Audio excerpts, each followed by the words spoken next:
Dare to delve into the depths of the paranormal with us at Paranormal M. Hit subscribe and turn on notifications to keep up with our spine-chilling adventures. Prepare to have your beliefs challenged and your mind expanded. Still no answers. But I do have one that I only talked about to my husband. I have to set the scene a little for this to make sense. I was around 14 years old, give or take a year. I was living in kind of a typical miner's home, and for context, the homes were built for the miners across mining towns in England, and it was common to have a small pane of glass above your doors acting as a window. Directly outside of my bedroom was a loft hatch. I had a bunk bed, so when in bed I was looking out of this pane of glass, I could clearly see the hatch. Anyway, one evening I had a friend over. We decided it would be much more fun to sleep downstairs. So I went upstairs, grabbed a quilt, grabbed it from my top bunk, pulled it down the ladders and onto the landing and hallway. As I'm arranging the quilt so I'm able to carry it downstairs, I hear a noise above me. I watch the loft hatch open. I didn't see it already open. I watched it slide up and across. Now, hopefully I can explain how loft hatches are in these miners' homes. The roof essentially has a square hole, then a square block of wood that fits securely into the hole. No handles, no rope, no chains. To access it, you have to kind of be underneath it and push it upwards. There's no way to open it from the inside, as you couldn't get your fingers inside of it to lift it. It scared me that I just ran downstairs and didn't say a word to my friend. I'm not sure why I didn't. The loft hatch stayed opened for a few days until my older brother noticed it and asked why, and I told him. He didn't believe me, and he closed it. The next morning it was open again, so the same brother climbed up to have a look. Nothing. No one at all. He swears that I opened it to trick him. There's no way to prove that I didn't. But the absolute truth is, I would have been far too scared to go near that hatch, especially to trick him if I watched it open. I have no explanation, but I know it was impossible, yet it happened.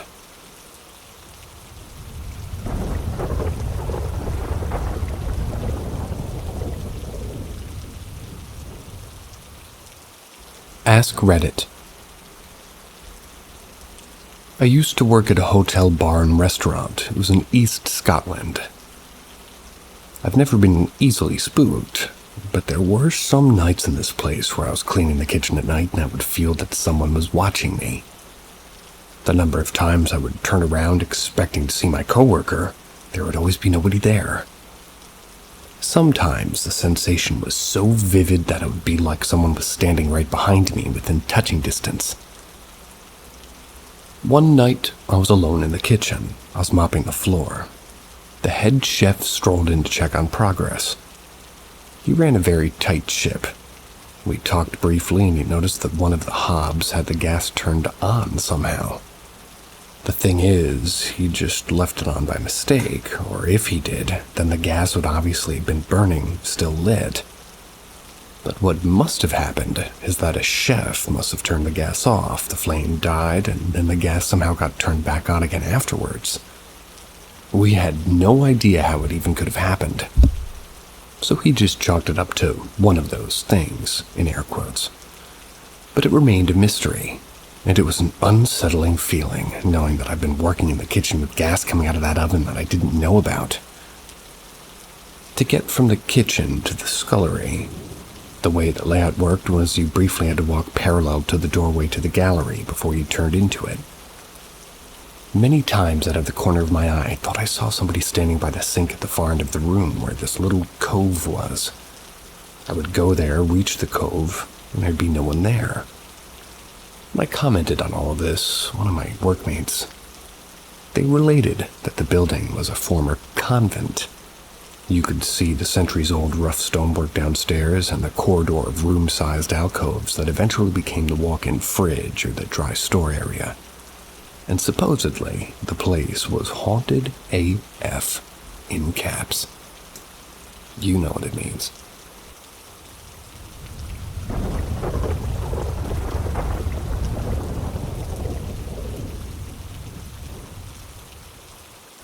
AskReddit. My wife and I, 29 female, 34 male respectively, I went to Maine for a wedding. We flew into Boston and rented a car to drive up the coast to one of those small seaside towns that you see on postcards. You know, the ones with the lighthouse in the background. If you've ever made this drive before, you know that the city of Boston fades away and kind of crosses into Maine. Requires no signage because it's like leaping out of the city directly into miles and miles of never-ending forests and wilderness. The bride's father had arranged for a series of rental cabins along a hill facing an ocean inlet just outside of town. Each cabin varied in size, and it was separated along the hill by anywhere from 30 to 60 yards, and each was partially hidden among more of those thick, ominous trees. What struck me about the property was how isolated it felt and how difficult it was to get from the long dirt road drive down, approximately 3 or 4 lights worth of treacherous, rocky steps just to get to the front door of our cabin. With no neighbors in sight and a rocky, treacherous hill to get down there, it felt pretty isolated. And it also felt unlikely anybody would come into our little campsite. We caught up with friends, and slowly everybody made their way back to their respective cabin and to bed for the evening. I, however, had just spent the week working in California. Hello, Pacific Standard Time and Eastern Standard Time. I decided I'd get some work done on my laptop before heading off to bed. I also took the opportunity to post up on a rocking chair on the porch. And at this point, the porch was pitch black and the only light came from the moon on the water and the soft glow from my laptop. About 25 minutes had passed and all was pretty normal, until I heard something moving through the brush and trees just down the small footpath to the next cabin. At first, I didn't think much of it. Woods, nighttime, small critters. Maybe a compatriot in the next cabin, who cares? So I shook it off and glanced at my watch, noting the time being about 2 a.m. Then I heard it again, only this time it was much louder and much closer. It felt like something massive was coming down the hill in the trees, and it was knocking large branches down and then tumbled down the hill in a cascade of rocks and summer leaves. Instantly, I was filled with an intense sense of dread. The kind of dread you may only feel a few times in your life, where your body freezes in place, but your adrenaline explodes underneath, making your senses go wild, the tips of your fingers going numb in the process. Something told me to get out of there. Immediately, closed my laptop, quietly went inside and locked our cabin door. Took a bit to fall asleep that night. The next day we jumped on a ferry, went to an awesome little island off the coast to go on a hike. We went with the group and we took some photos together. We were sitting around the small island brewery and we were discussing our weekend living arrangements. That's when I commented about my experience with the creature in the woods the previous evening. The bride's cousin, 30-ish, across from me, I had just met the day before, by the way. They went white and his eyes big as saucers. He asked me if this happened around 2 a.m. This shocked me and I confirmed the time. He was embarrassed to tell us his story because he'd just met us and at the time he was a bit in shock and thought he'd imagined the entire thing. He was laying alone in his small solo cabin down the way from us reading his Kindle in the dark. At around 2 a.m. he heard the same noises. He heard those noises that I heard, only they were closer, much closer. The thing, whatever it was, approached his cabin and walked across the porch, loud enough that the boards creaked under its weight. It moved from one side to the next. It was dark. He never got a clear view of it through the window, but confirmed with me that it was massive in scale, maybe 7 feet tall. He was in such shock he turned his Kindle off and hid in his bed in the dark in shock until the thing moved on. With no signal, or at least cell signal, and no desire to make the attempt to get to the other cabin in the dark, he eventually just fell asleep. After telling us that story, he slept the next night on the couch in a cabin he shared with the other members of the family, the solo cabin left empty. The funny thing is, I made Bigfoot jokes on the way in, and we even stopped near a museum to the creature. Never thought I'd actually have a close encounter with what could have actually been described as one.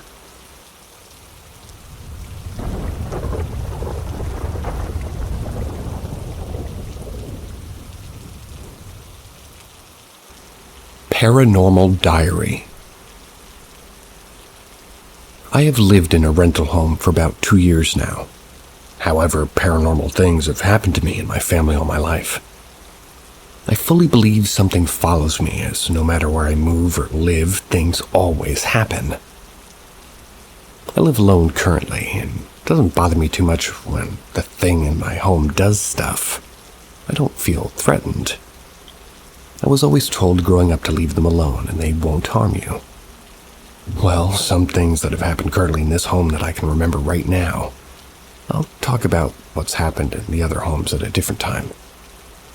Again, these things have happened over a 2-year time span. So in list format, number 1. I have an old snow globe I've had since I was young. My grandmother gave it to me when she was alive. It was the wind-up part on the bottom to play the music. I have 3 instances where it has played music on its own. 2 times when I'm alone and 1 time actually in front of me and my friend. 2. I've had my bedroom door slam on me only once. When I was in bed one night right in front of me, too. I keep my bedroom door open at night because my only heater and air conditioner is in my living room. 3. My bedroom light turned on by itself when I was going to bed once. 4. I have 4 posters in my living room hanging up in frames. My friend was over for dinner and actually witnessed it. He said the poster just ripped off the frame and fell onto the floor. When I came around the corner, I saw what he said. The frame was still on the wall, but the poster and plastic frame holding it in place were ripped off. This was not a cheap frame. The plastic attached to the sides, so you can see it on the floor, and it was weird. I had to buy a new frame, obviously. 5. Very often, a few things on my computer desk are moved. A green vial that is a cool little residential evil decoration. It has a gray label on it in the front. That's how I know it moves. I always have it facing forward, but it often moves to the side or completely around the other 2 things on my desk. They're like an earthbound mold and a little pumpkin plush that looks like a jack-o'-lantern. I face them towards me, but they always move back to looking at each other. Paranormal Diary 2. Once again, in list format. 1. This happened yesterday night. Actually, woke me up around 5:30 a.m. and I checked the time when I felt comfortable. I was woke up to what sounded like some jumped in my room and landed really hard on my carpet. When I woke up, I immediately looked at my bedroom door and I swore I saw something short and dark disappear into the hallway. Thought it was my cat jumping off my bed, but she was next to the legs and actually woken up by the sound. 2. This happened about 2 weeks ago. I was woken up in the middle of the night, don't know the time, but it sounded like, children's footsteps. They were running through my hall. I think it was a child's run because kids tend to run flat-footed and love to really put all their weight onto their feet. It really freaked me out and took a bit for me to sleep. Again, I lived alone and confirmed my cat was sleeping next to me. I don't know what it could have been. Paranormal Diary 3. About 2 weeks ago, we were in my computer room talking as he was showing me something on his PC. Then I heard loud thumping coming from the living room. My boyfriend claimed he didn't hear anything, but I know I did. Went and checked the house out, nothing was out of place. Cat was asleep in my bedroom and the dogs were asleep with us in the PC room. so I couldn't figure out what made the sound. About 2 days ago, I went to use the bathroom in the middle of the night. I usually always have to go. I can't give you a time as I don't take my phone because I'm half asleep and I want to go back to bed. I also don't turn the bathroom lights on as I try to remain sleepy, and lights wake me up. Yeah, me too. As I'm using the restroom, a faint light turns on behind me and a kind of sound. I have shelves behind my toilet where I usually put my phone if I'm in the bathroom, and naturally, I think maybe my boyfriend left his phone and he got a notification. When I turn around, there's nothing there, and of course, the light's gone and the sound. Freaked me out. Finished up quickly, went back to my bed. I'm scarred by sounds in my bathroom because there was a snake in my toilet last week. Any of you guys ever had a snake in your toilet? It's terrifying.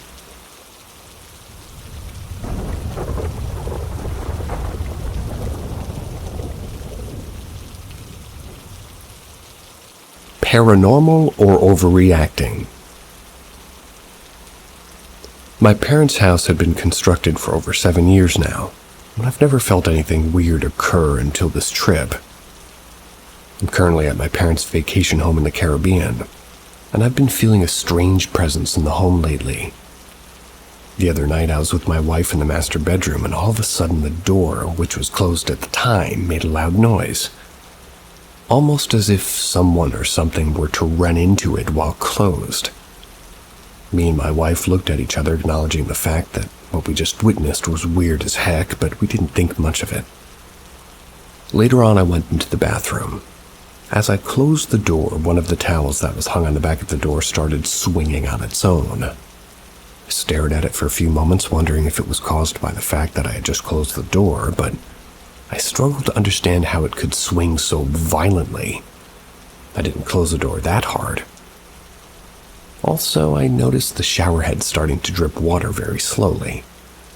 This was not happening before I walked in, and regardless, I brushed my teeth, went back to the bedroom, feeling uneasy about the situation. I want to say probably a couple of hours passed by, and me and the wife were about to go to sleep, and I hear our bedroom door slam again, same exact way as it did earlier. We both agreed that was weird as heck, and we're now just kind of wondering what could be causing that. It couldn't be the wind, since it wasn't a windy night at all, and we have no pets, so it's not like if a dog ran into the door or anything. I remember feeling on high alert the rest of the night as a strong presence was around. Barely slept anything that night, and ever since I feel very uncomfortable even walking into the house. I get the feeling that something or someone is in there with me. I find it more strange that this is all happening, especially now. I've stayed alone in the house for multiple weeks before this trip and nothing's happened.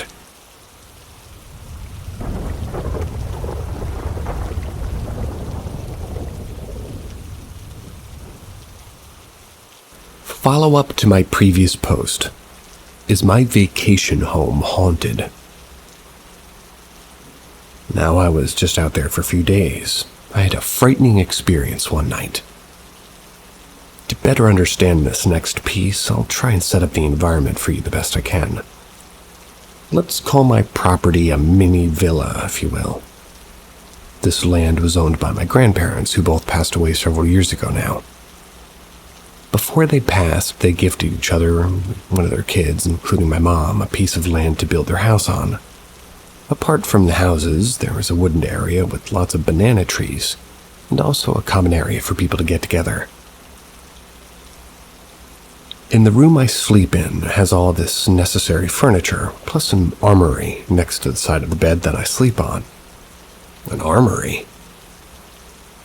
I'm gonna go with armoire. Although, an armory sounds neat, and this will come into play later.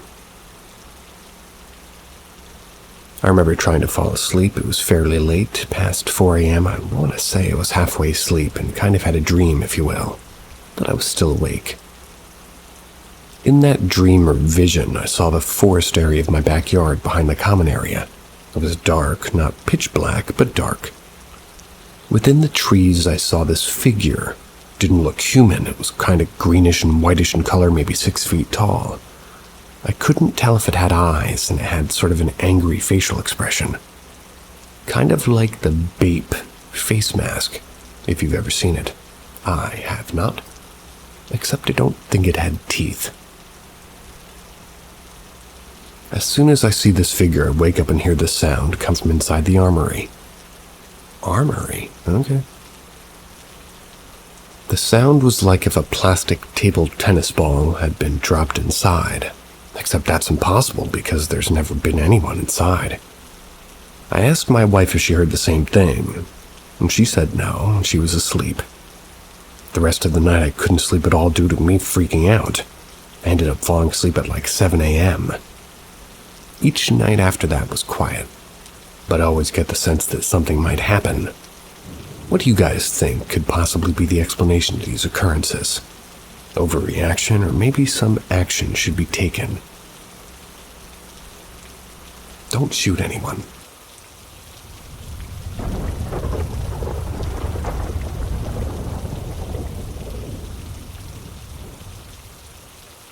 Can someone explain this to me, please, as soon as possible? Please.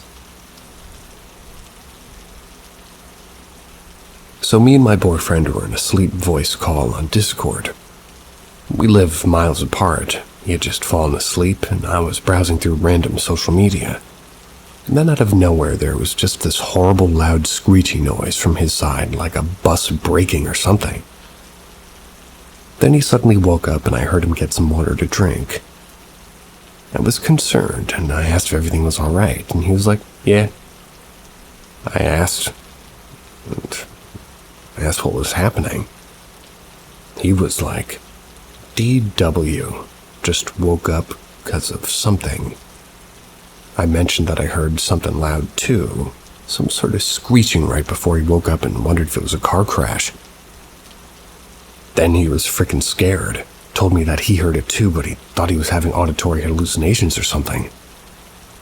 He told me that it happens to him every time he falls asleep without a blanket around him, and he hears the screech, which goes away as soon as he wakes up, and plus, it's a blanket around him.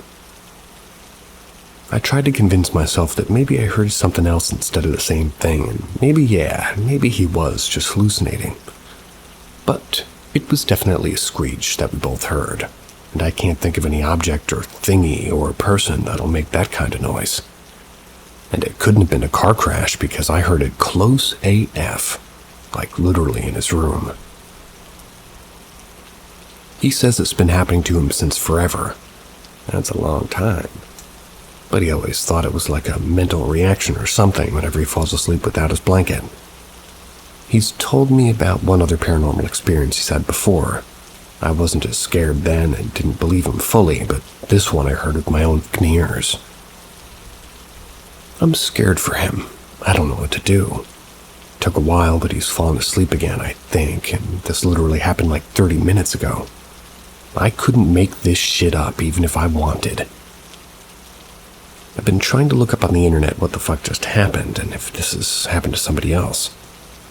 Someone please explain this, if this is like a specific paranormal occurrence, or if this has a name.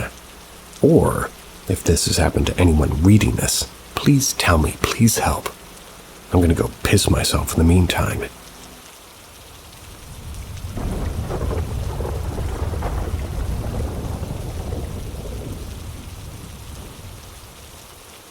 Strange things have begun occurring right outside my porch. Events that can only be explained as paranormal have been occurring to me since I was young. Once I turned about 9, my mom, brother, stepdad, my 2 sisters, and I moved into a very old farmhouse. Once we moved in, my stepdad's very spiritual friend told him that we had a family of spirits living in the house. She said that they were friendly, so naturally we weren't really scared.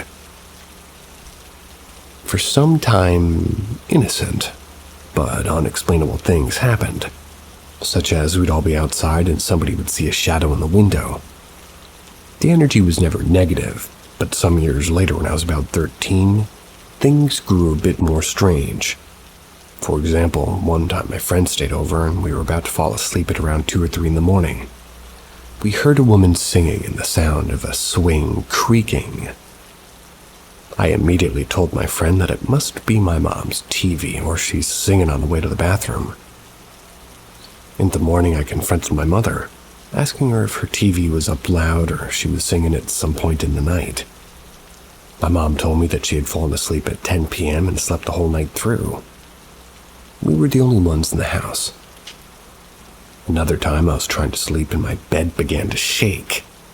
It shook like that scene in The Exorcist. I was so scared.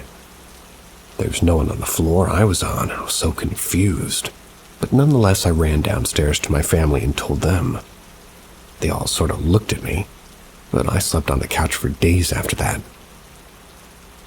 I've never felt paranormal connections in certain spots of our property until recently. About a month ago, my two friends and I got really high. We decided to order food around 1 or 2 a.m.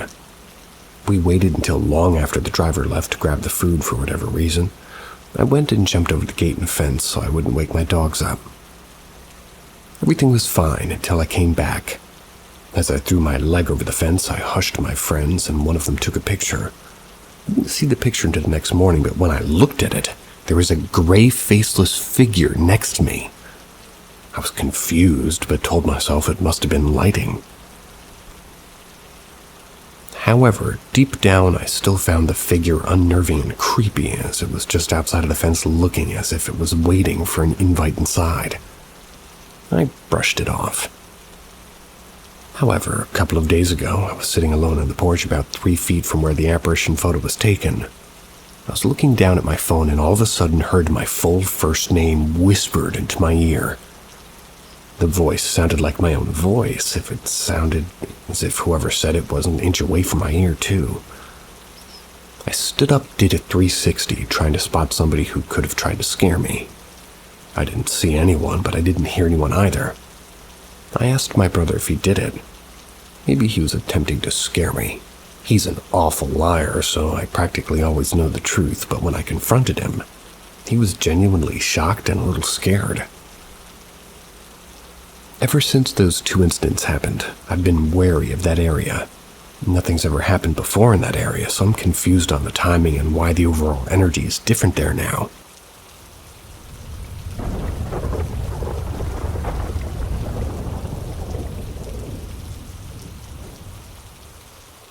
AskReddit.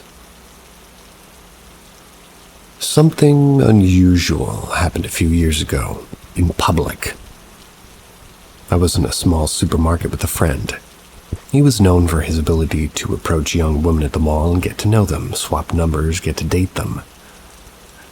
When I tried it, it got me nowhere, but this guy had a silver tongue. Anyway, we're in this store in the entry aisle. I see a young woman walking toward us. I can picture her now. She was slightly tanned, dark eyes, had dark neck-length hair, and pretty cute, dressed modernly. Looked directly at my friend. We watched as she walked up the aisle past us. Around the half break in the aisle, she turned into the center aisle, basically out of our line of sight. I asked my friend, "Dude, who's that? She was looking right at you. Why didn't you say anything?" He replied, "What? She wasn't looking at me, she was checking you out. I thought you knew her and didn't want to interrupt." "Well, let's find her. She seems interested in one of us, whoever she is." We quickly turned the corner and looked down the next aisle. She wasn't there, nor the next one, nor the next one. She wasn't at the checkouts either, nor at the back of the store, and only other places we could be is the staff area. But we knew the employees of the store, and she wasn't one of them. In fact, we'd never seen her about town before, nor again since. And we knew the regulars in town pretty well. To top it all off, we were discussing what we saw and we disagreed on whom she was looking at. My pal said that if she'd been gazing at him, he'd have said something to her, and I believed him. He was quite the opportunist. He swore that she was looking at me. Thought he was doing me a favor by keeping the app shut in case it was some friend or relative of mine. Also, turned out that we disagreed on her description. I saw a tallish lady with dark neck-length hair, slightly tanned, looking right at him. whereas he saw a blonde, light-haired lady of average height looking straight at me. I've told this story before, and it's common knowledge in the town that the mall was built partly on top of an old graveyard. More than one person have told that these spooky things and suggested the spirits were toying with us for our sleazy adolescent attitudes towards young women. I don't think that's it, but then I have no idea what the hell happened that day. I wish I could access some CCTV of the incident that would resolve what happened after that lady turned into the center aisle for a few seconds out of our line of sight.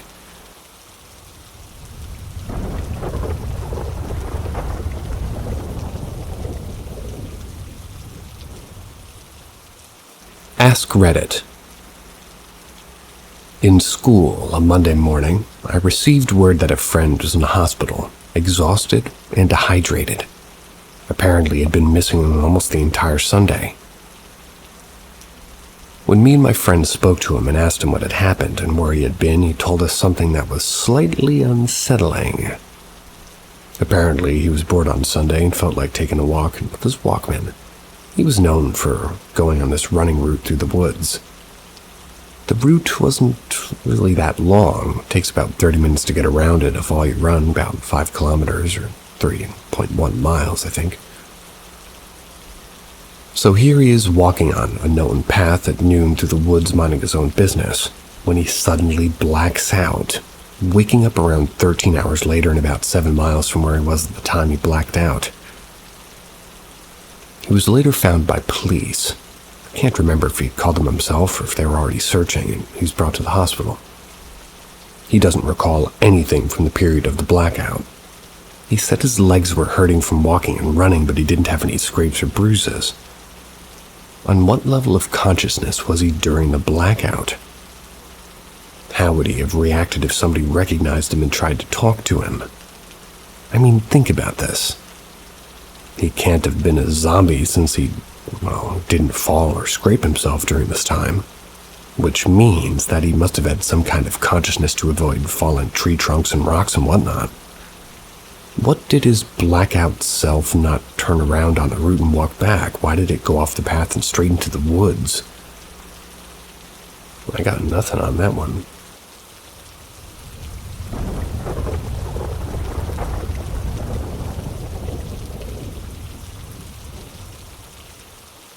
Vivid sleep apnea near-death experience. So I'm sure many of you out there are familiar with the concept of shadow people and that bizarre thing that happens with sleep apnea and snoring. I'm a side sleeper and always have been, but I take medications at night, so it kind of knocks me out. I'm laying on my back drawing or watching television on my tablet, so last night I had a really wild experience. I'd love to hear your feedback and any previous stories or experiences that you've had. I've seen the shadow figures or entities or whatever they are plenty of times in my sleep. But even in my sleep, usually I have enough power to snap out of that moment and rouse myself fully to these things so they go away. I know this is strange, but I think they know that. I exude an energy purposefully, and I've even whispered, "I'll fuck you up," to them when they come. So they don't show themselves much anymore, but occasionally I can feel their presence. They still do their job, but I know I'll rip them to pieces. Regardless, they still come sometimes and I have to snap out of it. So I'm sleeping and suddenly I'm in between awake and asleep, so I can vividly feel that in-between place that has a drowning feeling. I'm in almost 90% sleep paralysis, but I have just that energy to turn over. So I'll explain what happened before I got myself out of it. I'm on my back and I can hear this knocking, like people or entities knocking on something that sounds like a door or doors right next to my head. They're knocking not super loud, but it's so vivid it's like right next to my head, as if I had my head against a door or somebody knocks at mid-power level. So my bed has a large wooden post at the bottom. It's like a bed sled or whatever you call it. One of the entities is dragging me down off the bed. It's so vivid. I feel the wood on the back of my neck and back of my lower ankle, and all the while I'm very aware of what's happening. I know I'm basically dying in my sleep. I'm not breathing well and snoring more than likely, but in this place, it's still my home, but it's like a dimension to our side or something. It's like their world bleeds into ours, and in my opinion, these entities come to feed off our energy when we're between the waking and sleeping world. I have a lot of experience with mind-altering substances like psychedelics, so I think that has equipped me with these abilities to sense or even communicate with these entities that are just outside our waking world. It may sound stupid, but in my heart I know I'm special in some way to be able to experience, interact with, and recall these bizarre experiences so accurately. So eventually I rolled over. I forced myself to, really. I immediately, my physical, felt relief. This was a bizarre experience and also let me know that I need some anti-snoring device to lengthen my lifespan. I'm not truly scared of the shadow people, and to me it's just a fact of life beyond our understanding, like so many other things. I hate that feeling and I want to sleep soundly.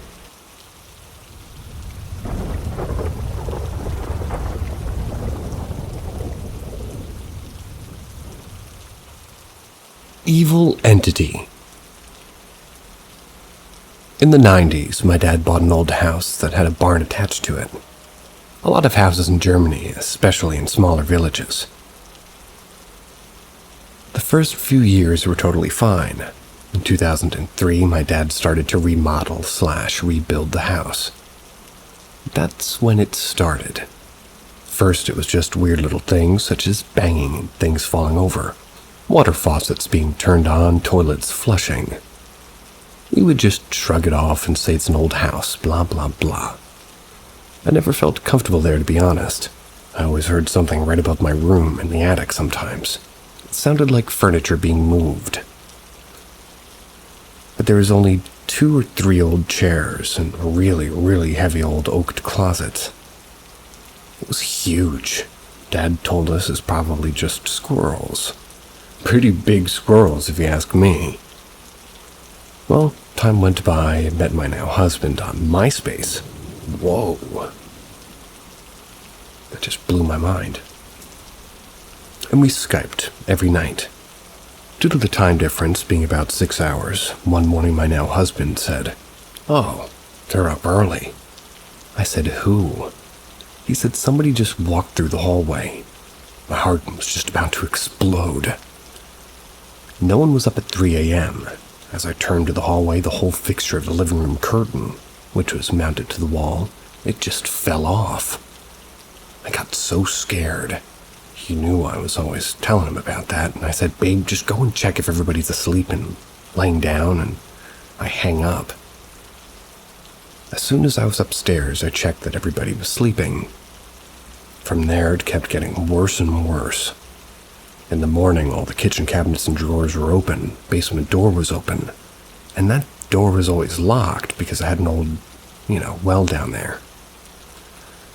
At this point, everybody got just an uneasy feeling. It even happened when we had visitors over, lights flickering, doors slammed shut. One of my mom's friends is very spiritual, and her best friend is Native American. She said she talked to her about it, and she would be more than happy to come over and do a cleansing. My mom said absolutely. But I called the Catholic priest, and I'm waiting for him to call me back. He called and said it wasn't the first time he was called to this address, and he won't come back. He was honestly pretty upset that the sellers didn't mention it. That's why they never kept the tenants for any longer than a few months. He apologized and said that there's nothing he could do. My mom asked him if he at least knows what happened or what it is. He said all he knows is that around 1900 a farmer and his wife owned the house and the land. The wife always wanted children but never was able to get pregnant. They were both lovely people. One day her husband left the house to go to the market. A little while later the wife heard lots of screaming. Someone banged on her door. The husband, sadly, was ran over and died. Ever since that day, she became bitter. Especially unfriendly to kids, too. Didn't talk to anyone anymore. Sadly, she died bitter and alone in that house. Mom was like, "Oh, that's great, thank you." After that, a while, nothing really happened. Everything was quiet, almost back to normal, until my sister-in-law announced that she was pregnant. It all started over, but much, much more aggressive. Windows open, dishes flew out of the cabinet, stuff was thrown down the stairs.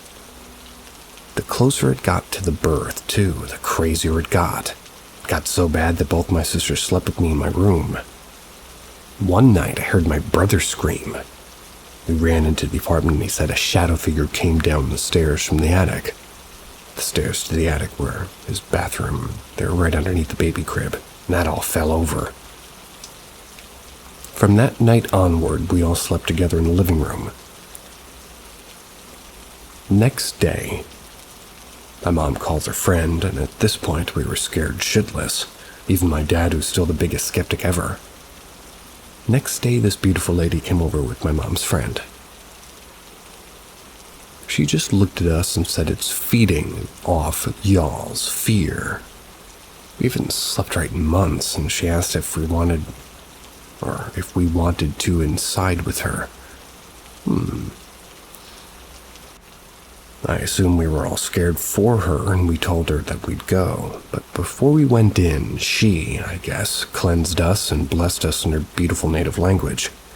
Gave us some sort of a bean to hold or put in the pocket to protect us. I wish I could remember the name of that bean. She walked in and said, "Wow, it is strong, and it don't like me."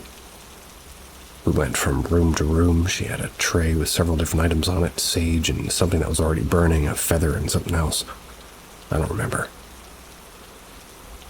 As we approached my brother's studio apartment, she kept getting louder and louder. I didn't understand her native language, but in between she would tell us it's trying to hide and it feels cornered. Next stop, the attic. One by one, we started to go up. All of a sudden, the door swung wide open and a 2x4 board came full speed flying right towards us. Almost hit my brother-in-law right in the head. Then a loud boom. It felt like the house was just shaking. My sibling went out with my dad and brother-in-law.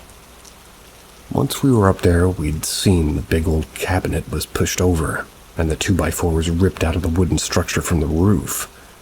The lady got hectic and said that it's not here anymore, it must be downstairs. The only room that we haven't been in was the laundry room. She went in there alone and she was loud. Everything felt so loud. After what felt like an eternity, she came out and said, "Put up a fight." She had ashes all over her and looked so drained. She said it kept blowing the ashes on her, trying to get this sacred fire off the tray. I'll never forget that day, ever, really. This kind lady didn't want anything for her work. She came back a few days later to tell us that the lady who owned the house was trying to protect us. Especially my sister-in-law, since the thing was, it was after her unborn baby. I moved to Tennessee a few years later. My siblings went to college across Germany, so my parents sold the house. Peaceful as it can be.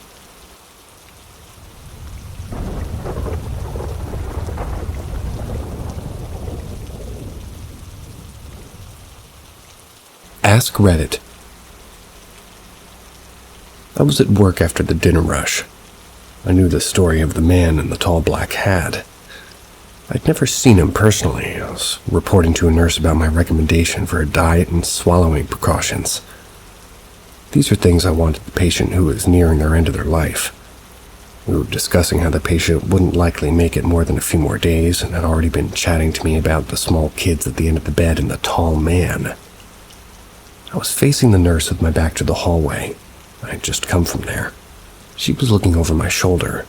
I felt a tap on my shoulder and a glimpse of darkness out of the corner of my eye. The nurse just grinned at me as I whipped around where I only saw an empty hallway. She said, "You just saw him too, didn't you?" The patient passed 12 hours later. I gotta be honest, it's not the tall man with the hat that freaks me out, not the kids. Not the fact that the 100-year-old patient tend to congregate around the room next to the oncoming one to pass. Those are all informative and help me know when to call it firmly. or when to call family in. The next thing that freaks me out so much is the fact that they all see the same damn thing, regardless of their health, reason of passing, illness, whatever. If they march toward the end of life and it's slow enough to see it in stages, they all talk about the same things that they see. Family members long past calling out to them. The small kid standing unobtrusive at the edge of the room, in broad daylight too. And the tall man with the hat. It's so consistent you can almost set a clock by it. Ask any nurse. They are made of steel and iron, but they all know the signs that other patients give off when someone's about to pass.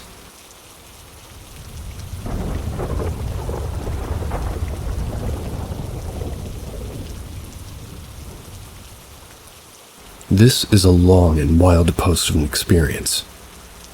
This post is the beginning of the story.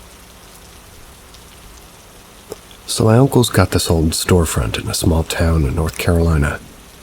The building itself was originally established back during the Revolutionary War, and in the old photos of the town you can see the same building. This place has quite a few things over the years, but from what I've been able to learn from the older folks, it used to be a saloon, stables, general store, and underneath the floorboards you can find bottles from the 1800s with cork stoppers buried in the dirt. There's always been strange things happening in there, lights flickering, doors closing. But it's always felt peaceful, like it's an old shop owner or maybe a bartender. My uncle used to run a comic book store there, but ended up closing due to COVID. I used to stay up there a lot, back when I was 19 and 20 playing any game or whatnot. Had a nice vibe to it. Now, me and my infinite wisdom decided it was a great idea to play with the Ouija board that I stole from my ex. Toyed around with the board while my uncle was doing some work on a project. Nothing even paranormal. I started joking with my uncle about, shorting out the board. At that time, I told the board that it better show me a real show or I'm going to toss it into a fire pit. At that very moment, there was a knock at the door, and this girl, about 21, my age at the time, was standing there with a bad cut on her head with a fair amount of blood and had this creepy as fuck blank stare. The kind that looked past you instead of at you. She told us that she lived in the next town over and had gotten into a fight with some family, needed a place to stay and was asking to stay on her couch. This is weird because 1, it was a little after midnight, 2, the building is bland with no markings and it definitely shows signs of not being open for a long time. 3, there's a gas station and a truck stop right up the road not even a quarter mile. Why come to a place with no lights or cars out front? It's obviously closed down. We told her no and offered to call the sheriff to get her lift to the hospital and possibly a place to go if she couldn't go home. She told us she was okay, and she was okay with that and my uncle, and went inside to make the call while I stayed behind and kept an eye on her. She literally just sat on the outside curb and just bawled, giggling to herself. Man, it was messed up. After my uncle came back out, we tried to get some info on her that we could give to the cops because at this point we were thinking she was tweaking bad. We asked her where she came from and she told us the next town over, about 15 miles. But wait, it gets better. When we started talking about the area and asked her hometown, she told us that she didn't know anything about the town she came from. We then asked her what happened to her head. She told us that she had smashed her head into a mirror because she was angry. The entire time we were talking to her, she kept asking to come inside and was very persistent on letting her inside, and we didn't allow it. The cops showed up, grabbed her information, and were confused about the situation as we were, and they took her off. But wait, there's more, and it gets better. That night after everything calmed down, I ended up going to my grandparents' house the night instead of crashing at the store like I usually did when I wasn't working. Now, my grandparents have one of those houses with the big wooden porches with a small flight of steps.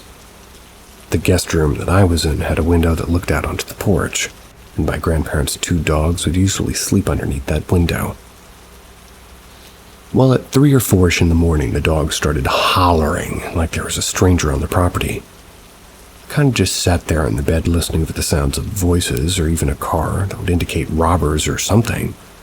That's when the dogs went quiet all of a sudden. After the dogs went silent, what sounded like heavy boots started to walk up the steps and pace around the porch. It went from one end of the porch to the other, and I was just frozen. I could feel evil, pure unbridled evil, and it was very close. Paced a few more times and then suddenly stopped at my window, and my great-grandma's lamp that was sitting on the dresser across the room went out. After that, the entity was gone. The next morning I went out to investigate, and there were goat prints and goat bones, old bleached white bones all over the yard. My life hit a brick wall after that. Lost my job, lost my truck. One of my close family members on my mother's side had a heart attack within days of that night. One of my uncle's friends died in his sleep even though he was perfectly healthy a week afterwards.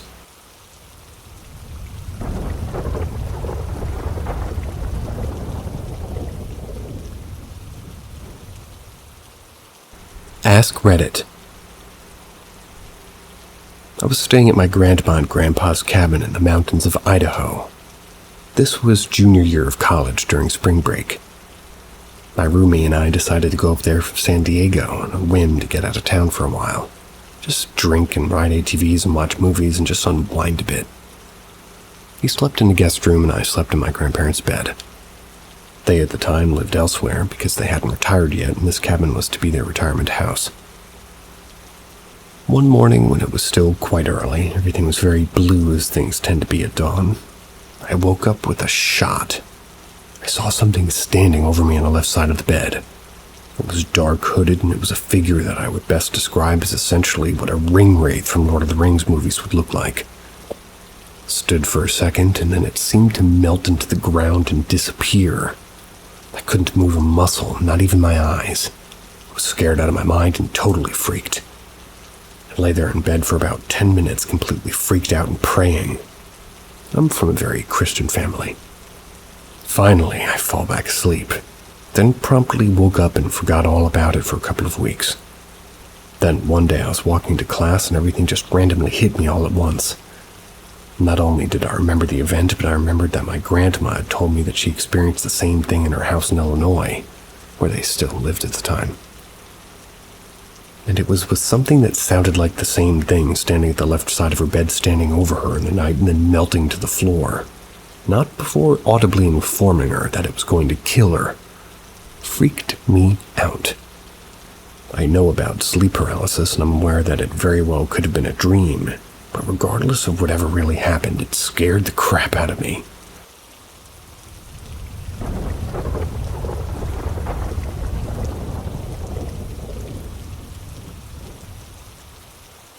Slime coming out of a wall.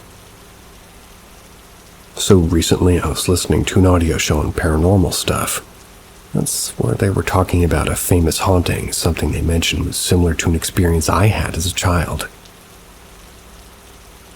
So this happened when I was 10 or 11 years old. The power on the street had just gone out.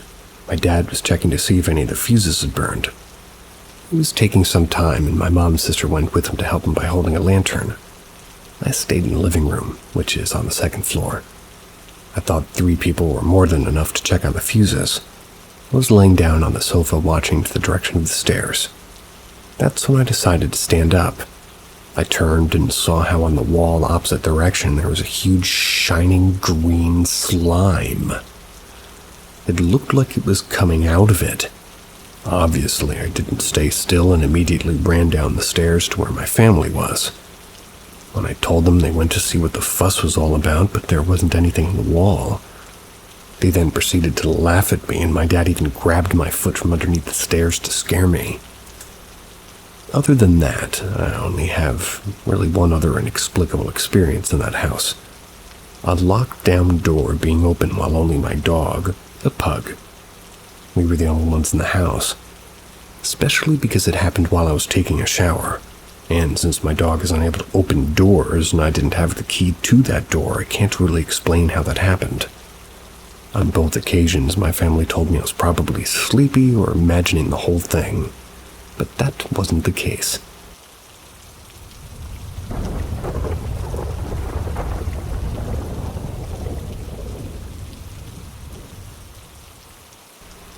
I don't like to return to the home I grew up in. I was a child in the early 90s. My family was poorish, lower middle class most definitely. As a young boy around 5, my mother would frequently crack the window to cool my bedroom at night or at least make it breathable.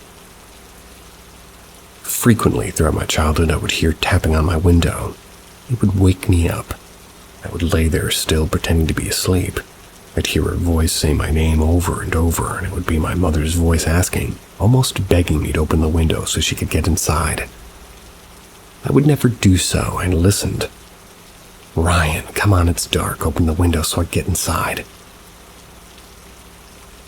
There was one occasion as a child when my mom locked herself out. I was inside and she asked me to open the window and she simply slid the screen off. But that was during the day, maybe around 2 p.m. That one occasion seeped into my mind as I heard my mother's voice plead with me to open the window in the dead of night so she could get back inside. I just laid there. Guilt would sometimes take over, but I would still just lay there. The voice would go from begging to angry, telling me I'd be in trouble when she finally got inside, and if I didn't open the window, I would never budge. As I grew older, the tapping and the voices continued. Sometimes the voices would change and become that of my friends in the neighborhood. As I grew older, I began interacting with the voice, telling it, "I know you're not my mom," or "I know you're not Andrew." I never knew that it was like begging me to come inside. As I entered elementary school, my parents had central air installed. Opening the window became a thing of the past, as did the voices, or so I thought. When I was in 3rd grade in '99, I was playing in my room and there was a tap on the window. It was my mom. She told me, "Come here and look at this." It was 4:30 in the afternoon and I had just returned from school not long before. I thought nothing of it. I began to head outside. As I walked through the living room, my mom was in the kitchen. I approached and began talking to her, started to walk outside and hung around in the doorway waiting for her. She seemed preoccupied with something in the kitchen. I asked her what she wanted and to show me. She had zero clue what I was talking about. I was going to argue, but I decided not to. Nothing else like that happened for a very long time. No voices, no nothing. In 2010, when I was 19, my mother passed away. I still lived at home and it was just me and my dad. I was in the backyard mowing one day, and as I released the bar, letting the motor shut off, I heard my mother's voice shouting my name. It was clear as day, but it felt like it was within the yard. I told my dad, and he simply attributed it to being my mother's spirit checking on me from the other side. But I shouldn't be afraid to interact. I nodded and simply moved on. It's 2024 now, 14 years after my mother's passing. My mom and dad both shared a birthday in April. Within days of each other, on the weekend of my mom's birthday, I went home to visit my dad both of their birthdays. He wasn't there when I got to his house. He was at the cemetery placing flowers. I called him on his cell and he told me he'd been home soon. I decided to wait. I had my dog with me, who really liked my dad and was familiar with his house. She didn't want to be there. I opened the side gate to get into my dad's fenced-in yard and she didn't want to follow. I tried to coax her by taking off her harness and she just sat. I looked down at her plain as day and I heard my mother's voice call my name again. I had immediate goosebumps and looked down at my dog whose ears were perked as she glanced into the yard, and I walked back to my car and waited for my dad. I didn't say anything to him.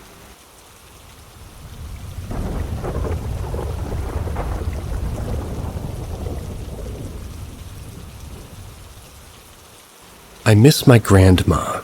I see her sometimes. It scares me. A few years back, my grandma died of stage 4 cancer. This absolutely destroyed me, since she was a great, nice woman who gave everybody a smile. About a year later, my parents were on a honeymoon. My brothers weren't available at home either, and I was at my grandma's house with my aunt and grandpa. I couldn't sleep over 30 minutes at a time that night. Why, you may be asking? Well, on the staircase from a small hallway connected to the living room was a shadow person with the same slim, cancerous figure. Puffy, curly hair. I was terrified. I had to share a singular couch with my aunt due to my fright. I would sell a kidney to see my grandma again, but definitely not like the night I saw her standing watching over me on the stairs. It pushes me to take an EMF reader to her house, to see if what I saw is still there, or if it's up in heaven. Sometimes I smell her perfume that she put on every morning. I'm very religious, so I don't use smudge sticks, nor Ouija boards. My mother had a bad experience with one of those in her younger years, but I do believe in spirits. Spirits out watching. I don't want to be scared anymore, and I feel like I'm just in all ways watched. But when I turn around, nothing's ever there.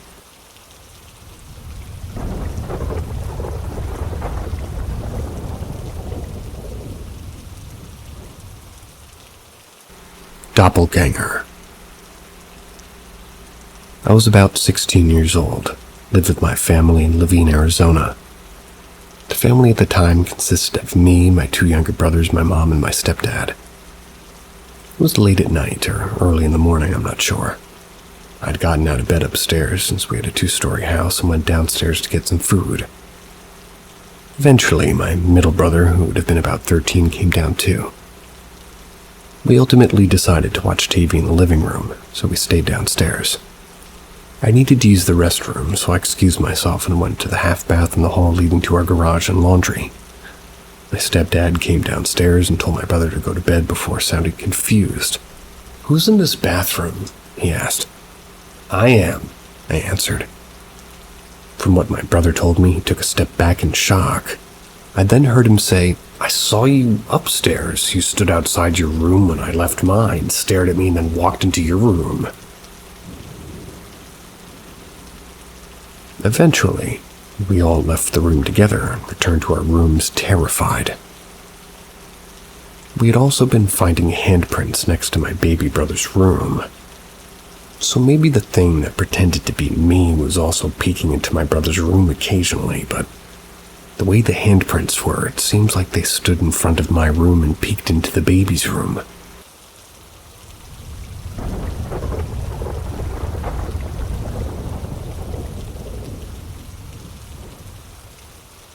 Greetings, fellow explorers of the extraordinary. Paranormal M invites you to join us on a journey into the realms of the unexplained. Subscribe and turn on notifications to stay updated with our latest mind-bending revelations. Happy exploring. A paranormal encounter my father experienced when he was a kid. He is very logical, trying to see things with logic and common sense. He's also religious. This encounter, though, is something he really can't explain even to this day. His friends also witnessed this event. I think they were around 8 or 10 kids and teenagers on that night going out. This encounter happened in Greece, in the Greco-Turkish border area during summer of 1969. Summer of 1969. The village my father was living recently electrified that time, receiving power and commodities like street lamps. Before that time, much of the Greek countryside had no access to electricity or running water. This was a big upgrade for the village and its residents' living conditions. My dad, who was a kid back then, and his friends wanted to see how the village looked from afar with the lights at night. The area was very safe at the time, with no wildlife like wolves or bears residing there, and with no threats from people existing. Parents allowed children to wander as much as they wanted. So my dad and his friends, around 8 or 10 children, ages 5 to 15 or 16 I think, went on a trip to see the village at night. They left on sunset approximately. At around midnight or a bit later, they decided to return back.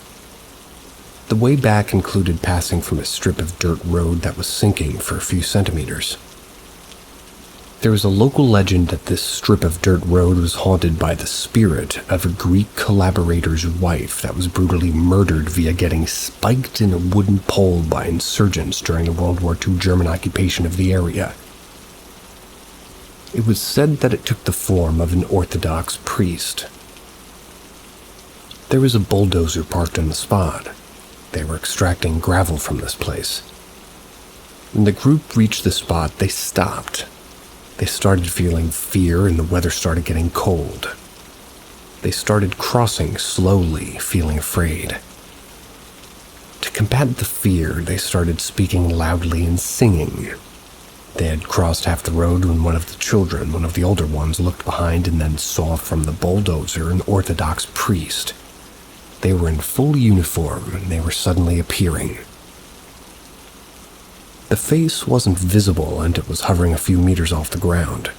It started following the group in a steady pace with a distance of a few meters. The guy froze in fear but didn't say anything to not upset the group and the young children they had with them. A bit later, another guy turned behind and saw the priest. He panicked and screamed, "Guys, ghosts!" Everybody panicked and started running. They ran approximately a distance of 2 or something kilometers with the ghost following in a steady hovering pace a few meters behind. When they reached the village's first street lamp, they were all exhausted underneath the light. The ghost stopped a few meters away behind them. For a few seconds, both the ghost and the kids stared at each other. Then the ghost vanished in thin air.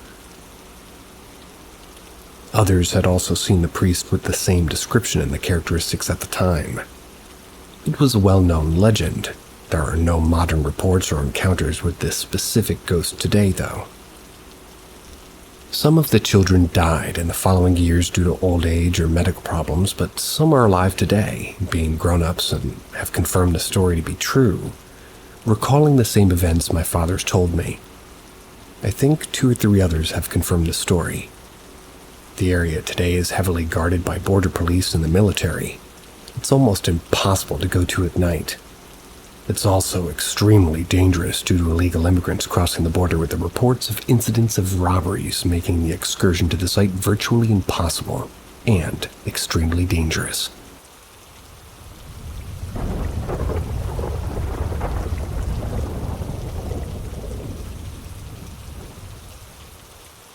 A creepy encounter my cousin experienced. This encounter happened in her house in 2021. It's around 6:30 in the morning. She woke up, left her room, went to the kitchen to drink water. She opened the fridge, drank water, and closed the fridge. A second after closing the fridge door, she sees the following. A little girl-looking entity was peeking through the side of the door. She was pale, almost transparent gray, with long black similar to the Enchantress from the Suicide Squad and black eyes similar to Funko Pop. It was completely emotionless, but she, my cousin, could feel the innocence and the curiosity of a child to see what you're doing. My cousin's exact description of the entity. On another instance, she was minding her own business in a room when she heard her name being distinctly called from another room by an unknown voice. Back in the day, before my cousin lived in the house, a family used to live there. They had a boy that died in the house because he fell off the balcony. The boy was young, but his age isn't known. My cousin has theorized that the boy's spirit might still be living in the house.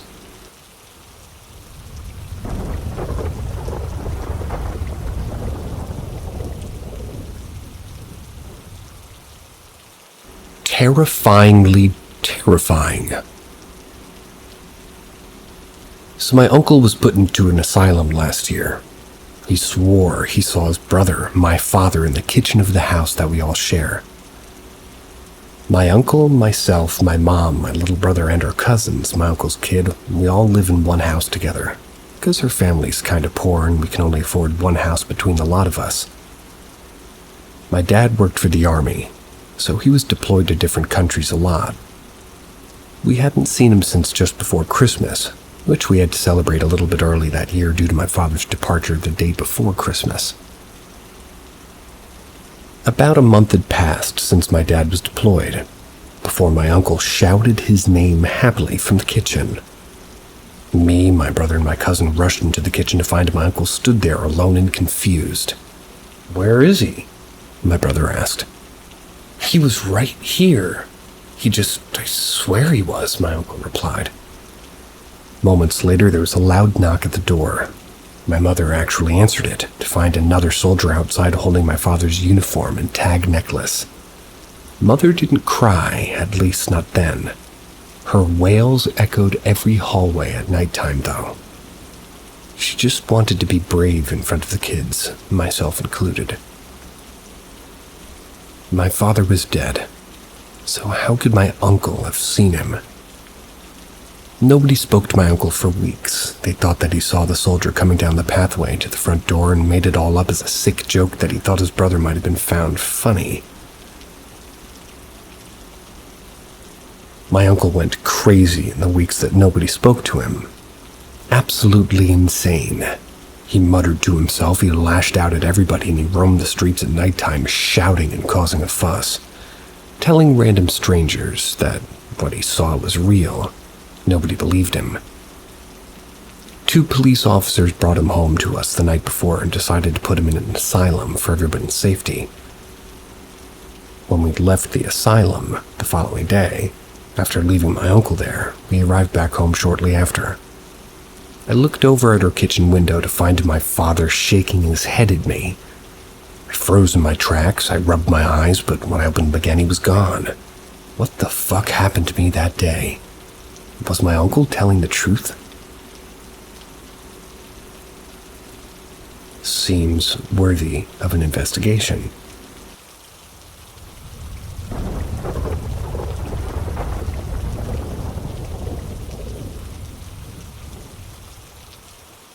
Am I being dramatic, or did I bring something from my parents' house to my own?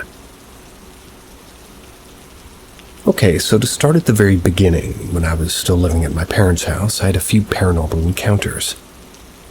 I would be seeing deceased family members in my room and such, but I never ever felt anything negative or anything like that. And during this time, my grandma gave me a bronze crucifix to hang in my room, which I did. It's above my door. But it belonged to her grandparents' grandparents, so it's old. My grandma's 80. And since I placed it in my room, my TV started switching on and off by itself.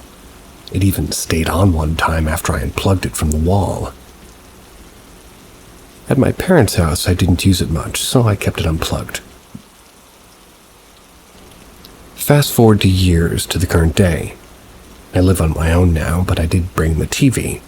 I left the crucifix at my parents', but I think I did bring something over here, and again, nothing negative. I've seen things spin without any wind around, and I hear a voice every now and then, which I always just tell myself is probably the house. But my TV still switches on and off by itself.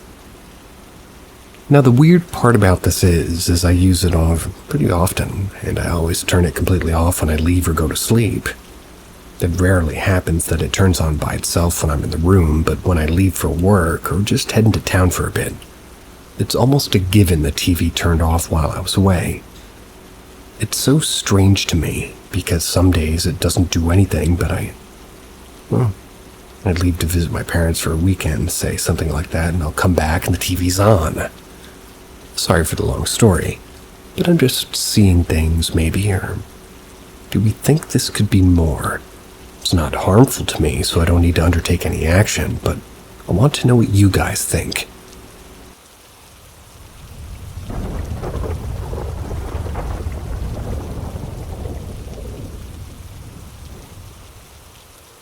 My experience. I wouldn't call myself a complete believer of the paranormal, but I'm not somebody who writes it off completely. I'm a skeptic that's open and willing to believe if given proof. I have family that's deeply involved with this type of stuff. They have their own experiences with the paranormal. I've got a few things that happen to me that I can't entirely explain normally. However, the one I'm about to describe is by far the one that, has no type of logic that can debunk, or at least to my knowledge. To better understand my experience, you have to understand the layout of my bathroom that it happened to me in. It was in the shower. On my second floor, there's 4 rooms, counting the bathroom. You walk up the stairs and you will see one room straight across from the base of the stairs, while 2 rooms follow the wall on the right side to said room and finishing with a room mirroring the one at the base of the stairs. Once you enter the bathroom, immediately to your right is the sink and mirror. The sink is about 4-ish feet off the ground. Next to the sink is my bath and shower, blocked by a wall so it doesn't connect to my sink. Straight across from the door is the toilet. I had my door closed. No one else in the bathroom nor any pets. Since my shower is also a bathtub, there's a ledge where me and my family members will keep shampoos and body wash. I began to wash my hair and I placed the shampoo on the ledge. As I go to put it down, I placed it a bit too close to the edge and it fell off. I heard the bottle roll around a bit and ultimately come to a stop. I think, oh well, I'll grab it when I get out. I begin to finish up in the shower, get out to grab my towel, blah blah blah blah, and I look at the ground to find the shampoo bottle, and I'm like, I just can't. After a few seconds of searching, I look up to see the bottle sitting perfectly on the sink. Again, the sink is about 4 feet off the ground. I heard it rolling on the ground, and there's a wall separating my bath and sink. I've asked my family members if they did it or somebody was just messing with me, but to this day no one's claimed to do it. Anybody have any form of explanation of this? If that is ghost-related, that is a very polite ghost. Thank the ghost.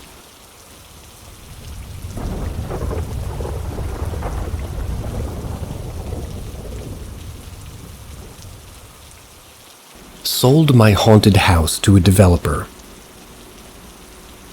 I always felt like things were off, just vibes mostly. Like I, as an adult, would never go to the basement alone. It felt off. I would hear noises. It was a 150-year-old farmhouse. I'm sure many passed away in it through the years.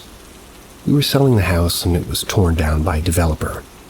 As soon as we started this negotiation, things got weirder. When things were finalized, it got very weird.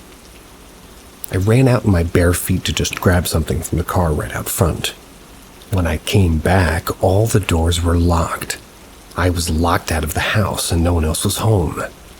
The next day I was sitting on the couch and something started pounding on the wall. That's the wall the couch was against. It was in various spots, getting louder and louder. Actually, I went outside to see if somebody was pounding on the outside of the house. The closest house on that side's about 1,500 meters away. Nothing. No one was there. I kept hearing loud bangs, and so I smudged the house and asked them to move on. I don't remember exactly what I was advised to say. I never experienced anything again. The house has now been demolished. I haven't felt it follow us to the new house, but I swear something was going on. And I'm a very rational person, but I do believe in paranormal stuff. I usually think people are making it up, though. I had this, huge feeling of, get out of this house, it's not yours. That's just how it felt. I didn't hear a voice, but I've never felt more compelled to leave somewhere as I did in those few days. Anyways, I hope they found peace.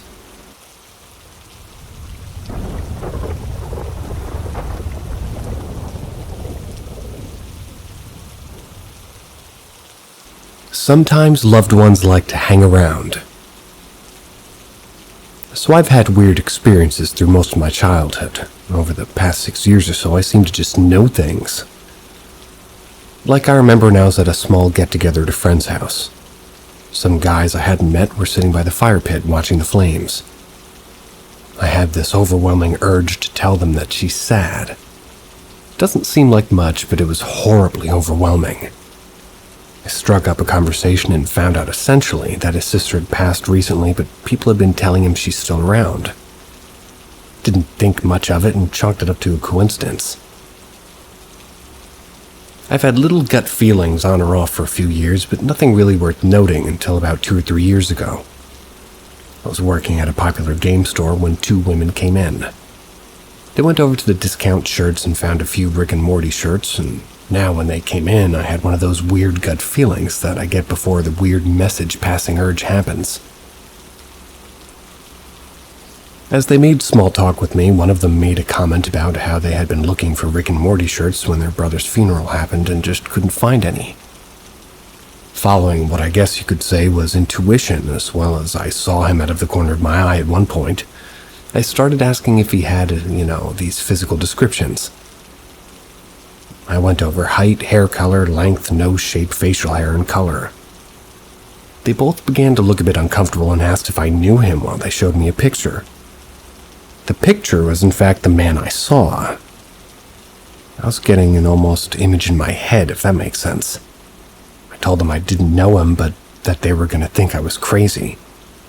I told them he was present and was able to, in pretty effective detail, about how recently he had passed and the full detail of why he had passed.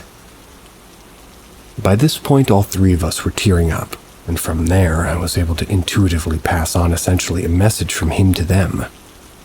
Cue the ugly crying at that point from all three of us. Earlier that week, another stranger had come up to them and told them that he was around them too. After I told them what I was essentially picking up from him, I stopped feeling anything particular. Had a few other pretty heavy instances, but those are for another time.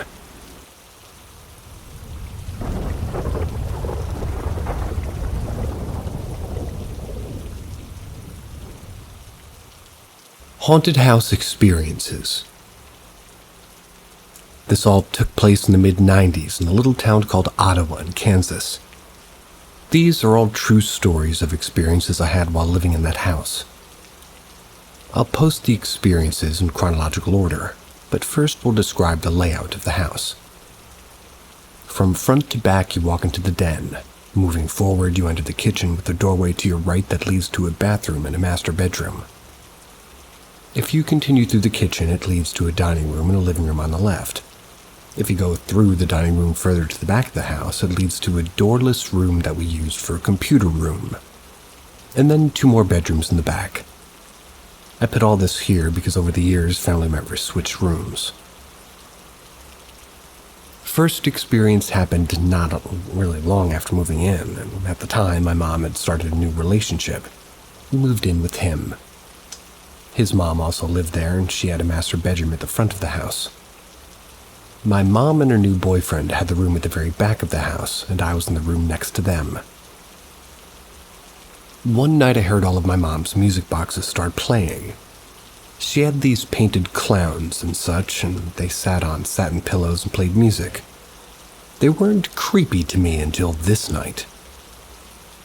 Anyways, I hear them all going off, and in my kid mind, I'm just pissed that my mom's in there playing when she just told me it was bedtime. But they just kept playing all at the same time. It was years later that she, my mom, finally told me that she was not playing with them. Experience 2 is probably the scariest experience of my life. I was still in one of the back bedrooms, but by this time my step-grandma had moved out, so my mom and her boyfriend were in the master bedroom at the front of the house. I was alone in the back. I have siblings, but they were back and forth between my mom and dad, so at this point I was the only kid there. My mom and I had just come home from Walmart, and she'd gotten me The Nightmare Before Christmas on VHS. Yep, showing my age. It was late, so she said I could watch it the next day. So I put it on my dresser and went to bed. It was still wrapped in cellophane and still in the Walmart bag. As I was falling asleep, I heard the plastic of the bag, and even with my nightlight, I couldn't see anything. I was scared though, so I gently tossed my big white cat Muffin Man onto the floor at the foot of the bed in hopes that he would scare whatever it was away. Instead, he took off like a bat out of hell. I kept hearing the plastic and was literally petrified. I couldn't even scream. I was in so much fear. I eventually woke up, and when I did, the movie was out of its case and on the floor. I simply can't explain how. Experience 3. I had a friend staying over, and this story still gives her chills. She had recently lost her mom in a car accident, and this was another attempt of her sleeping over. She would try, but she missed her mom and just wanted to be with her family. But this time, she stayed the whole night. The experience itself wasn't scary for me, but I had a poster of the Crow. It was my first poster ever and I loved it. But when I woke up, it was tacked upside down. I wouldn't have done that to Brandon Lee. And when my friend saw, well, she just turned white, never spent the night again. So I know it wasn't her, and at that time my little brother was living with us again, but there's no way he could have reached the tacks at the top of the poster. My fourth experience was probably the second scariest. We had cats, Muffin Man, still loved me, but one day, middle of the day, my brother was down the street playing football at the school and I was home alone with my mom. I was in the computer room and she was in the kitchen. The day before, my little brother had been pretending he had caught an alien. He had a huge plaster E.T. piggy bank that was probably 1, maybe 2 feet tall. It was ridiculous, really. But he had a rope tied around it because he had caught it, you know. So at the computer, and all of a sudden I hear a loud crash from the rooms in the back. And here comes my cat Jera with the same end of the rope tied around her tail. Mind you, Jera was a tortie. They're kind of known for just being all around crazy. But for anything to keep that cat still long enough to tie something around her tail is kind of mind-boggling. But something did, and broke off E.T.'s head in the process. I can't explain any of these experiences. My mom ended up having a priest come in and bless her home. He stole my stone collection and my dream catcher. Still pissed about that. But we did a little bit of research and found out that the property had burned down. I can't remember the dates now, but I don't think the spirit was demonic. I think it was a little girl named Margaret. Curious what everybody else thinks. I'll do a little digging and see if I can find any information about the fire.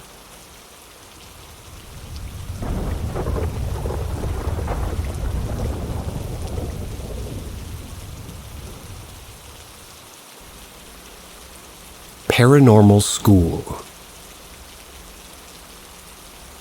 My friends and I, who I will refer to as A, E, S, and D, if necessary, have been getting into paranormal investigations over the past few years. We aren't professionals by any means, nor do we claim to be. It's just something that we enjoy doing whenever we're all, able to get together. We've gone to a few supposedly haunted locations and done some investigations, but nothing prepared us for what we would experience in this story.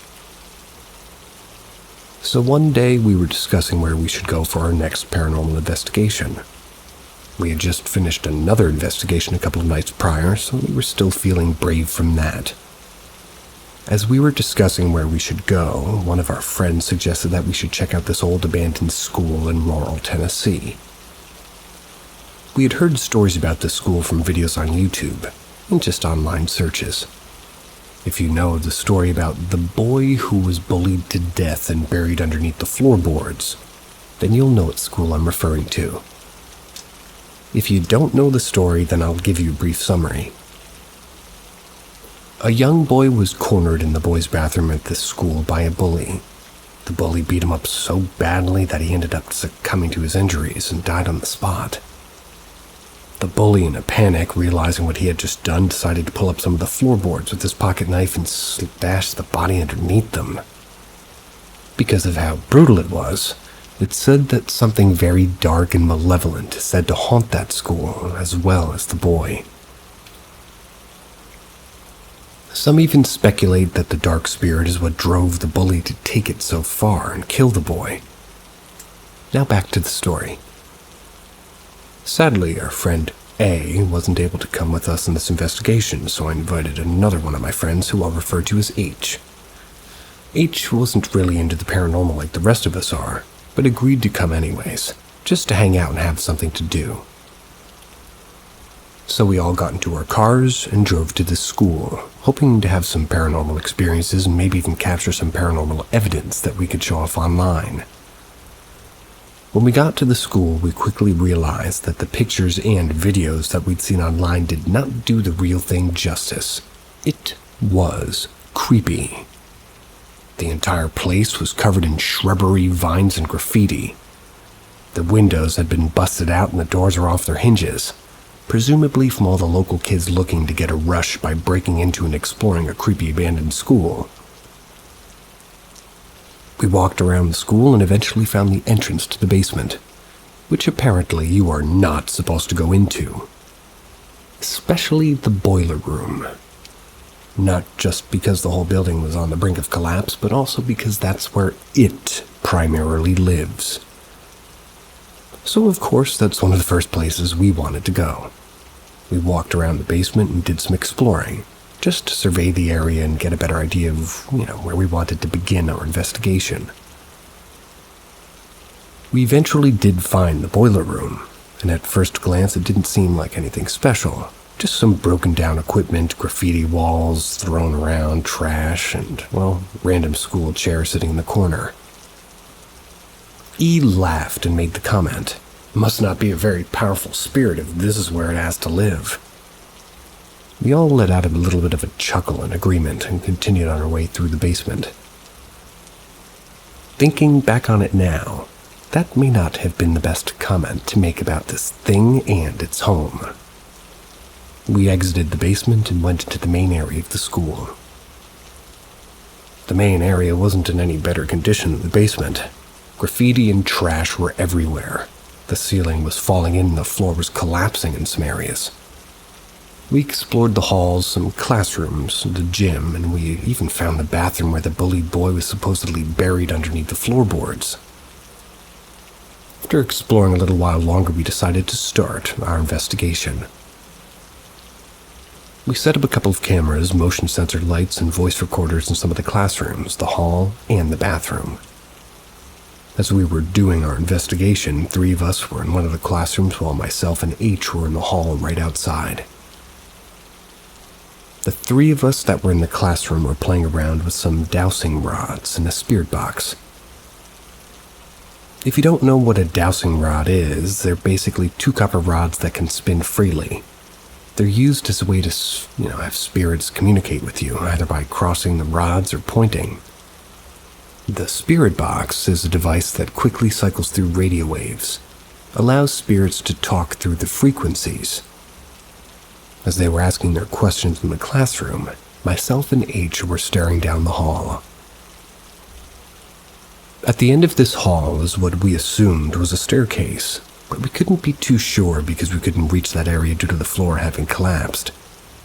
As myself and our friend are looking down this hall, we heard a loud bang come from the far end where the staircase was.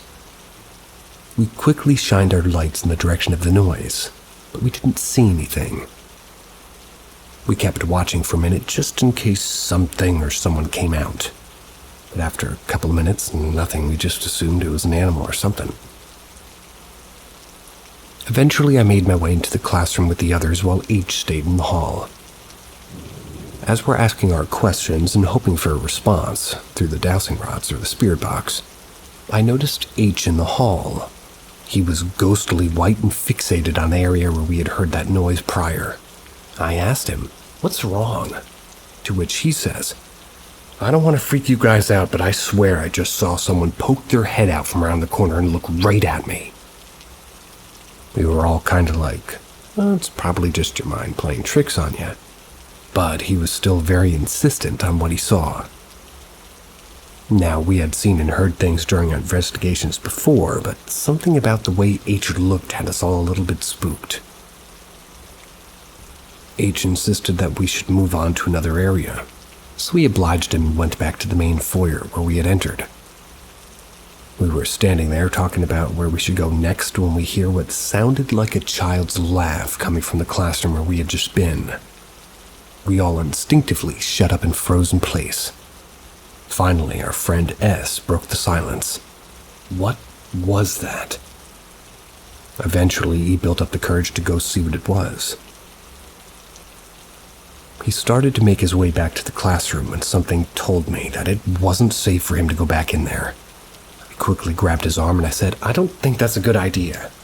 To which he brushed off and proceeded to head toward the classroom.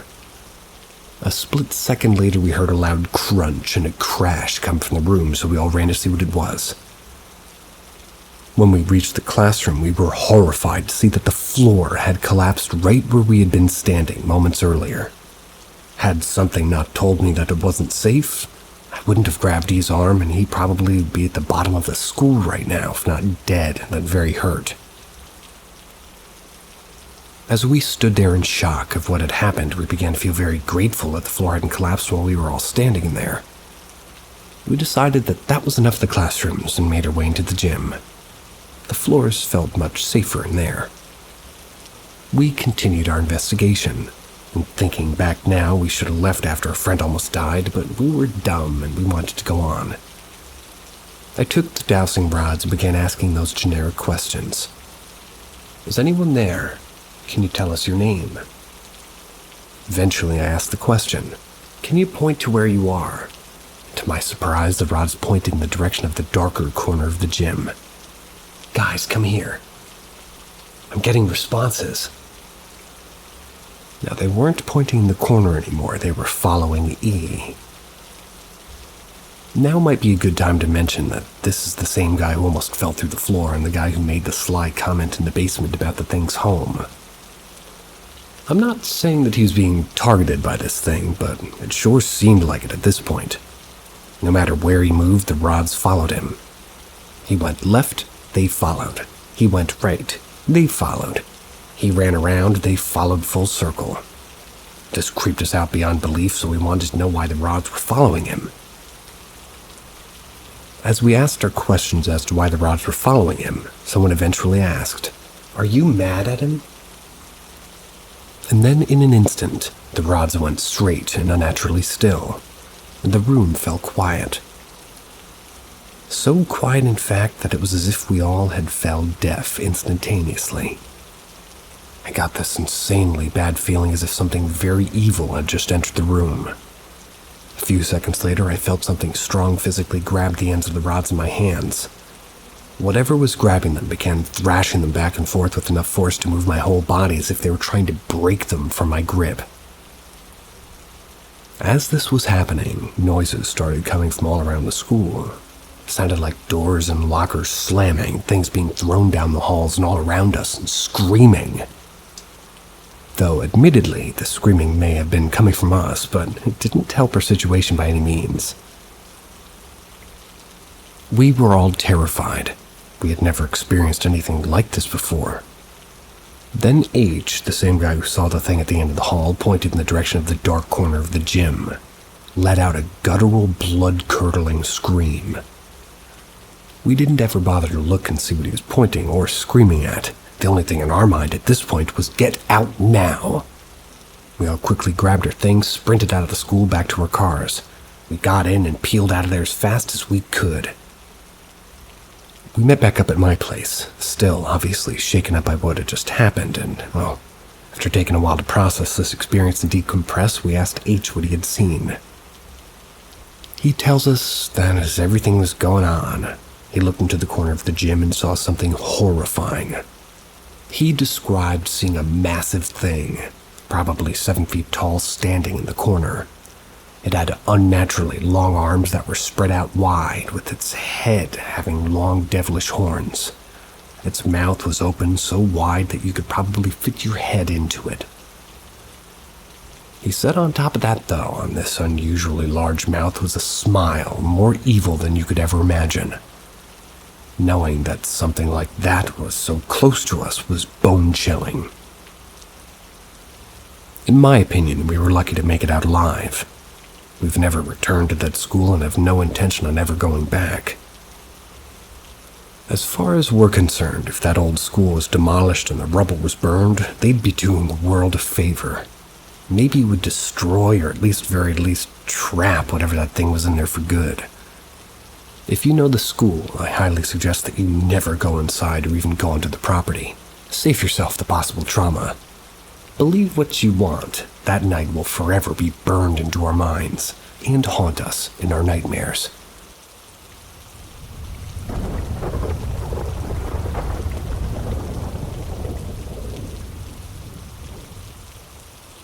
I saw my late father in my dream, and I'm terrified. I lost my dad when I was 16, just short of my 17th birthday from pancreatic cancer. Over time, I've had some experiences smelling his vape smoke, though we don't have his vape or anything like it in the house. Hearing his voice and the typical signs you get from a deceased loved one. But this time was strange, and I've now had a sign from him since. Or rather, not. It's been a few months, and I thought I'd share my experience here. I got home from school and work one day and decided to curl up in my father's recliner and take a nap. Though I woke back up in my room. I knew nothing was right, and I was slightly conscious. My ex-girlfriend had gotten up to go across the hall to the bathroom. I then see my mom standing at my desk, seemingly looking at something. I couldn't tell what. As I'm sitting here confused, my ex comes back into the room and gets in bed. Not noticing I was even awake, my mom's heading over the bed, her not noticing either. Even after saying, "Mom," a few times. At this point, I'm basically sitting up when my dad walks in. I start flipping out, crying and screaming, and I knew this wasn't right. I knew that he was gone, and there was no reason my dad should be there. My ex starts asking me what's wrong and tries to calm me down as if she doesn't see my dad or my mom really standing in front of the bed. I yell, "I can fucking see my dad." No sooner than I finish that statement does my dad speak. It's the most heartbreaking shit, isn't it? My dream then ended and I woke up, terrified and sad, and I think this dream more often than not, I'd like to admit. I have no idea what it means.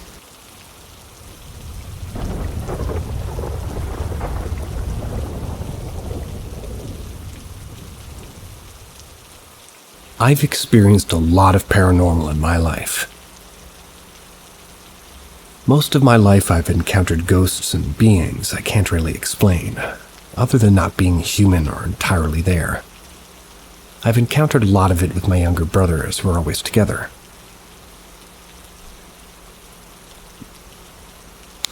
It started around when I was 15. I started noticing when I was home alone I'd hear faint voices. Sometimes feel really cold chills for no reason. Later on, this became kind of way more visual, even to adulthood. Then one day, me and my brother, and we'll call him Cole, were home alone. We lived in a big one-story house, so I asked him if he would follow me to the bathroom. I had a creepy feeling. So he did. As I was doing my business, he saw a reflection in a picture frame and told me that somebody was in our old playroom. I got up to check it out, and there stood a man, transparent, made of this strange matter that seemed to have properties similar to being dense as smoke. Yet it evaporated into thin air like steam. He was staring at my wall with a stone cross pendant I'd put there. The craziest thing is that this thing levitated towards us and we ran out of the house screaming. This was a long time ago. But me and my brother seemed to encounter these ghosts, creatures, or beings pretty often. Even till our late 20s. Every time we had the chance to get evidence, our electronics die or turn off. And when I see them, they're usually like missing facial features or of only one. Mostly eyes or black pits. Second, some are transparent and some aren't. Weirdly, most always, they're made of this weird, smoky substance.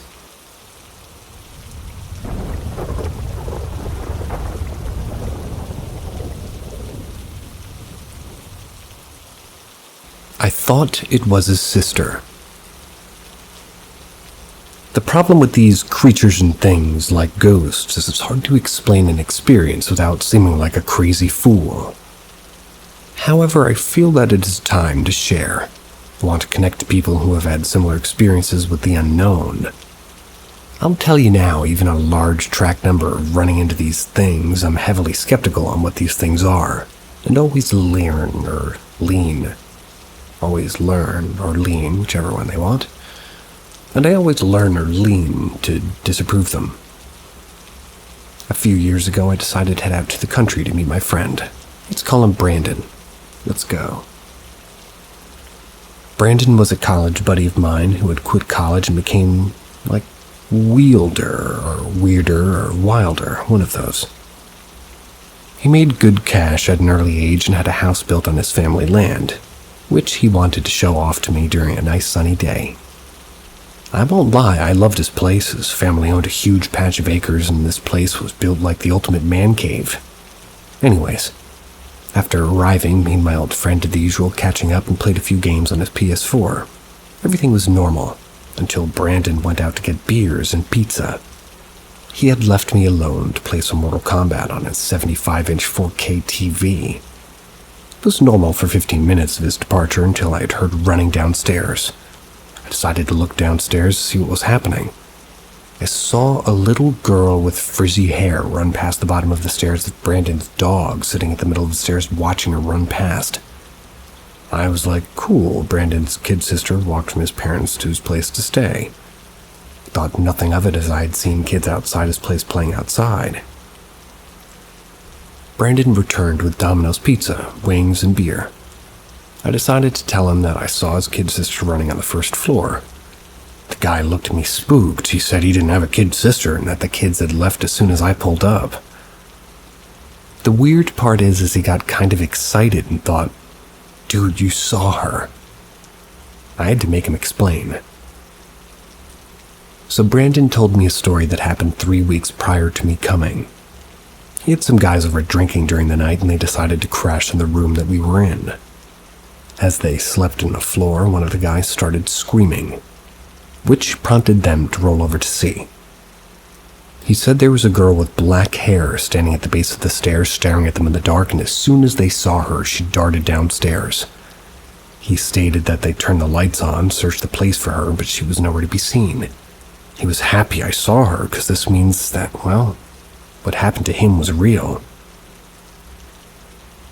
When I analyzed the event on my own, I noticed that there wasn't a back door to the house, and when the girl appeared, there was a lot of dust that looked like smoke as she ran past the stairs. Usually, ghosts or entities always seem to be made of this smoke that's been kind of sharing properties of mist. Strangely, she seemed so solid and full of saturation that when she ran past, it really made me think, was noticing that the dog seemed confused when he saw it too. This was such a strange event, as they didn't live in the neighborhood, so there was no neighbors. This event is still such a mystery to me.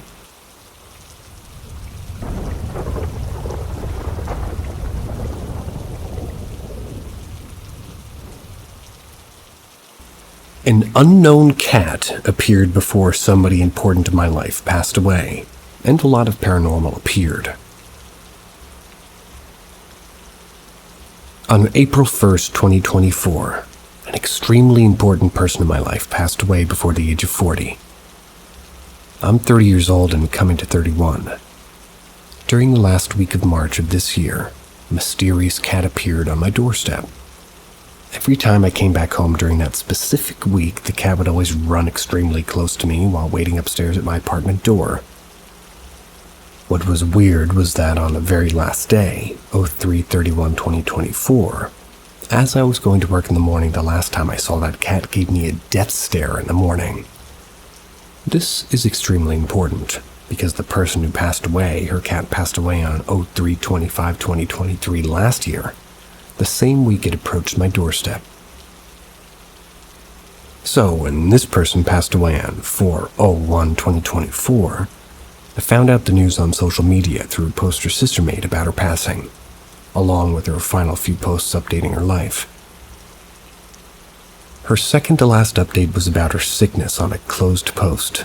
It was 10 days after my birthday, 09/02, which is 09/12/24. So many dates. Which is 09/12/2024.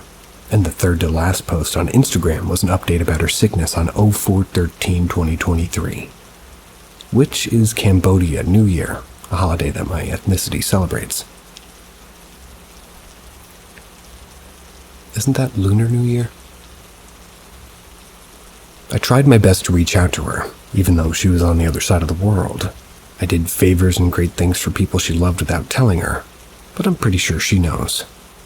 This person changed my life because she allowed me to work with amazing people in Tokyo in the Japan fashion industry. She loved the work and brand that I did because I did things out of love and faith. But when I was losing faith in myself to brand this year, my guts felt like the direction I was going in my life this year, working with people from the underworld and not focusing on the project that got us working together, was driving her crazy. But I can't assume that. When she passed away, it broke my heart on April Fool's Day. I cried a lot to the point that many people thought I was crazy. But my close friend told me, "The person who passed away chose you to be your favorite. And now her spirit is guiding you to do great things and telling you to take your life more seriously and to embrace where you're from." I wasn't a believer in God or spirituality, but this recent death has made life crazier and crazier. So when it was Cambodia New Year on 4/13/2024, for the first time in my life I saw a triple rainbow. It was partly raining. I noticed that many of my bad habits that I was doing started to make sense. How crazy I sounded. I hope people understand this post. I mean, she understood that I had a complex past, looked past it, and was the first person to believe in my fashion career, offering me a lot of advice. As Cambodians, we're spiritual people, and the people who passed away as Japanese. I've heard that Japanese people are extremely spiritual and deeply faithful. I know I sound crazy, but life is beautiful and real. You got that right.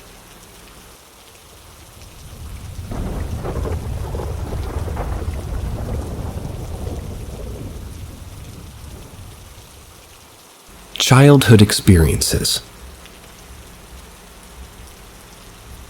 So I've never shared this with anybody except my wife and my mother.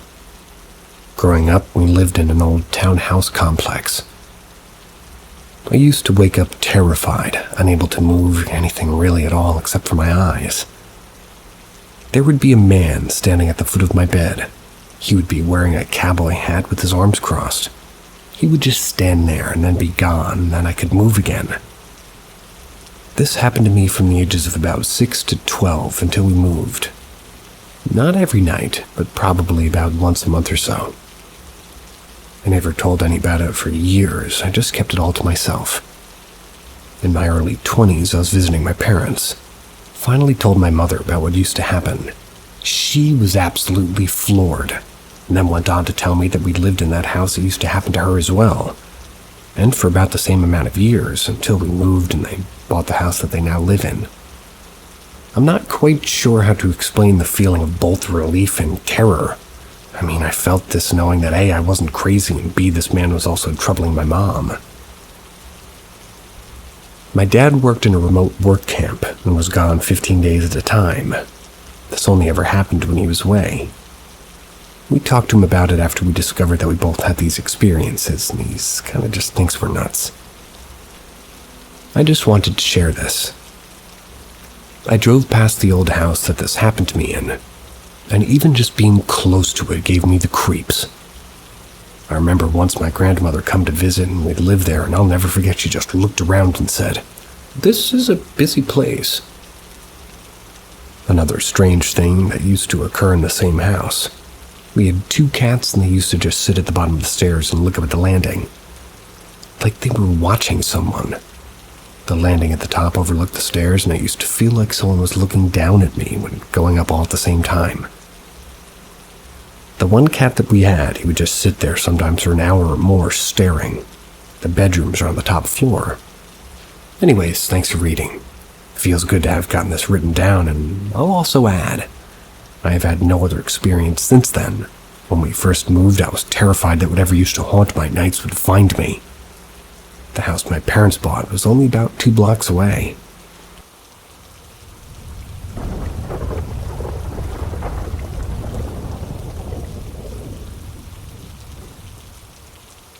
My girlfriend's experience. What do you guys think?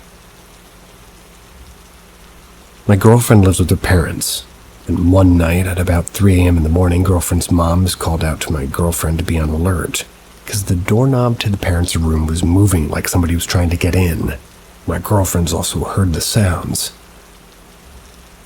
Her father wasn't home, so they didn't come out thinking somebody has broken into their house, and in the morning they searched the house for any clues about what's happened. Nothing's been stolen and all the doors have been locked, including the windows.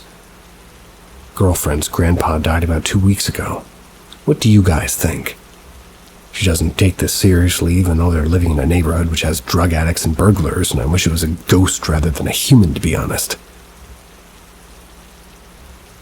About a year ago, there's some instance where the ceiling of their house produced, I don't know a correct word, sorry about that, an unknown sound like somebody walking or things like that. Her father checked by using a flashlight, but didn't see anyone. My girlfriend's told me that she used to see a white spirit in her house. It didn't do her any harm, but she felt a presence, and whenever she wanted to do little things would happen. Like if she wanted to find a lost book, the book was on top of her table the next day. Things like that. She got afraid of it after some time and gave her holy water and a rosary, and after that, nothing like that ever happened again. Sounds like a helpful ghost to me.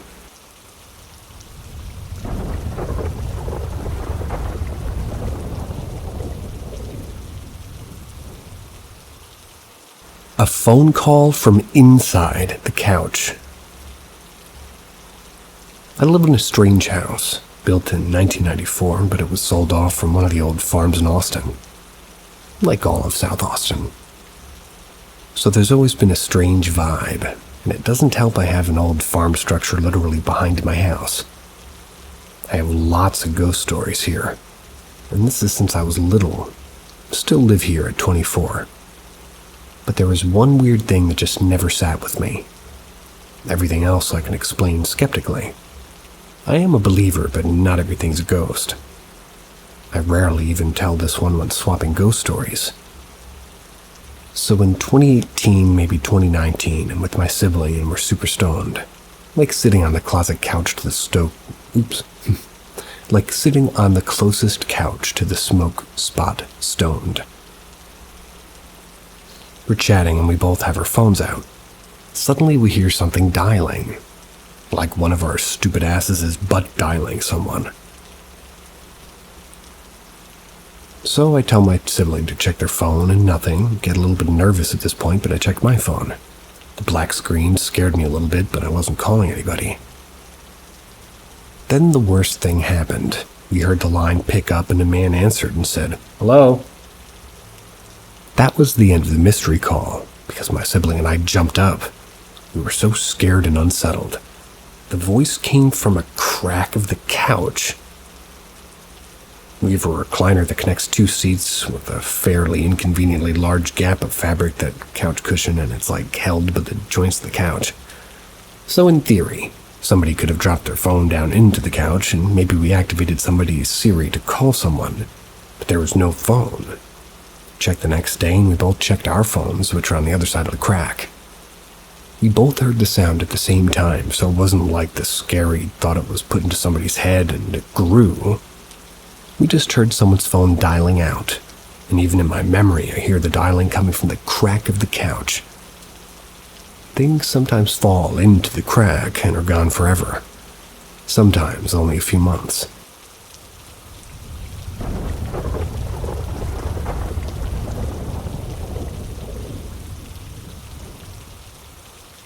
'1800s farmhouse turned to daycare. I used to work at a daycare that used to be an old farmhouse built in Texas. It was in the hill country in the mid-1800s. I worked there for about 8 months, and I had some crazy stories from it. The original house was a 2-story wood building. The stone stables not even sealed, plus an old well. Then they added on 2 other houses as the family expanded. Simple 1 room and a bathroom. Half the family was also buried on the property. There's 5 or 6 graves there, I believe. Some of the people there are D.B. and his brother Calvin. William Sabra died in childbirth in the main house.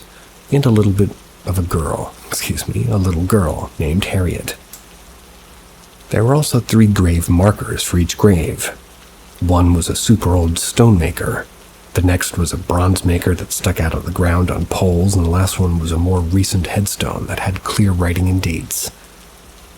The kids at the daycare would love to walk around the cemetery, which was surrounded by a waist-high stone wall. Just some setup of scenery before we begin with the haunt. The daycare had been at this location since 2019 or 2020, right before the pandemic started. The stories from teachers and children started to pile up. Kids would ask us about the woman upstairs and a little girl who would vanish. The woman upstairs got so bad that we had to tarp up the stairs, really, so kids would stop looking up there and talking to nothing. We were all scared of the attic swell. I started in the baby room, which is an add-on to the main house built in the 40s. I closed in the I closed in the beginning, so for the last hour or so of work, I would be in there alone in the house with 1 or 2 babies. It wasn't too bad in the first few weeks. Most of that happened was babies pointing to the same corner with a eyes open, mouth open face. A few creaks and groans and normal old house stuff. But one day a baby was sitting by folding doors. And they connected to my room to the main room, and the door popped open and slammed the baby to the ground. Got up and stuck my head to the door and yelled at the kid who just attacked my baby, only to find the room empty. So I picked up the little guy and we sat out on the porch until his mom came. But then I switched roles and I opened up the toddler room, which was a mud bunkhouse added last, in the late 80s. I opened the center at 7 a.m. and then had about an hour being alone before another person would step foot onto the campus. The change was spooky. It would be dark when I'd pull up as I would start opening the doors and unlocking everything. And I swear each time I'd enter a room, it was as though I was interrupting a conversation about me. I would long for a parent to show up just to show I have some company. Early in October, I took my ex by to help me with some things around my classroom. When halfway through, we went to take a brain break and walk around the property. We walked to the graves and then down to the old creek bed. We admittedly started to get kind of hot and heavy when I heard a woman shushing a man to calm down. I also heard a little bit of a kid playing, so I stopped and we began to sheepishly walk back up. I thought a family had pulled up to plan the property over the weekend, as the director would approve of that beforehand if they ask. Once we rounded a tree and hit the open part of the hike down to the graves, the voice stopped. I asked my ex if they heard it too. He told nothing. So that Halloween we informed the director that we would be hosting a ghost hunt. I went through a ghost hunting phase and we had a lot of equipment. So my ex, myself, and 2 coworkers went after dark to see what was up. First thing, the property was so dark. It's far enough away from town that there's no light pollution and there's no streetlights either. As we sit in the main room, we ask them if they know who we are and if, what we're going to do there. They do. They don't like how we're spoiling the kids, apparently. Big corporal punishment supporters. But secondly, as we asked them to join us, the back door to the mudrooms opened, and then we heard footsteps as they stopped right in the archway of the main room. Then from above, we heard even clearer footsteps walking across the attic and stopping at the stairs. We asked them to come down, and step by step, the stairs creaked under some invisible weight. They stopped right outside our circle. The entity could spell names of children at the daycare, and we could correctly verify the schedule that we ran things. We stayed for a few hours before we all got nervous and split. Little did I know that night, one of our farm cats, Cola, had gotten locked in the baby room, and when I went to unlock the building the next morning, the black cat jumped out of the seat that he was on and ran right into me, scaring more than anything else had ever scared me at that school. Ending with the cat. Nice. See ya.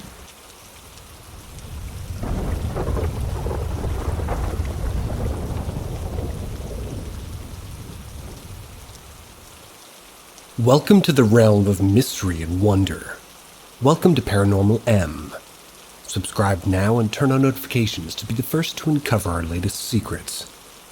Get ready to be amazed, intrigued, and perhaps a little spooked.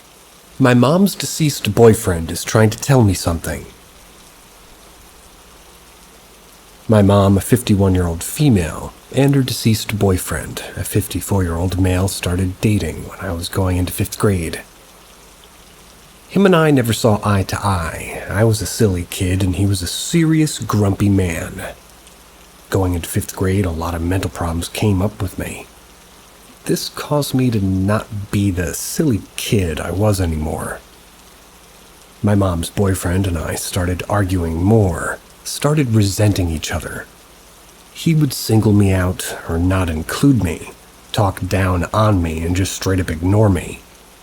I did the same. My mom didn't really care. She had a habit of choosing men over her children.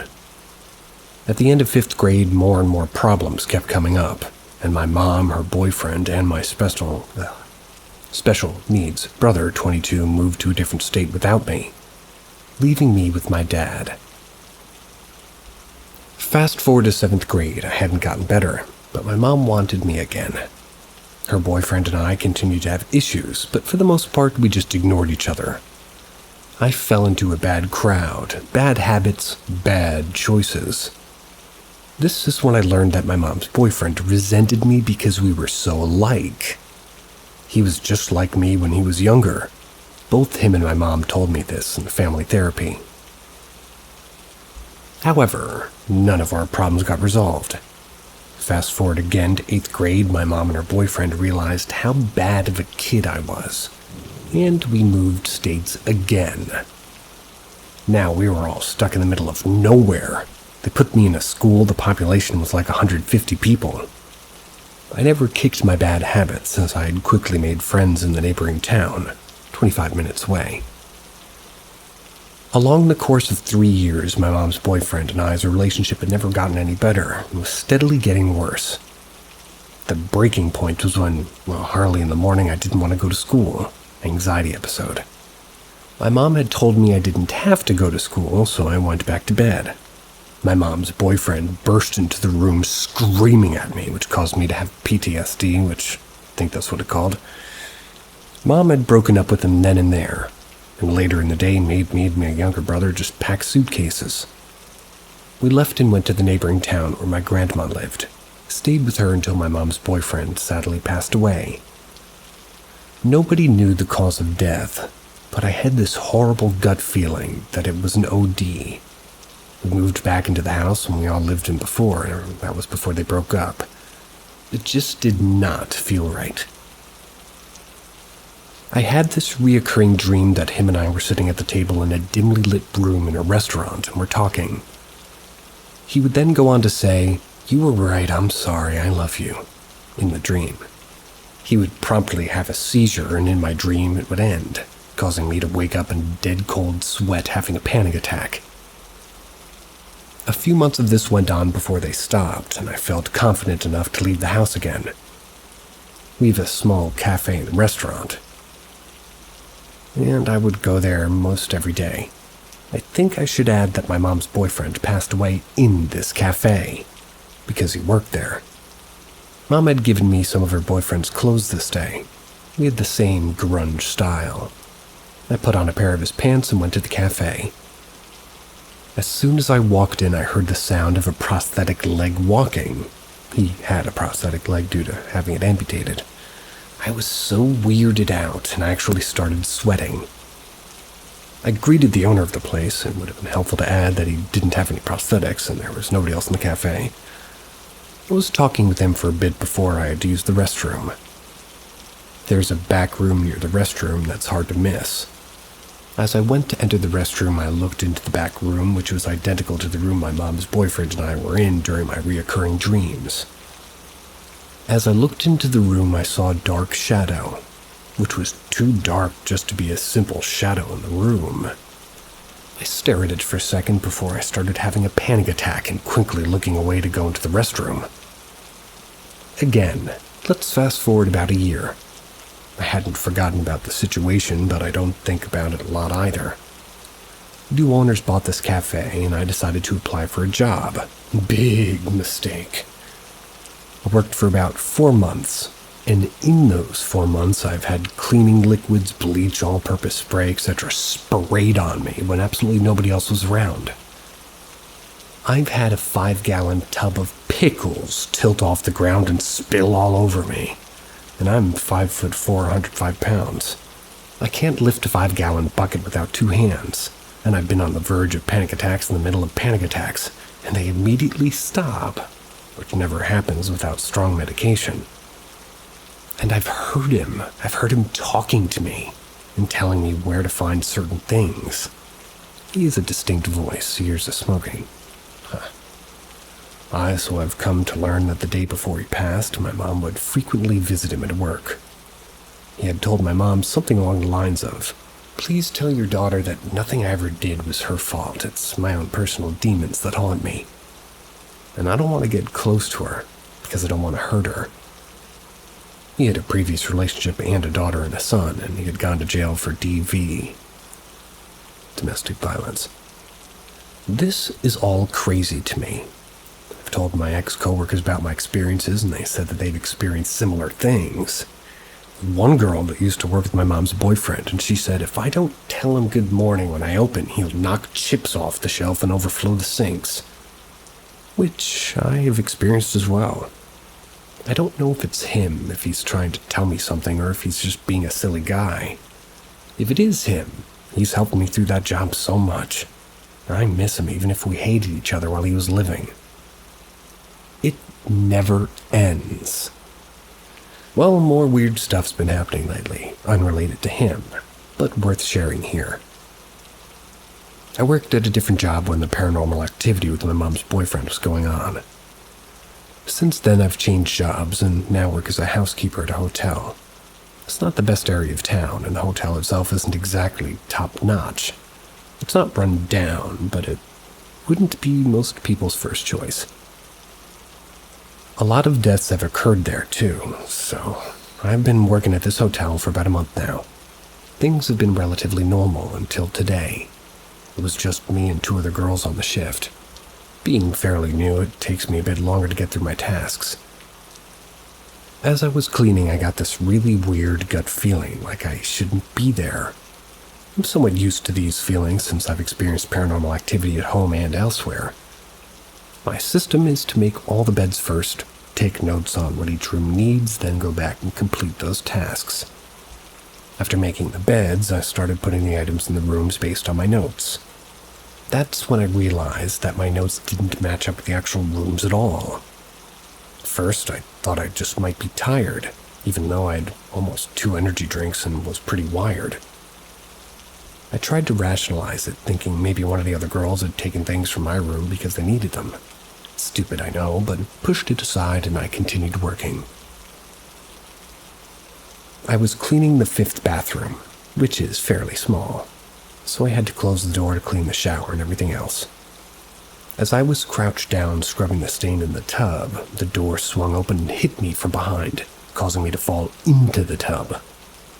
I thought it was one of the girls being rude, so I stood up in the tub and the door slammed shut. These bathroom doors don't close, unless you physically close them. Shaken up, I got out of the tub and opened the door to see who did that. The main room door is right next to the bathroom, and as soon as I opened it, I came face to face with a weird-looking shrunken head thing. The head was normal-sized, but it looked distorted. As quickly as I saw it, it disappeared, but moved behind the door. I was freaked out, but thought maybe it was just a person looking for something or someone. So I went out into the hall, but nobody was there. The other girls were downstairs, didn't hear any footsteps or anything, but I tried to continue working. The same thing kept happening. Whenever I opened the bathroom door after cleaning, I'd come face to face with that shrunken head thing again, and it would disappear just as quickly as I saw it. When I was done with the rooms, I went to put the cart back in the maid's closet. The door was wide open and the light was on, so I figured one of the girls had forgotten to close it. As I took the trash off to my cart and set it beside the doorstop that keeps the door open was where the carts were. The closet door has to be held open with that doorstop or it'll close. Even though I was wired from energy drinks, something felt off about the open door without the doorstop. As soon as I thought that, the door slammed shut. The lights turned off. We're supposed to restock everything for the next person, but I just got the hell out of there. The trash bag wasn't where I'd left it, but I tried to stay calm, thinking maybe one of the girls had taken it out for me. Downstairs, the bag just was sitting next to the exit, and at this point I was scared again, but I grabbed my clipboard and drinks and took the trash out. When I tried to go back inside, my keycard didn't work, so I had to go all the way around to the front entrance, down the hall to the exit and vending area and grab my stuff. With my headphones in and music playing, something made me look up, and there was that shrunken head thing peering around the corner while I was in the middle of the hallway. This time it didn't move until I started walking again, but I also heard footsteps along with it.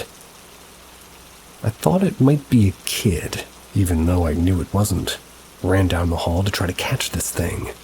I heard footsteps running up the stairs, so I rounded the corner toward them, but there was nothing, just the sounds of footsteps going up.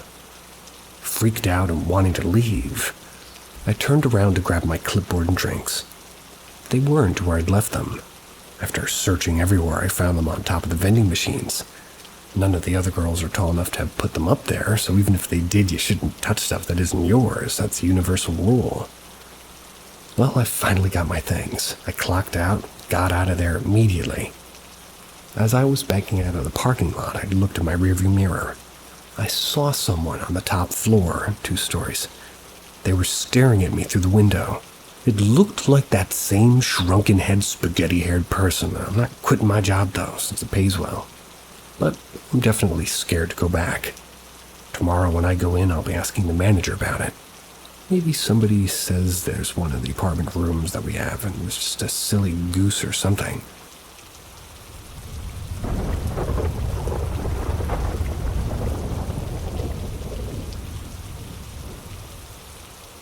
I saw something I cannot explain.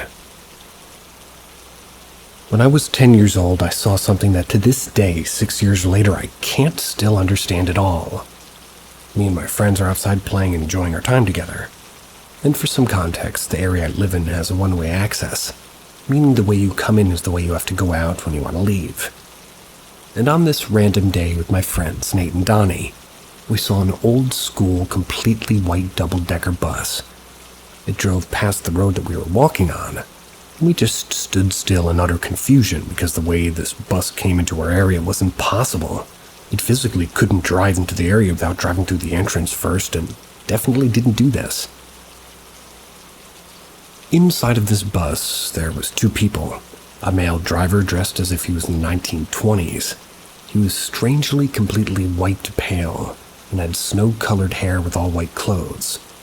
But he wasn't the most interesting person on this bus. There was a woman extremely similar to him in that she was completely all white too, but she was a passenger, and she was acknowledging us, waving at us. I was completely dumbfounded. I just stood there in awe. I know it doesn't sound like it was that much of a spectacle, but I can't explain. This bus has an aura that's completely captivating. These people on the bus did not seem threatening at all. They seemed benevolent and had a feeling of warmth about them. This whole situation must have lasted maybe 5 seconds at most, and it was a lot to take in, especially in such a short amount of time. And out of nowhere, as the bus went past us, it just suddenly disappeared. I can't explain it. It didn't fade away, it just disappeared. I hadn't told anybody this story until I recently told my mother, and unlike me, she's very much a believer in the supernatural. And she told me that around the same time she had a dream about her late mother that died in the month before I was born, saying to her, "I have to go, I have a bus I have to catch." I know it's a far-fetched theory to assume it was my grandmother, and I don't even know if I believe it in all honesty. But all I do know is that I definitely saw something that day, and whatever it wasn't normal as we know normal. Does anybody with more knowledge on these supernatural things have any theories on what me and my friends saw that day?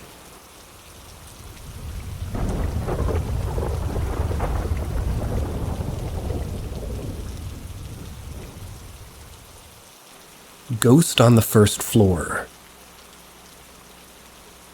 Background. While still a young teenager, my family and I moved into an old farm. Nothing creepier standing out, literally just an old farm. The main farmhouse was bigger than most average houses here. but not overly grand. It was divided into a ground floor and a first floor, with access to a storage under the roof. It was located about a 1-hour drive. That's a weird way to say hour, me. It was located about an hour drive from any major city, and about 20 minutes from the local village. When we first moved in, the plan was that my little brother, 5 years younger, and myself would have to share the first floor by ourselves. First floor consisted of all that we could need: a living room, a playroom, 3 bedrooms, a toilet, a bath, and a semi-long hallway. Ground floor had a kitchen area, a great living room, dining room, and office, a master bedroom connected to a toilet and bath. And for context, my father was a great man, and a no bullshit, see it to believe it kind of guy. Even though my family have never denied spirits, fey creatures, or gods, we like to turn to our logic before turning elsewhere, because most things can be explained by wind, temperature, and weather. But we have had moments where we lacked explanations, and this is one of those moments. And please, if anybody has any idea on how the sounds of footsteps can appear as loud as your own, please explain, because I truly would like another explanation than, "It was a ghost." Story. As I mentioned, it was a good place for family of 4 to divide themselves into. But already from day one, no one, not even my father, wanted to go upstairs. When you stood at the stairs and looked up, you just felt unwelcome, like you were in the wrong part of town kind of a feeling. At first we tried going up there, my brother and I, but we couldn't be there for more than a few minutes without bolting downstairs again like somebody was after us. So despite the whole first floor being empty, we rather wanted to stay in the office and sleep in our makeshift beds. My parents didn't even want to use the first floor for boxes. They were all just piled up against the wall in the office and the living room. Life goes on despite a creepy part of the house, and a week later we're all gathered in the living room for some TV time. We always did this once a week at least. It was a nice relaxing time. Until suddenly we heard footsteps above us from the hallway. We all just sat still listening, kind of disbelieving it and kind of wondering if somebody had gotten in through a window. My father made a sign for his mouth, got up from his chair, grabbed his sword. I guess he wanted to give whoever it was a good scare. Then he continued over to the stairs, made one last look at us, as in, "I got this," walked up the stairs. We could hear how his footsteps and whoever was in the hallway was going to meet up where the stairs and the hallway met. Then, as you would expect, a loud war cry from my father, shaking the house, and then silence. Nothing. My father returned confused, disbelieving the whole scenario, and then, with confused words, "There was nobody there." He set the sword in its place and returned to his chair, staring blank at the TV. With renewed courage, my brother and I tried the day after going back up there, and for the first time we had lived there, we got all the way to the living room in the end of the hallway. Seems stupid, but for us at the time it was truly an achievement of true courage. I remember the room was filled with dread and flies everywhere from an enclosed smell. We was there for about 30 seconds. Bam! Something like a train running past us hit us in the chest.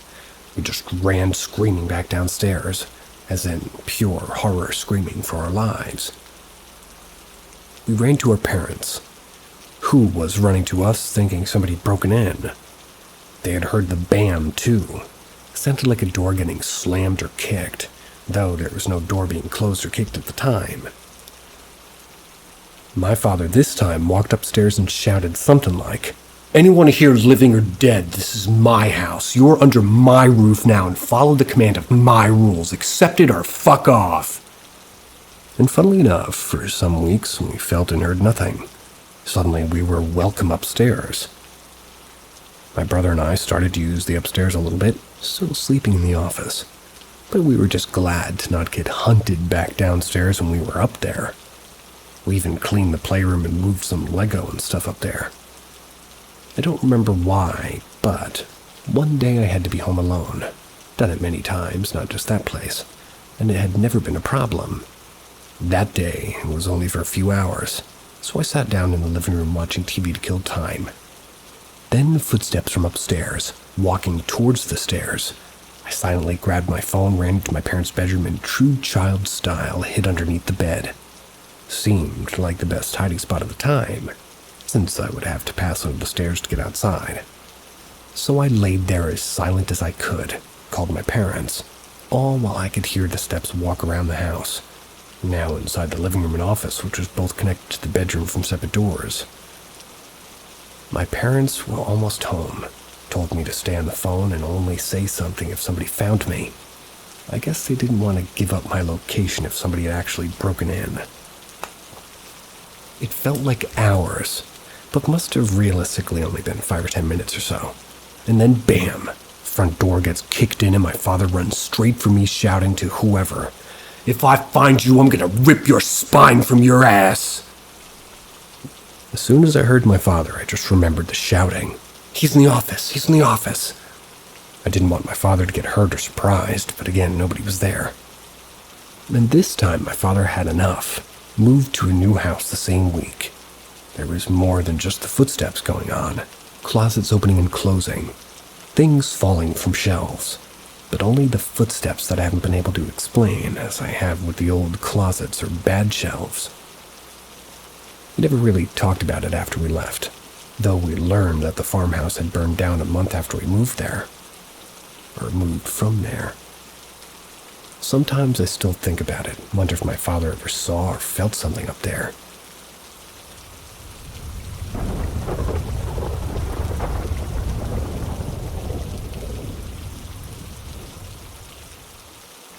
The most haunted road in New Jersey. Clinton Road. This was a couple of years ago. I was still in college. I worked at my local high school in South Jersey on night shift for some extra money. But unfortunately, the hours meant I didn't really get to have a life during the week. So anyway, I get a call from my friend group on a Friday before I headed into work. They were saying that they were going to explore Clinton Road, which was known to be the scariest road in New Jersey. Obviously, I couldn't go, so I told them to let me know how they made out. Later in the night, I get a call from them in a panic. They were saying all these crazy things happened to them. They described what happened to them and how they threw coins over Ghost Boy Bridge, and how they came back with a ghost truck following them, and the feeling of being watched. Thought they were just hyping it up because I missed out, so I was decided we'd all go the next night. But this time I got to see it for myself, something I'd regret for the rest of my life. Us being from South Jersey, Clinton Road is a bit of a drive for us. About 2 hours. So there's plenty of time for us to get all hyped up and spooked out. Now I can only describe myself as the manly man of the group, being 6'5", 260, especially back then. I had the persona of, it's all made up and nothing will scare us. Boy, was I wrong. Right when I get there, the entire vibe changed from, we're all gonna be spooked, to, wait, this is actually pretty damn creepy. The road's in the middle of the woods, houses few and far in between. The first thing we see when we get there is a small mini castle-looking building, best way I can describe it. And because of the far ride, we all had to pee. So I went to the left, friend 2, Joe, went straight, and friend 3, Har, went to the right. Friend 4 was female, stayed behind us on the road. After I was done, I immediately walked back along with Har. But we noticed Joe walking toward the creepy building. I start shouting, asking what he's doing. He turns back around with a look of shock. Me, being completely confused, I ask what you're doing walking there. Joe swore up and down that I was actually behind the building, waving at him to follow me to the building. So naturally, we're all getting freaked out. We pull up to the bridge, Ghost Boy Bridge, and I check everybody for coins to make sure they don't fake it just to scare me. We all throw the coins, nothing happens. See guys, it's all in your head, let's go. So we all start walking back to the car. Cling, cling, cling. I hear the coins hit the road. We sprint back to check and we find the coins laying in the road. I was 100% convinced that they were just messing with me, so I had the idea to mark the coins so they couldn't fake it. I threw the coin in the water, waited 5 minutes in silence. Nothing. See guys, let's go. Cling, cling, cling. I hear the coins in the road. I walk back. I'll be damned. It was the coin with the same exact markings that I put on it. I'm extremely freaked out at this point, so we decide to go. Driving down the windy road in a newer sports car, we're all freaked and just want to leave. We see headlights appear behind us, seemingly out of nowhere. Didn't see them attached to a vehicle. I'm no car expert. But I'd bet my life that there were lights on an old truck getting closer and faster. As closer and faster as we went, Truck bends at fast speeds that even a new truck wouldn't handle. Suddenly the light disappear. So now, all in a panic, we decide to pull over and map our way out. Dead silence. No light except our headlights in the woods. We hear the typical woman ghost moan. And of course, what came with it was the typical woman in a white dress standing in the woods right next to our car, and she let out the loudest scream I've ever heard. We're screaming at this point to get out of Dodge. Once we make it back to the main road, we decide to dig a little bit deeper on this road. Apparently, the ghost truck tries to make people crash on Dead Man's Curve. There have been numerous bodies buried there from the famous murderer, the Iceman. On our way home, we were so ballsy and wanted to go back again the next night, Sunday. We suddenly pass an old rundown church that looks like it hasn't been used in 50 years. And of course, the sign left out front, "You need Jesus on Sunday." Safe to say that I never went back, and even up to this day, the friend group still refuses to talk about what happened that night on Clinton Road.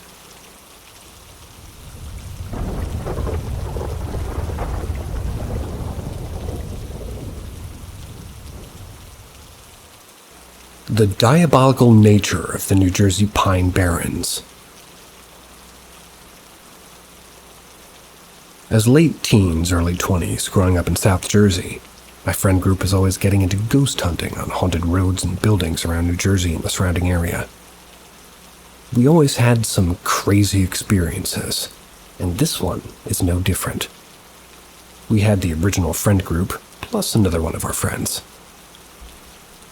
One night, brainstorming what to do, we decided to go on a little ghost hunting trip in our area. Everybody knew of our friend group, and as the ones that would always be getting into these kind of things, we would always be getting tipped off by other friends outside the group as to what places to go check out. We were tipped off to do a little haunted road, not far from us, and decided why not, it's better than nothing. So we all hop in the car, start the little trip toward the road. On the way, we happened to see a Wawa, which of course we had to stop at. Per usual, we're always hyping each other up to see if we could spook the others. While waiting in line, I'm messing with one of the friends that's not in the ghost friend group, saying, "You're scared to go." When out of nowhere, we hear, "What's the little one scared of?" I say little because the guy in the friend group were all abnormal-sized humans, with the smallest being roughly 6'3" and 240, where the little one was just a normal-sized typical guy. These guys straight up looked like they just didn't belong there, some backroads Texas chainsaw-looking fellas. We explained to the guy and his friend that we're going ghost hunting on the road. And simply put, they said, "That's not scary. You really want to be scared? Go here instead." So we leave the Wawa, and hesitantly, we all agreed to actually go with the new hunt instead of on the first tip. So we get there, middle of the woods. We notice that there's trees cut down and lying on the sides parallel to the road. Deeper and deeper into the woods, pitch black, and the nervousness is really building. We pull up to this monument to commemorate a plane crash that had happened there years ago. Dead silence, pitch black. Only the light shining from the moon was our light other than the car lights. To put a little bit of fear into us, we dared the driver to shut the lights off. Big mistake. So he completely shuts the car off. A few minutes go by and we see this absolutely massive, and I mean massive, shadow crawl from behind the statue. It started to narrow and toward us. And when I say massive, I'm 6'5" and 260, and this had me looking like a third grader. We all start panicking, zoom away in the car, a bit disoriented. We didn't realize that we were driving deeper into the woods to where we'd hit a huge sand opening where there were many ways to go from there. We decided it was best to turn around and try to map our way out. While doing so, our radio cuts out to almost like old-timey music. I happen to look up in confusion seconds after I see a white face. Not a typical white face, but almost like a Jabberwocky's mask. Zero expression. And almost a see-through body, if that makes sense. Just a face, and then another and another. Now, I don't know if it was us just being disoriented and seeing things, or if this was really happening. We all scream in unison, "Let's get out of here!" So, we fly out of the sand back on the same road where I mentioned the trees earlier. Only this time, on our way back, the trees weren't parallel to the road, but actually in the middle of the road, blocking our exit. The driver, Joe, in a sports car, mind you, tells us, "Hold on." And we're driving on the side of the road next to the woods in what I can best describe as defying gravity to make our escape. Now, I don't know for certain if this place is legitimately haunted, or if we were set up by those two guys earlier in the night. But two things are for certain. One is I'd bet my life that it's a combination of both, a haunting and a setup. And two, I'll never go back there again to find out.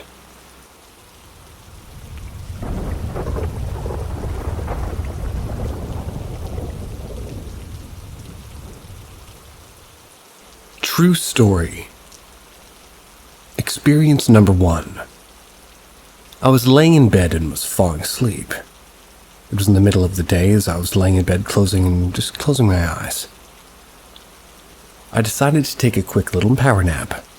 When I woke up, I couldn't believe my eyes. It was a white male figure with black hair, black eyes, and yellow teeth. I was so shocked I literally couldn't move. This entity was extremely upset. He growled and yanked the covers off of me as I shut my eyes and I passed out.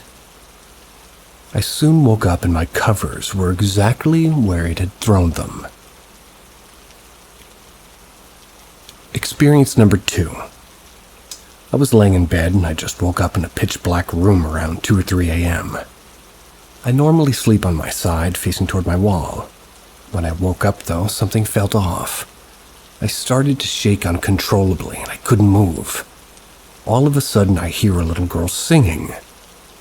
Sleeping and singing, if you're listening, you are now dreaming. Soon after that, it felt like an earthquake hit my house.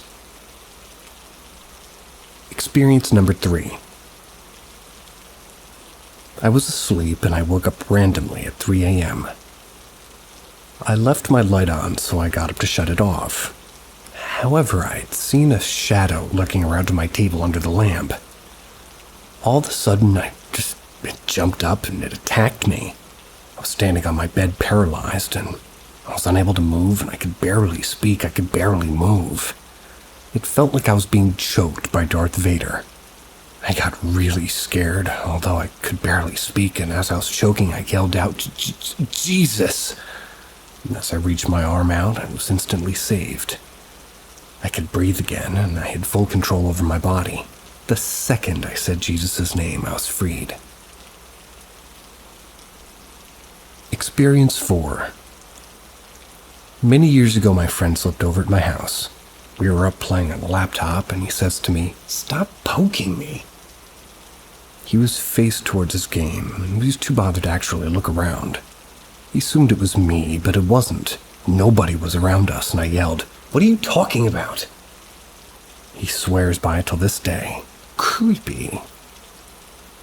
Experience number 5. Recently, and this has happened twice now, but I've woken up to the sound of someone gargling as if they have water in their mouth. Creepy fucking shit. It's literally it, but I know what I heard. I don't know if these were legit experiences or just sleep paralysis. Either way, it's creepy.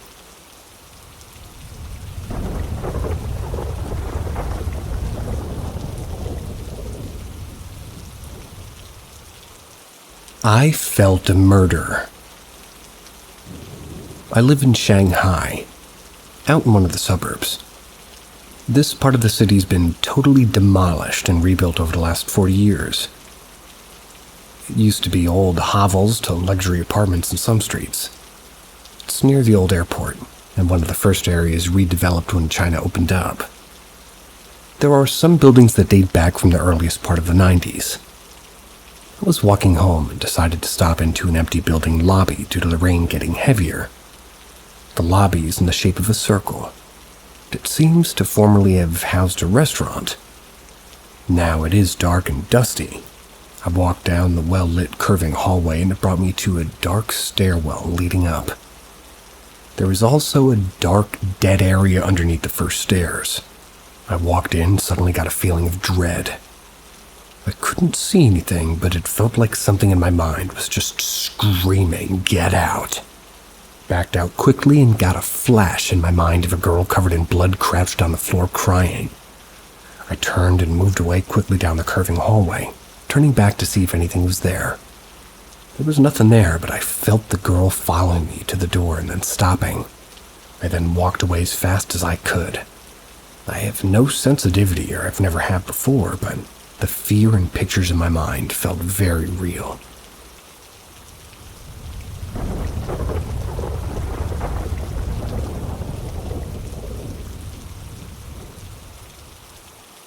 My grandma had a witch doctor, possible vampire that mysteriously vanished.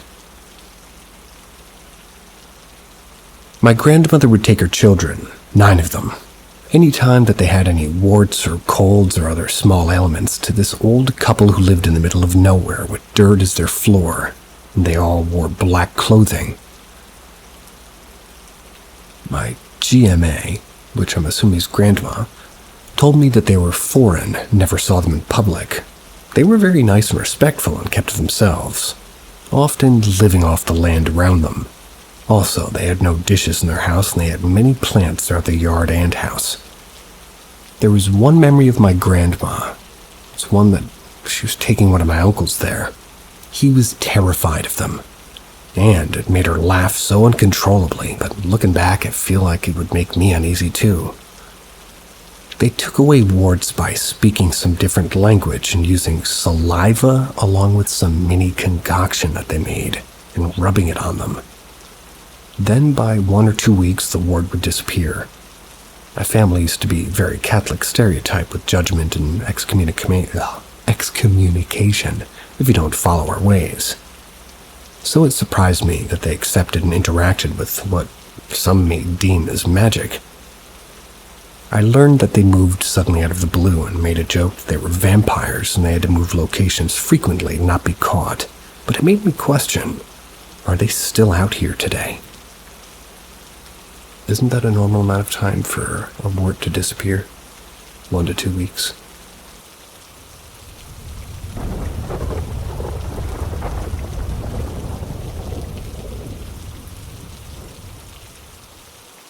The unexplainable lost photograph from Maui, Hawaii. In the spring of 2014, I was in my final year of college. And as a sort of celebration of my last year of school, my parents surprised me with a week-long trip to Hawaii, which was amazing. Had a great trip, no complaints. It was a beautiful place, really, and while there was nothing noticeable that happened, it wasn't until a few weeks after returning back home to New York City that I would notice something that is still utterly unexplainable to this day. Living in New York City, I picked up street photography as a hobby. Got really into film.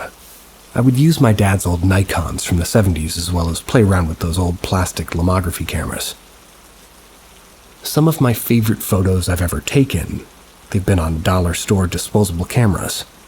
Adds that very retro hipster vibe to the photos. Anyway, I brought one of my very compact film cameras on the trip to Hawaii with me. I didn't take many pictures, but I snapped around for a few minutes each day. I was excited to get back home and have the film developed. That's when I noticed the scary thing. Now, for some relevant details, I am an only child, and only people traveling in our group were similar to my mother, 65, and my father, 70, and myself. We shared a 2-bedroom condo that was rented for the week on Maui on the 3rd floor. And this is very important. It was a fairly large vacation complex. Simple layout, a living area connected to a small kitchen with a bedroom on each side of the space. Each room with a sliding glass door leading to a balcony. Remember, 3rd floor. On the very first day of the trip, I was just out fiddling with my camera and taking some photos of the little condo. I walked into my parents' bedroom where my dad was in the bathroom and my mother was changing the sheets on the bed because she doesn't trust anyone or anything. The closet of the room was a little old-school floor-to-ceiling, sliding mirror kind. Without even really thinking about it, I pointed my camera at the mirror and took a photo of my mother changing the bed sheets in the reflection. Along with the reflection at the edge of the frame, behind my mother was the glass door leading to the balcony, which was open. I was getting some air in the room. And that's it. Rest of the trip went smooth and it was great. Fast forward to when I get the film developed about 3 weeks later. I'm flipping through my photos to get the front of the album. That's when I recognized the photo I took of my mother changing the bed sheets in the mirror. My stomach literally drops. Standing directly behind her is the blurred figure of a shirtless man. Not outside, he's literally about 3 feet into the room from the balcony, which, remember, is a sealed private balcony nearly 30 feet off the ground. Now, this could have been my father, or rather couldn't have been, because the figure of this man was fairly young and skinny. My mother's old and pretty round and overweight. Also, how would I have not seen this person while taking the photo? This has haunted my parents and I for 10 years now.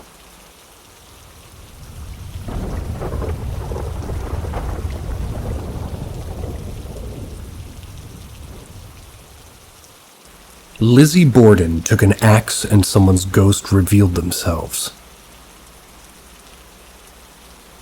So here we go. It was the year 1999. My daughter comes home from school with an assignment to write an essay on someone famous. She asks me, "Who should I write a book about?" I don't know, Washington, Lincoln, or someone like that, because everybody was doing an essay on them. And I want somebody different. So, being who I am, I suggested, she should do a report on Lizzie Borden. She then proceeded to ask me who Lizzie was. I tell her the story and still unresolved murder case. My daughter hung on every word I said and was captivated. She had to present her choice to the teacher the next day for approval. I told her to present it and see what she says. The next day, she comes running home and yelling that the teacher approved, and she was so excited. So I take her to the library to do some research. I'm watching her and her eyes get wide as saucers. She cautiously looks up at me with a bit of fear in her eyes. It wasn't what had happened that scared her, but the fact that Lizzie and I share the same birthday, and I love for fishing. Plus, we share some of the same facial features and hair color a bit, and kinda spooked her. Flash forward a few days, and the local news has a story about the Borden house. Apparently, it was being bought, and the new owners turned it into a bed and breakfast, and they give tours. Perfect. I'll call and see if they can tour for my daughter and I to do a report. They were ecstatic, helping out a young person's education. We take the trip down to Fall River, Massachusetts. I was amazed that the town and historical society preserved the space of the street in front of the house from the actual year of the murders. Really cool, I thought. We go in and meet the tour guide, and we're allowed to take pictures since it was for a project. I opted to take pictures for my daughter, as I've been a fan of Lizzie for as long as I can remember, and I know the crime scene pictures that were taken back then. Only difference between mine and the originals were no dead bodies in mine, and they were in color. We make our way to the 2nd floor and eventually find ourselves in Lizzie's bedroom. Now, the Borden furniture had been placed in storage, and unfortunately, the building it was in collapsed and destroyed the original furniture.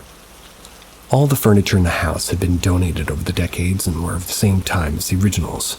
They had letters from the bed and breakfast everywhere explaining this, and that the furniture is now considered irreplaceable, and to please be careful.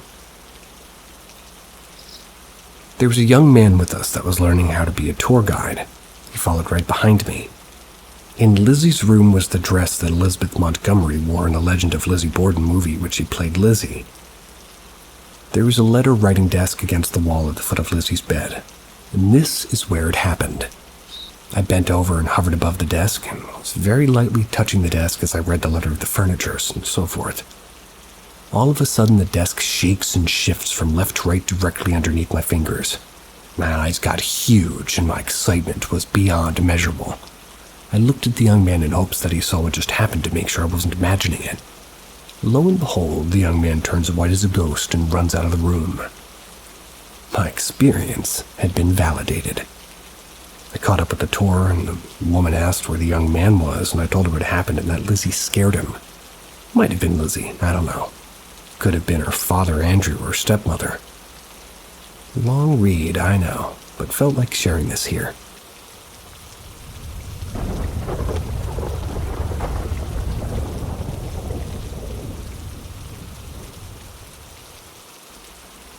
Was my old house haunted? So around a half-decade back, I was living in my old house at around 7 or 9 years of age. I have some experiences I'd like to share. The first one is as follows. I woke up early, like 4:35 a.m., which back then was super early for me. Couldn't go back to sleep, so I decided to go downstairs into my living room to play on my Xbox until my dad got up. And maybe there'd be breakfast and everything like that. So we turned it on, and my brother had a game already in it. I wanted to play a different game, so I get up, press the button to eject the disc, and then got a new one. Right as I'm about to put in the new disc, though, a huge gust of wind came into my ear. Came into your ear? Almost like someone was blowing directly into my ear. It's poetic. Again, this was very early in the morning. It was all dark and no one else was up, and also what was weird to me was that there were no windows or doors open and I was facing the console when it happened. The blow of air was right in my ear, which was not facing toward the console. That's not even the most unexplainable. The second one, I was in my room late at night, maybe around 9 or 10, which was late for me at the time. I'm all tucked in, and for whatever reason, my blanket's up to my eyes, so I can only see little glimpses of the room that's around me, if that makes sense. What really threw me off, though, was that I saw the top corner of my door, maybe like a centimeter or two of the area, and it was light in the hallway because the bathroom light was on. I was trying to sleep, and back then I fell asleep with my eyes open, so I saw a lot. And just before I went to sleep, the tiny area of the door I could see went black, then back to light, almost as if something walked past it. A couple of things ran in my mind. One, is it my brother? No, he's in his room. I would have heard him open his door and walk around. 2, is it my dad? No, he's downstairs. 3, if that was a person anyhow, the stairs or even the area outside would make noise, but no noise was made. My stairs were pretty noisy in the old house. The final one may be the most weird. Back then it didn't scare me as much, but now that I think about it, it kind of rattles me. It's very brief. It was around 8 or 9 a.m. and I just woke up, but I wasn't fully ready to wake up, so I kept drifting in and out of sleep. I woke up once more, but then had trouble getting back to sleep. Usually that's my body telling me it's time to get up. But I tried really hard to go to sleep, and after a couple of minutes, I kid y'all not, I got pulled or tugged. I got pulled or tugged like 5 or 10 centimeters down my bed. And the problematic thing may be, though, is I didn't really see a problem at the time. It was just kind of like, what? And then got up, but now that I think about it, it's really unexplainable to me. It wasn't like a slip or anything, but a genuine tug.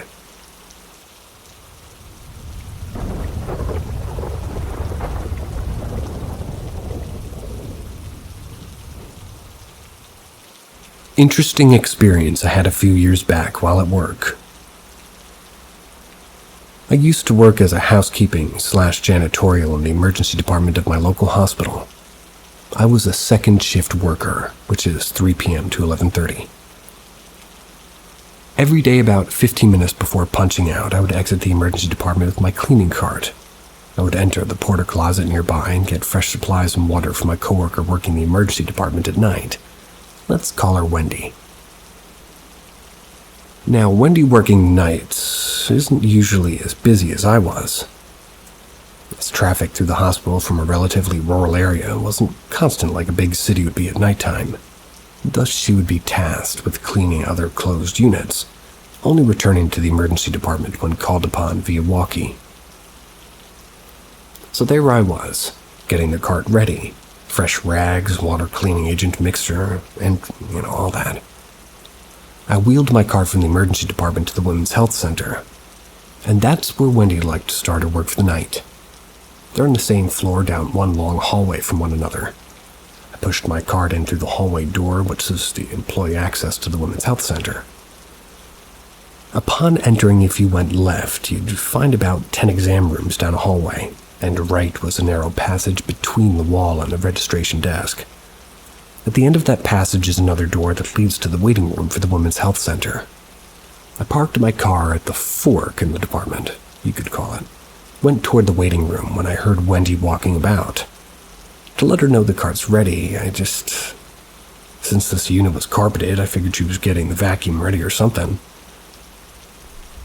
I opened the door to the waiting room. Immediately, I noticed the women's bathroom to my right closing and resting upon the latch, not closed completely. Just in case Wendy's in there and isn't decent, I gave it a quick knock.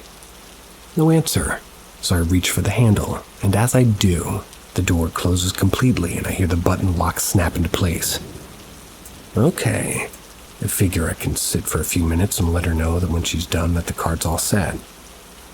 I wait there for maybe 3 to 5 minutes, maybe more.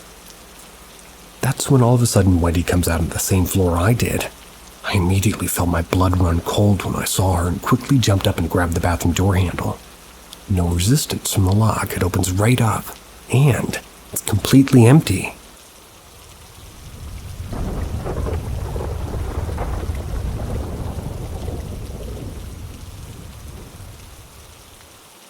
Red-eye walkers. So let me start by saying I'm a very detail-observant person, so I'll explain what happened as concise as possible. It was 1985, and my second year in college. I was living on the upper floor of a co-ed college dorm in Arkansas. It was going to fall, so the nights were starting to get just a slight chill. Came home late Friday night, more like the early hours of Saturday, from dancing and partying with friends.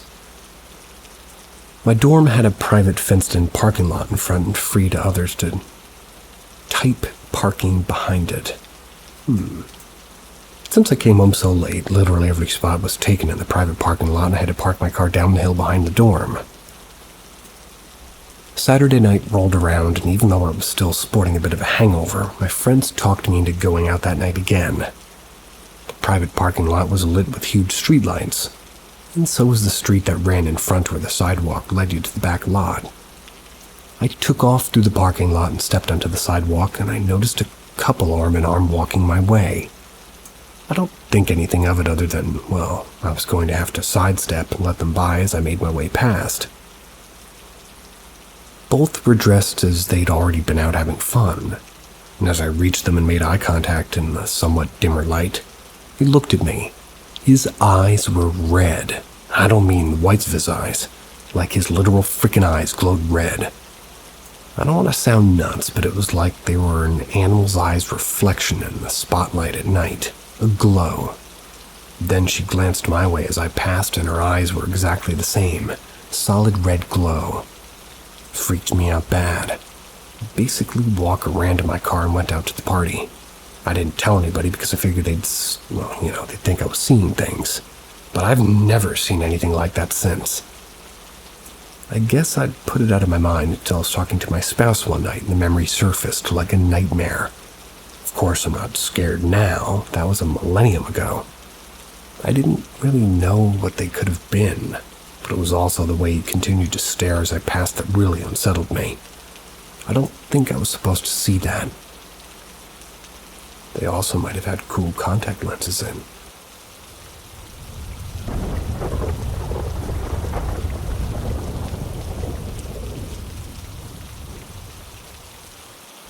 My story. I've always been a believer. When I was younger, I believed my house was haunted, and my sister did as well. My father, being a believer himself, always believed us, and the activity got so bad that it cleansed the house. After that, the activity stopped. And on to what I'm here to talk about. I don't want to be one of those people that's like, oh my god, I'm such an empath. But I do tend to be very empathetic. I can put myself in somebody's shoes in a heartbeat, and I can just sense when things are off and my intuition is right about 90% of the time. Some background as well. I've always felt unusually comfortable in cemeteries. When I was growing up and staying with my grandma while my parents were at work, we'd do a daily drive there. I was never afraid or uncomfortable. I learned how to drive in the cemetery. I've been to several and not had this experience. When I was about 14, I was going on vacation with my family. We were going to Vermont, and on the way we were going to be driving near this cemetery that's one of my stepmom's family members and where they were buried. So we stopped at it. I was asleep, but the second we entered the cemetery, I was up and alert. And something felt wrong. I felt in danger. I had just this weird sense that I wasn't wanted there. I was violently shaking, and even my sister couldn't get me to calm down. I was crying and freaking out, and nothing could break me out of this. Nobody else was dealing with this that I was feeling, and nothing would stop. Then I get in the car still shaking, and the second we pull out of the cemetery, the feeling goes away. I feel fine, and I calm down. I've never been able to fully explain what exactly I was feeling that day, just that I felt that I wasn't wanted there.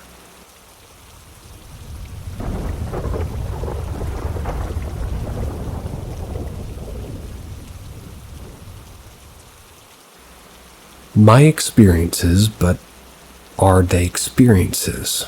I don't know. I'm going to share with you as best I can a few instances of paranormal activity that has happened around me. If they are indeed paranormal, I have no idea. So I'll start from the first one. When I was very young, maybe 2 or 3, we used to live in a little cottage next to a graveyard in Kent, England. I know, very cliché, but every night my mom and dad would put me to bed, and every morning I would let them know quite happily that a Mr. Pleasant came to play last night. Why, I don't know, but well up every time I talk about this, I think mainly because it's kind of creepy. Anyways, this happened so often that it began to creep my parents out. So they went hunting the graveyard for a headstone that read the same name that they, couldn't it all stop when we moved from that house? I have zero memories of it. What? Number 2. Now, this isn't exactly an experience, but thought I would share. Ages 5, we moved into a flat, the first home my parents owned. Now, weird things would happen, like floorboards would creak whilst you were sat in a lounge, but it would be down the hallway. Another thing is that our toilet would just flush itself. Never known a toilet to do that, and it was few and far between when it did happen like that in the last house. It's like the bedroom at the bottom of the flat, at the end of the hallway. I was petrified of being in this room alone. I don't know why nothing ever happened to me in there, but I would look up at the same corner every night feeling like something was there. This went on for almost the whole time we lived there up until I was 15. Now flash forward 6 years. I worked at a hotel called the Botany Bay. It's 2 separate experiences that happened here. One I didn't witness but saw the video, and the other happened in the middle of the day with a lot of people around. So to explain this as best I can, off the kitchen was the main office, where the management sat and mimicked doing work. I was stood in the office looking at the pit. It was an area where our kitchen porter was standing looking at me. Next to him was a metal rack. And on said rack was glass ramekins for sauces. I was looking at him. He was looking at me. Then all of a sudden, 2 of the glass ramekins just hopped off the shelf and smashed onto the floor. We both freaked out, to say the least. Now, the last one, same hotel. I came into shift at 8 a.m. for breakfast to find literally the whole team around the CCTV monitor watching it confused. I wanted to know what had happened. Well, during the night, 3 whole 3 shelves of glasses decided to shed themselves, glass by glass, some all at once, some one at a time. It was weird. So yeah, that's all I have to say. That's all I have to say so far without any periods. And I wouldn't say I've had any proper experiences, but thought I would share lame or not lame.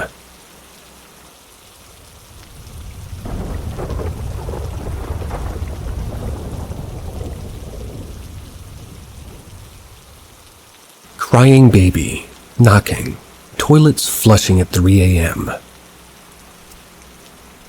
This happened back in 2018-2019 at my college apartment at the University of North Texas, UNT. This was student housing right outside of the IOOF cemetery, which is a couple of blocks long and many students will cut through to get to campus. I shared my apartment with my roommate. Let's call her M. I like her. That was on the top floor. When you walked in, there was a kitchen, and then there's a living room further in. We each had our own bedroom, mine to the left and hers to the right of the main space. Our personal rooms had separate locks, because we were technically paying separate like 2 dorms. Her room touched her neighbors, and the back wall had a window facing out. It was a view of the pool and the cemetery. My room touched the outdoor hallway and breezeway, and also had a window on the back wall facing the pool and cemetery. Both rooms also had their own bathrooms and closets. Also, we weren't able to get into each other's personal bedrooms because they had separate keys from the main apartment key. One of the first instances happened on a weekend for me. M, unusually, went home, and I sometimes stayed at the apartment to study and hang out. In this instance, I walked in and noticed her light was on and heard movement all inside her bedroom. Called out to say hey and tell her that I was there, but there was no answer. Thought nothing of it and continued doing my own thing. M later texts me, asking if she had her charger there, meaning that she wasn't there. I definitely freaked out and ended up getting someone from the apartment to come check her room because at this point I suspected a break-in or something crazy. Well, no one ended up really being in there. I ended up going back home to my house early. This continues for weeks where I would see her light turn on and off where she wasn't there, both during the day and night. What was much worse is it started happening about halfway through her year there. My bed faced away from my bathroom and toward the outer window of my room, and at night I would start hearing my toilet flush like multiple times a night. My dad and the apartment staff both ended up checking it, but nothing appeared to be physically wrong with the toilet itself. When this would happen, I started checking the same time and noticing that it would be between 3 and 5 a.m. every instance. Shortly after the flushing started, Em and I both would hear knocking. It always sounded like it came from the outer wall overlooking the pool and cemetery, rather than the inner wall against the hallway. It would always be 3 knocks, again at nighttime. Em had brought up that she was hearing it, and that honestly made me more nervous because it meant I wasn't just dreaming it up after being freaked out by everything else. To me, the scariest part happened right before we moved out for the school year. Thankfully, we only had a few weeks left at this point.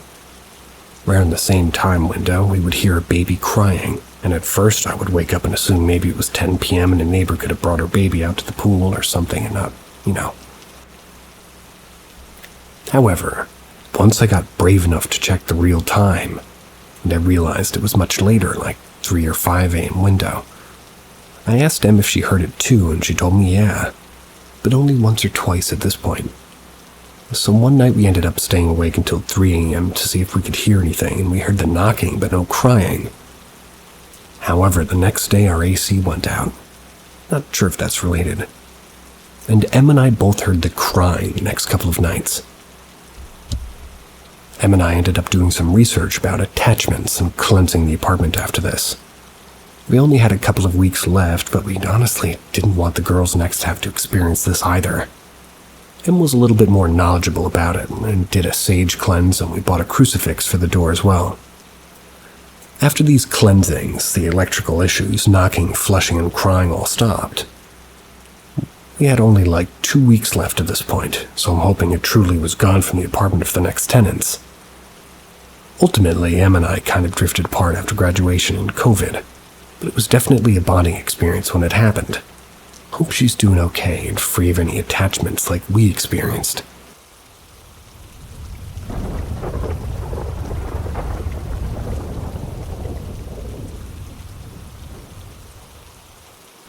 Is hearing knocking at night ever a good thing?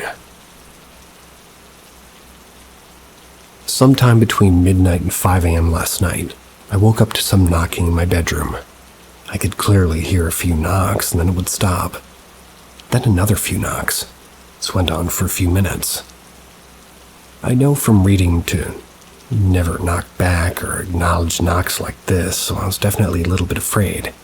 Never opened my eyes or moved, but I was able to if I wanted to. I mention this because I fell back asleep and then woke up again to the knocking a few hours later, right before sunrise, so 4 or 5 p.m. a.m. During this second incident, I had sleep paralysis. I've only had it a few times before, and always as a kid. 25 years old now, and it's strange to me why it would suddenly occur again. Either way, I tried my hardest to wake myself up out of it, and I finally woke up at 6:30 a.m. right before my alarm, and I had a clear memory of it all.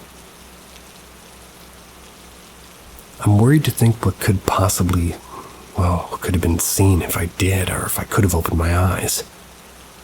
I also wonder why the knocking even occurred. I'm asking advice here because I'm wondering if this knocking force was something evil or even something possibly not bad.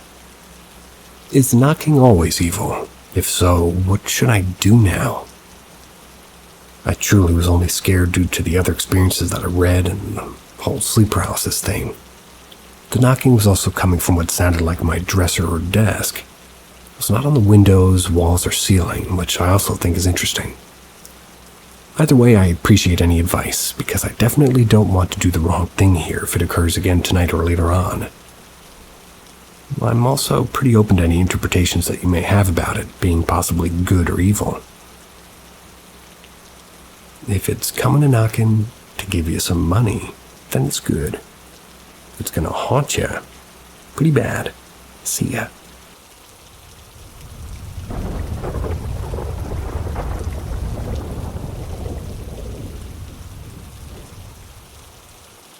Step into the unknown with Paranormal M, where every story is a puzzle waiting to be solved.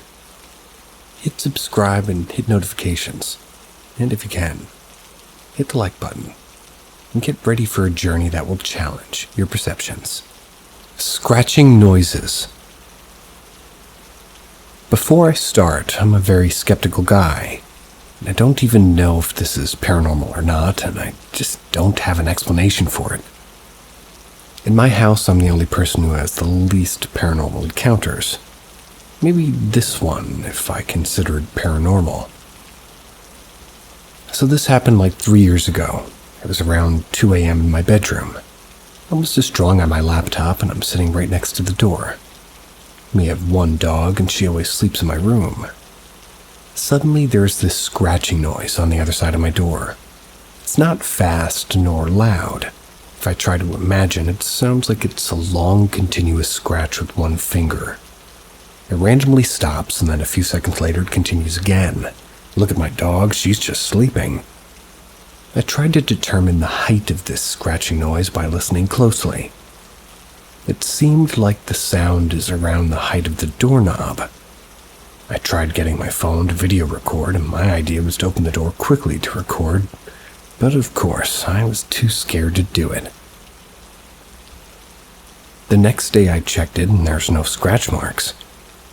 This scratching happened maybe around a minute.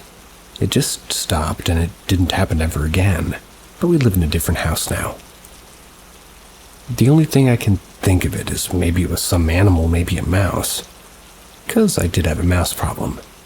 But from what I observed, the sound's height seemed to be not low enough for a mouse. So another thing I thought of is a person. But nobody in my family is a sleepwalker. No one's also a prankster. I'm an only child in the house, and I'm sure it's not a break-in. There's no signs of it. Nothing was stolen and our dog wasn't barking. This is just a short experience. I don't have proof for it, but to be honest, I don't really care if you believe this story, since I mostly don't believe paranormal stuff on the internet. Mouses. Because I think it's mouses now, not mice. I forget. They can climb up your wall pretty good. All kinds of wires in there. Off to a weird start.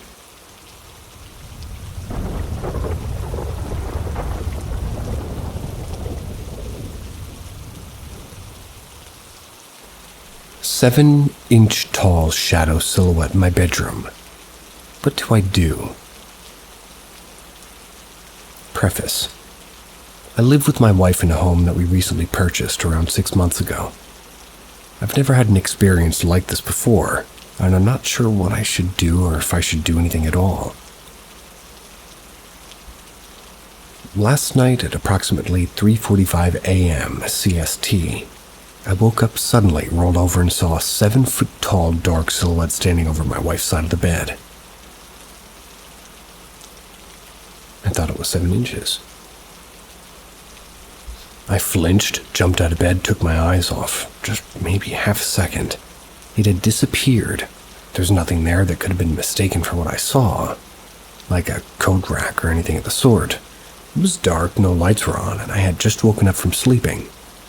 However, my eyes were adjusted to the darkness, and whatever it was seemed far darker than anything else in the room. Like a solid black, as if you drew a solid Sharpie figure on a dark gray piece of paper. The silhouette was very tall. It had no details on its body or face, no hair, no ears, no impressions for eyes. It looked three-dimensional as I could make out a radius around the dome of its head and neck. It had broad shoulders, as opposed to a lot of similar reports I've seen online. It looked slightly hunched over and was staring directly at me. I say this because it looked like it had a small forward tilt to its head. I saw its full body from where I imagined its knees were. Its midsection tapered slightly inward from the broadness of the shoulders, and from the waist down it looked the same. No gaps of shadow between where its legs would have been, as if it was wearing a cloak that draped down to its feet, all in a deep, solid black color. I looked at it for about 2 seconds before I jumped up. I noticed it immediately when I rolled over, but didn't understand what I was seeing until after a moment or two. I suspect my delayed reaction was due to the fact that I was asleep shortly before, and I'd kind of get my bearings on what was even happening. I have no idea what that was or what to do. I remained awake for about an hour afterward before I fell back asleep. I wake up for work around 6 a.m. If anybody has seen this, or if you have any advice for how I should handle this, please message me. I mentioned to my wife that I saw something strange last night, and that she should tell me if she sees anything odd in the future. I don't want to scare her. Sure scared the hell out of me.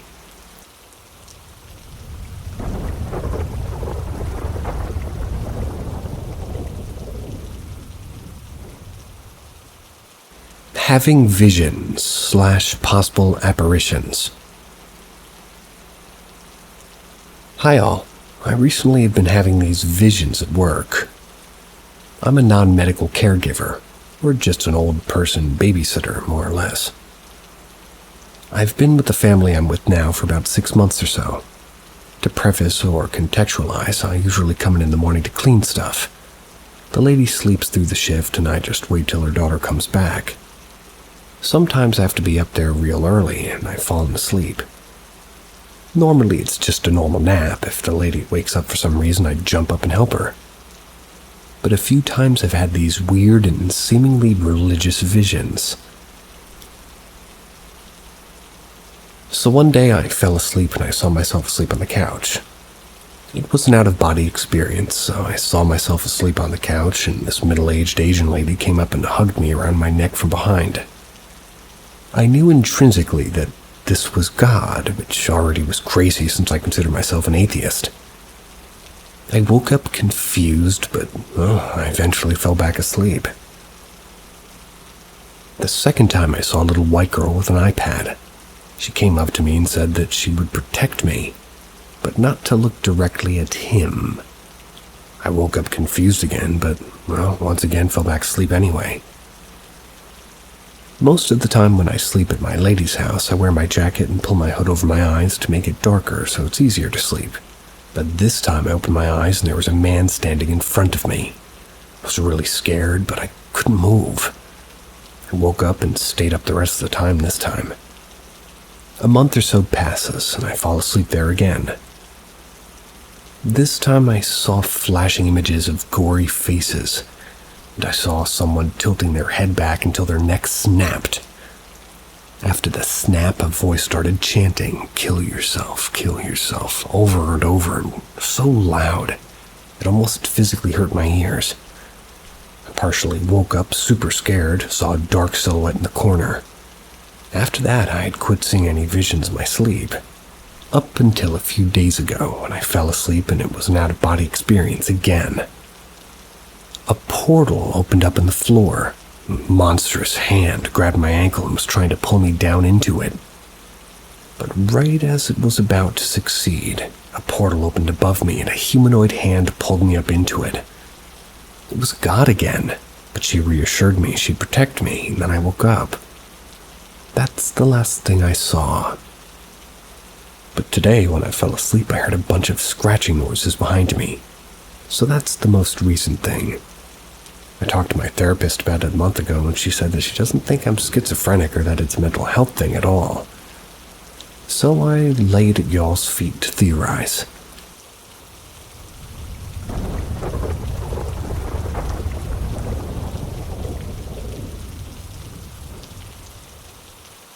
The Deer and Bathroom Ghost. This happened like 8 or 9-ish years ago. I don't know if they're connected, but they happened about a month away from each other. The first one was while I was on the road with my family. We were driving home after working from a fair. We were on a long stretch of flat field. It was night times, there's nothing to see. We get to an old stoplight and I can see something far away in the distance. It looks biggish and hunched. It was hunched over, and almost on all fours. The closest thing I can say it looked like was a deer. I make eye contact with it, or at least I think I do. There were 2 pinpoint lights. It then seemed to be getting closer. It wasn't walking, just kind of shifting closer to the car.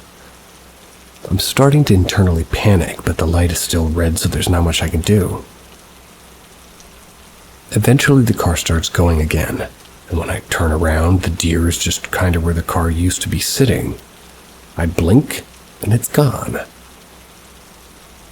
1 month later, I'm home and in the bathroom. I hear something calling my name. It doesn't sound like my parents, but it doesn't sound exactly like my favorite game character. Or rather, it does. At first, it says my name slow and almost like a question. Then it just starts to call it out. I bite my tongue because my skin is crawling and something isn't right. After like a minute, I'm like, yeah? No response. Eventually finish and ask my parents if they called my name. Mom was gone and my dad was downstairs. Apparently, my mom has a similar experience in the bathroom while she was in the army. She was just doing her thing and an unknown voice said, "You will marry," insert my dad's name here. She calls it the bathroom ghost.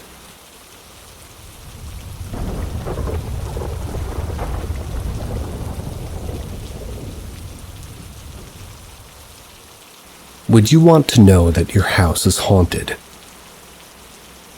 Long story short, I grew up in a haunted house. It's full of many different spirits, but that's normal.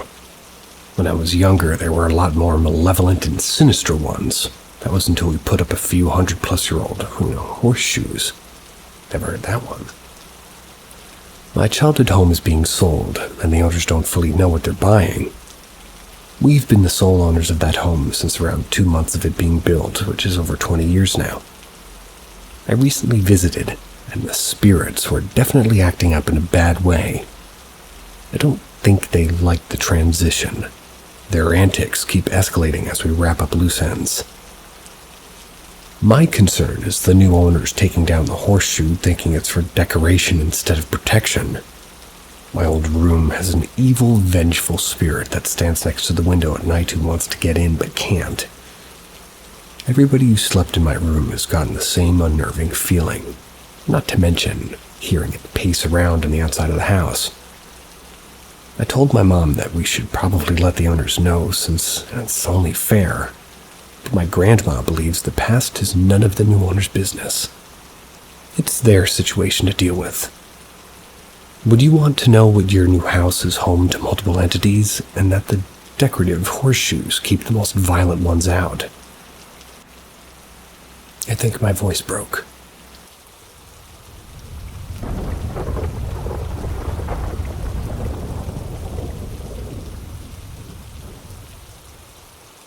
saw a black hooded figure from the shoulder up. I live in a rural area on a dirt road with a big front yard.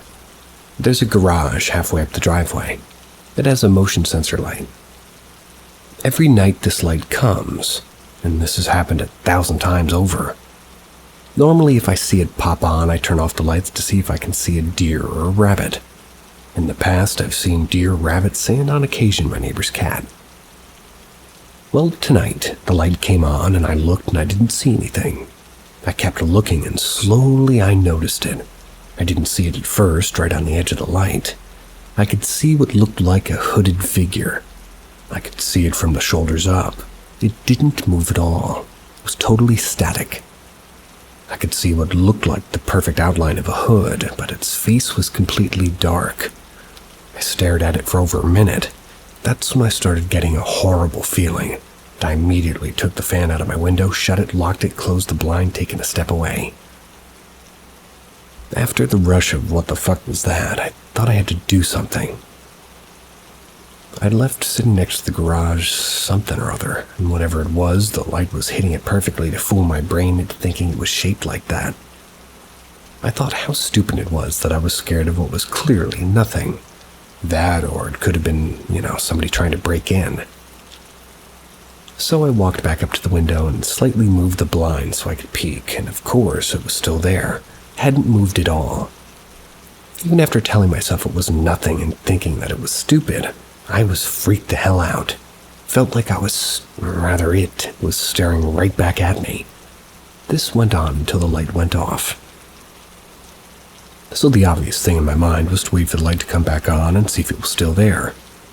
I sure as hell didn't want to go outside and turn it on, so I waited, hoping something would trigger it.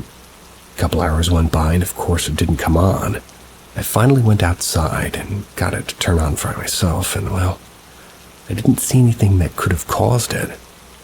Went back inside, shut off the lights, and thought for sure it would still be there. Well, it fucking wasn't. I stood there trying to see it, but it wasn't there. There's only two explanations I can think of. Either it was a person or I hallucinated. I've never hallucinated, nor do I have any kind of pre-existing illness that could lead to that. I don't think it was a person. I didn't move an inch. I walked away for like a second, closing the blind. Surely, if it were a person at that point, they would have booked it. I'm actually still shocked about it. I googled it, and apparently others have seen a hooded figure. They say it was 7 feet tall. I have no idea how tall that was. It was so dark and, last thing on my mind. It just looked human, at least human height.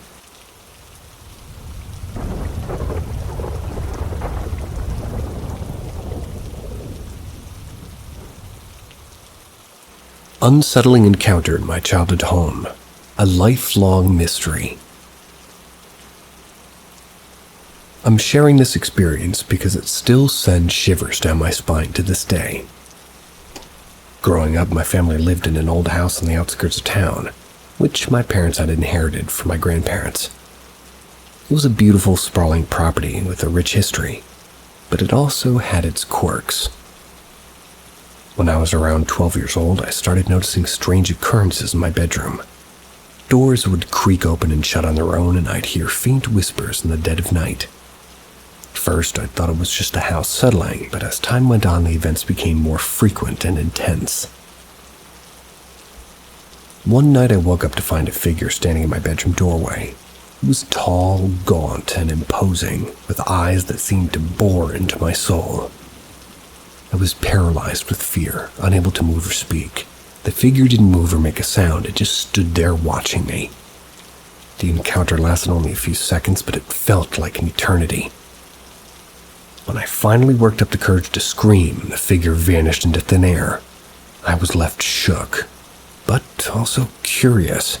Who or what was this entity, and why was it haunting my childhood home? Over the years, I've tried to rationalize the experience, but I've come to realize that it was something truly inexplicable. My parents never believed me, thinking I was just a scared kid with an overactive imagination, but I know what I saw, and it stayed with me to this day. The strange thing is, after my parents divorced and I moved out of the house, the occurrences stopped. was as if the entity was tied to that specific location, or perhaps even to my family's history. I've tried to research the property's past, but I've come up empty-handed. I'm sharing this story in hopes that somebody might be able to offer some insight or guidance. Has anyone else experienced something similar? Do you think it's possible for a location to be haunted by a specific entity? Or was I just experiencing some kind of psychological phenomenon?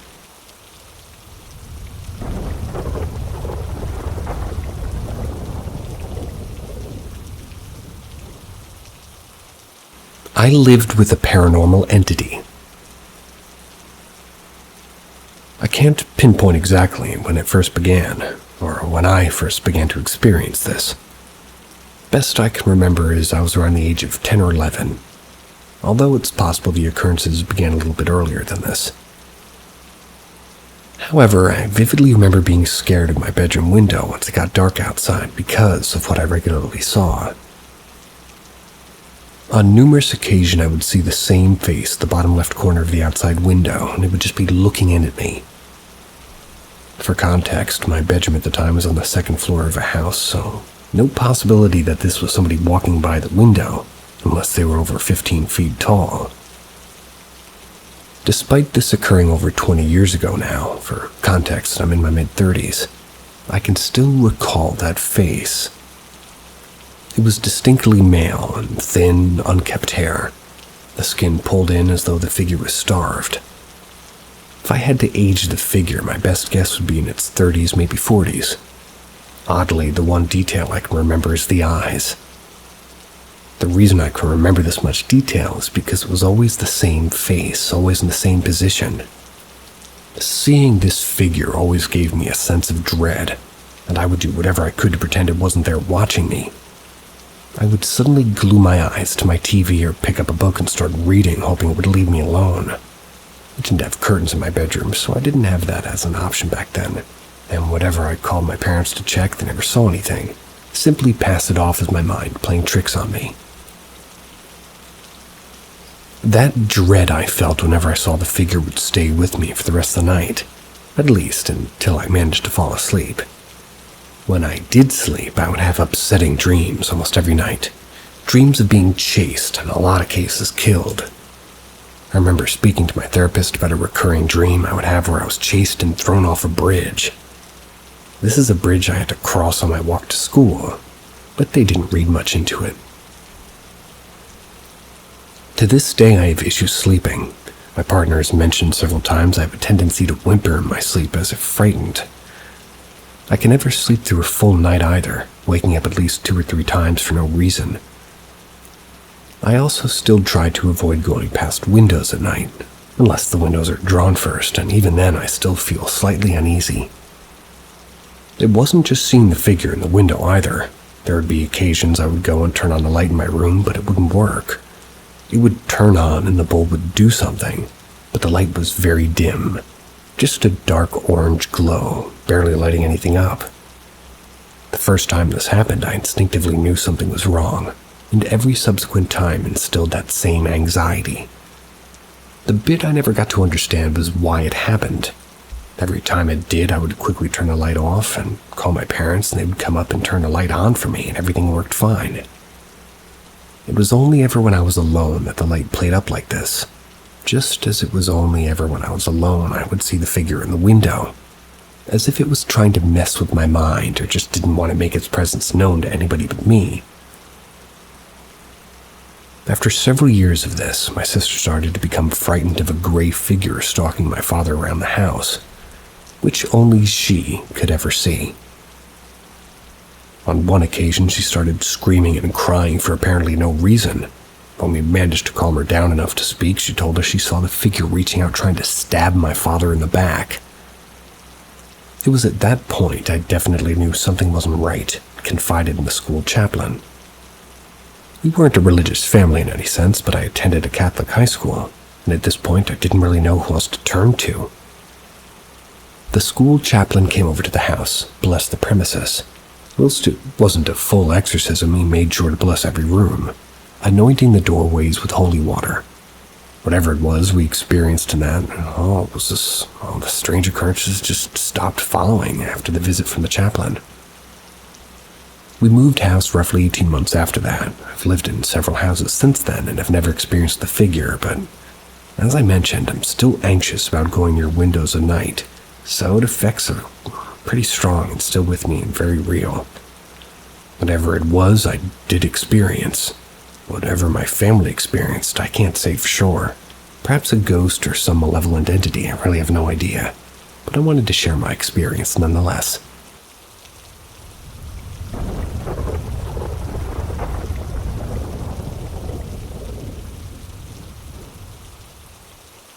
Ghost in high heels. This has been happening all year, and it's almost time for me to leave my dorm for the summer. The school year ended so quickly. I've been wanting to share this, but it's been happening too much and it didn't really bother me. Until now, where the damn thing liked to walk to my door and then just stopped and walked again for a hot 3 minutes and freaked me out, so I needed a way to cope. So when I first moved here, I was alone. My roommates are older than me, so they were out with their friends and stuff. I'm fresh meat, so I was just in my room reading some comics and playing games. I was enjoying my own little space away from home. Well, a couple of hours passed and it's nighttime and I'm still alone. I had to use the bathroom, and when I went in to do my business, I heard these footsteps. Someone was in high heels, and of course I didn't think much of it, just a person or so I thought. Maybe a person walking the hallways in high heels. The thing that kind of threw me off was the fact that the hallway floors are made of carpet. It sounded like they were walking on solid tile floor, like the footsteps were very loud and the bathroom was far from the hallway. But again, didn't think much of it and continued with the rest of my night. The next day I was still alone. My roommates were still out, and I had to use the bathroom again. And as I heard those same exact footsteps, loud high heels, just like the previous day. Still didn't think much of it. I was just a tad bit creeped out given that it was dead silent and they weren't talking or anything of that sort.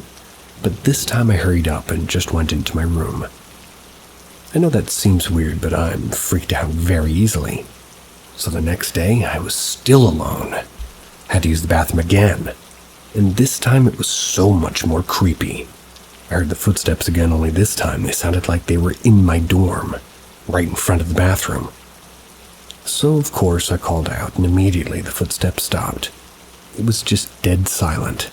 My heart was beating so fast from the previous encounters, if that's the right word to use. I thought it was one of my roommates, so I called out again, and nothing. I hurried and finished and slowly opened the door to find no one there. I was so scared, bro. I couldn't hear any breathing or somebody walking back. They just stopped and I couldn't hear them again for the rest of the day, which creeped me out more. So finally, the next day, one of my roommates comes back in the dorm and I was very happy. We introduced each other, talked a bit, and hung out. Then I gathered the courage to ask him if he was in the dorm the previous day, to which he said no. Now, I didn't shit my pants on the spot because, well, could have been one of those other roommates, but I kept his answer in the back of my head. I didn't tell him about what happened the previous days, since I feel like that would have ruined the vibe and the fun that we had. Like him thinking, this guy's an idiot. I was just overthinking a lot and just happy I had somebody there with me. No ghost footsteps that night. So the next day, our last two roommates came back. It was a blast. We all talked, got to know each other, and chilled. Then I asked my other two roommates if they were in the dorms the days I was alone, to which they said no. That's when I kind of shat my pants. I still didn't tell them anything, and the day went by. It was night and everybody was with me, and what a coincidence, was asleep. I had to use the bathroom and I hesitated a bit since the damn high heels thing. I ruled out people walking in the hallways since the floor is made of carpet and the sound wouldn't have been heard, or it would be very quiet unless somebody was running. And of course I ruled out my roommates. And then whoever walking in front of the bathroom door when I was there also creeped me out.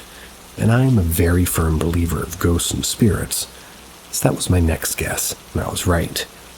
So I used the bathroom, and you guessed it, footsteps again in front of the bathroom door, and this time I just stayed silent and the steps continued. There was no pausing or them fading away. The steps literally sounded like if you repeated a part on a video.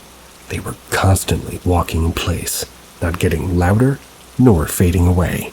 And in the bathroom, that's when I knew for sure I had to be a ghost. And then it only proved me right, because as soon as I got up from the toilet, they just stopped. I wish I was making all this shit up, but I'm really not, and to make it worse, I forgot to turn the light on. That's on the side of the dorm I'm in, so it was pitch black. Bruh. I washed my hands and stuff and ran right into my room and literally called my mom, who's also a firm believer in ghosts. I told her everything. She told me to just calm down and asked if I was okay, and to just pray. So yeah, that's about it. The ghosts have been doing stuff like this, and I'm pretty used to it, somewhat at least. But a couple of minutes ago, the thing stopped at my door and continued walking, which again never happened. So I thought that I would just share this. And W Mom. Every time she comes over, she prays and tells it that it's gonna beat its ass. It doesn't help that me and her watch Mr. Ballin late at night in my room whenever she visits. And I know that it doesn't seem real the ways I explained it, but I swear to you, this has happened the very first of the school year, and my roommates don't hear it, and I still haven't told them. Thanks for reading. Hopefully the ghost lady will read this and stop scaring me. I'm just a freshman all alone, and I don't deserve this.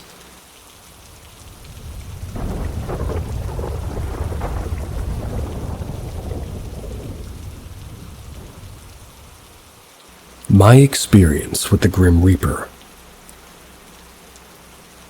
I'm a 23-year-old female, and I've always grown up with weird or unexplained experiences in my life. That's ever since I was 1 or 2. I've suffered from night terrors, 2 years old when it started, and sleep paralysis. So as I got older, I knew how to control that. But really, the sleep paralysis and nightmares were normal to me, but seeing what I saw at 5 years old has always stuck with me. I lived in a small house in the neighborhood in a cul-de-sac. I was on the bulb end of the cul-de-sac. My room was located on the 2nd floor and my window faced the neighbor next to the right. One night I was playing in my room with my toys. It was pretty late. I didn't really have a bedtime. I kind of just went to sleep when I was tired, and it was usually reasonable, so my mom never had trouble with that. But it was really late, and it was a full moon. The sky was pitch black and there was no stars. But it was calm and quiet, and there wasn't a single person outside. I knew that because my house faced all my neighbors' houses in the front. While I was playing, I noticed a tall and lanky black figure wearing some cloak. I don't know, every time I tell the story, my family thinks it's somebody pulling a prank or it was Halloween. Definitely wasn't Halloween, though. But this figure was so tall, like the top of its head reached the bottom of my windowsill, and it was carrying a scythe. Thought it was some farm tool because I didn't know what a scythe even was. A scythe is a farm tool. The more you know. But this person, or whatever it was, walked slowly in between my house and the neighbor's house, and I remember seeing the reflection of the moonlight hitting the scythe. It slowly walked to the backyard and then disappeared. Ever since, I had seen the Grim Reaper in my dreams, and from one crazy shroom trip. I saw it twice in 2022, and 2 of my family members died, and I haven't seen it since.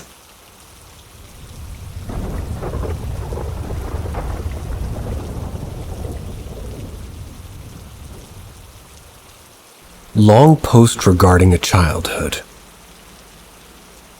Something in our house growing up tried to kill myself and my sisters, and really messed with me for years. This is very long-winded. Sorry, a lot's happened. I was just reminiscing about this old house that we lived in last night. So I decided I want to get any input from here on what you think might have, what I've been dealing with. It's such a blur to me looking back now that I'm 34. I'm not sure about what was in my mom's house because I was young. I lived there like 13 to 16. My room was at the top of the house, which I initially thought would be amazing for privacy as I was the oldest of 4 sisters. We lived with my mom. This room had curved ceilings and small little doors on some of the walls. They were little storage spaces. I swear it was always cold. I lasted in that room just over a year until I couldn't take it. I had sleep paralysis dreams almost every night, sometimes multiple times a night. Most of the time in my dream, it would look like my mom, but a scarier-looking version holding down my feet and glaring at me. The other type of dream I had is hard to explain. When my mom, a sleep paralysis demon, would be holding down my feet, I could see her and hear everything so clearly. With these dreams, my vision always seemed fuzzy, and it felt like I was being picked up and carried. Never saw anything during these dreams, but I was always horrified. It felt horrible. Before I moved out of that room, I was so paranoid at like 15. I'd put 2 locks on the inside of my door over time, and I started setting up obstacles, hoping that it would let me sleep unbothered. Looking back, it's so strange, like I was trying to lock whatever it was out, but I think I was just locking myself in there with it. At least when I started sleeping downstairs, the dream stopped. Another time my mom was out of town.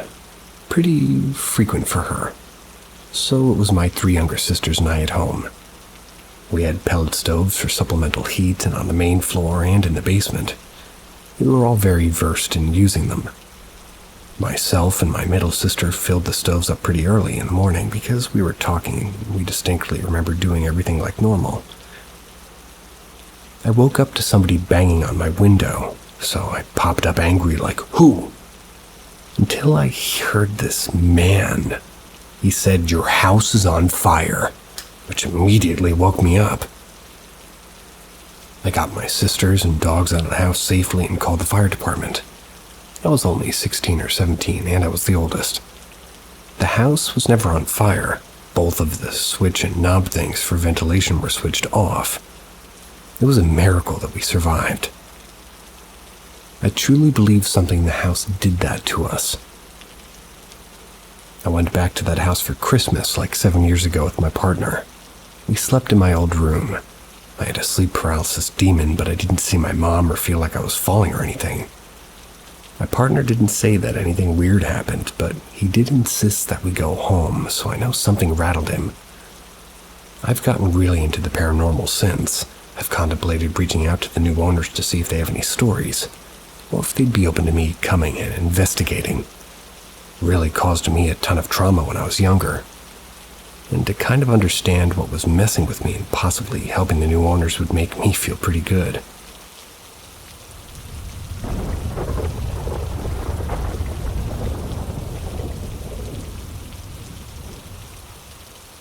Three family encounters at the same time in different locations. Anyway, last night I woke up out of nowhere having a full-on panic and anxiety attack. I've never gotten one before. It was full-on fast heartbeat, cold sweats, chills, and a dreadful, horrible feeling.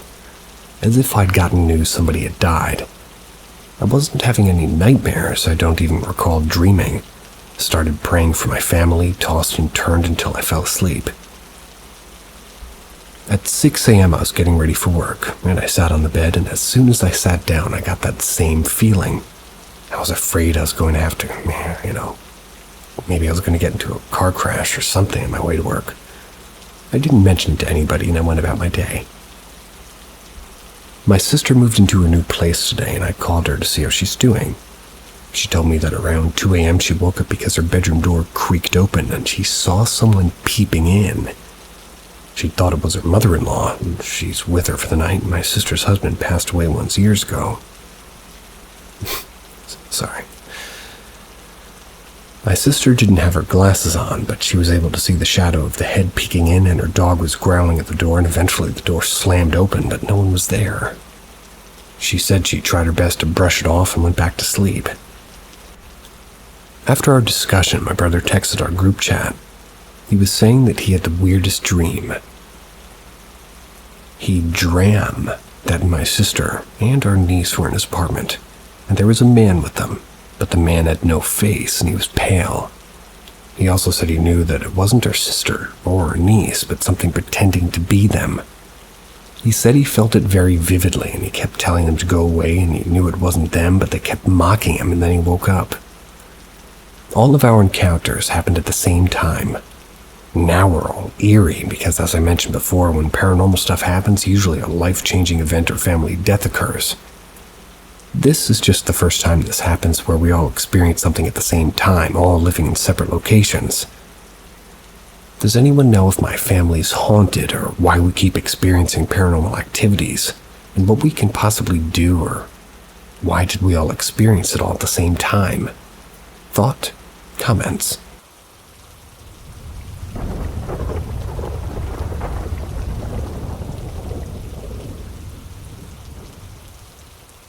Something was shuffling around the house. So I have very bad insomnia, which leads to me staying awake most nights. This happened a couple of weeks ago. We recently changed the flooring in the house from a regular carpet to wood floor. As a result, from our walls being thin and my new door not fitting properly, I can hear everything going on in the house, crystal clear. I was laying down trying to sleep, and it was around 2:33 a.m. My dad had already left to work, and my sister was asleep. So was my dad's wife and my little brother. The thing is my little sister's door makes a loud creak when it opens, and I can always hear any door in the house opening since it's a small house and my room is almost in the middle. Well, as I'm laying there with the house dead silent, suddenly there's this shuffling sound coming from the living room, which is just outside my room. It's just going in circles around the living room. It's not footsteps, it's shuffling. The closest sounds I can describe is when my little brother gets upset. Instead of walking like normal, he shuffles his feet, but not taking footsteps and instead sliding his feet across the wood floor. The other sound that's similar to what I heard is when I bare my jeans without shoes. I think they mean wear. When I wear my jeans without shoes, the length of them is too long for me, but that's how I like them. That, however, makes it so that even when I take a step, the jeans don't get off the floor and drag and create a shuffling noise. Back to what happened. I keep hearing a shuffling noise, and it's not consistent. It kind of shuffles for a bit and then stops, shuffles and stops. It does this, and it just goes in circles in the living room. The kitchen's tiles, there'd be no shuffling. Thought when I first heard it, great, rats in the house. But no, doesn't seem to go on the tiles, it just keeps shuffling around in circles in the living room. And it gets worse because when I start to hear it, it shuffles closer to the hallway where my door's at. Now my little brother will sometimes run down the hallway with his fingers and nails on the walls, so I know what that sounds like. But, well, it's resonating so loudly in my room. So whatever it is starts slowly running fingers or something across the wall, slowly moving to my door. It's moving its body or what sounds like a hand across the hallway slowly until it reaches my door, then goes quiet for what feels like a couple of minutes. I think whatever it is has stopped and gone away. Then when I hear something scratching at my door, right about then, it's not fast or frantic scratching, it's slow, purposeful scratching. Just slow scratching from the top of the door to the bottom and repeat. After a while of that happening, I hear it shuffling back to the living room. It quickly turned into a cycle. It would just shuffle around in the living room, then after a while it would scratch the wall to my room and scratch at my door and then back to the living room. This cycle kept repeating until sometime in the morning. I started seeing the first sign of light, and basically as soon as the first sign of light came, I mustered up the courage to leave my room and check. There wasn't anything there, and all the doors were locked, and like I said, my room's dead in the middle of the house. The walls are thin. My door doesn't fit properly, so I can hear any of the doors open, and it's something I've grown used to. I would have been able to hear if anybody opened one of those doors, but that's never happened. I'm sure it was probably a big rat. But I don't know any rat on the West Coast that would shuffle around the living room, scratch the wall slowly, stop at my door, scratch at it for a bit, then repeat the cycle over and over again. Whatever it was, it freaked me out bad, and I'm not the type to get scared easily. Whatever it was shook me to my core.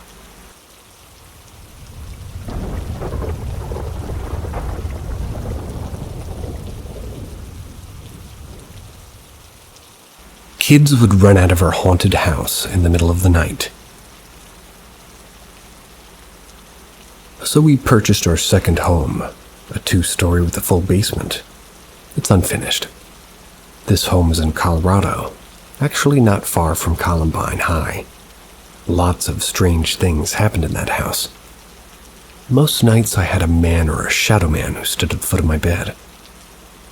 Eventually I got tired of it, and I put a line of salt down at the door entrance of all the bedrooms, asked him to stay out of my room. After that, the figure stayed out of my room, but stood in the hallway, and in the hallway was a linen closet that abutted our oldest son's bedroom. His closet, actually. The linen closet was a strange thing. It would stay closed, and I would literally kind of close it, hear it click, stand there. It would stay shut. I'd turn my back, walk to the stairs, and it would slowly open. At the time, the boys were about 8, 6, and 3. Our oldest had a best friend who would sometimes spend the night, sometimes outside in a camper on the trampoline. The last time he slept over was an October night. The boys stayed up late playing video games before I shooed them off to bed. I heard them goofing off as young boys do. They got the go to sleep or else warning a couple of times. I checked on them before I decided to crash around 1:30. At about 3 a.m. we were awoken by a screaming boy, and it wasn't my son. Let's call him Brian. He was standing on the stairs wearing Pokemon pajamas, shivering in fear. Of course, I took him downstairs to find out what was going on.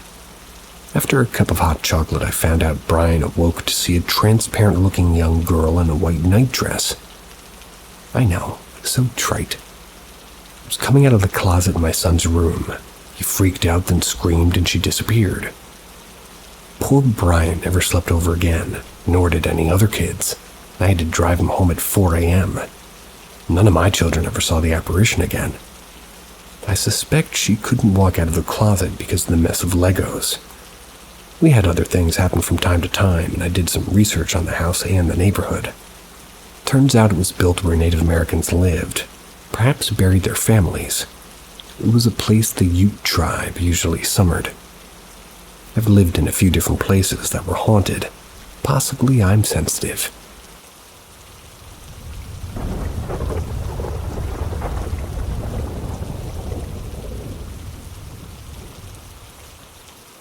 Nursing home / former orphanage haunting. Hi. I used to work food service in a nursing home that was converted from an orphanage. This happened a few weeks after I unfortunately witnessed a resident having a medical emergency and pass.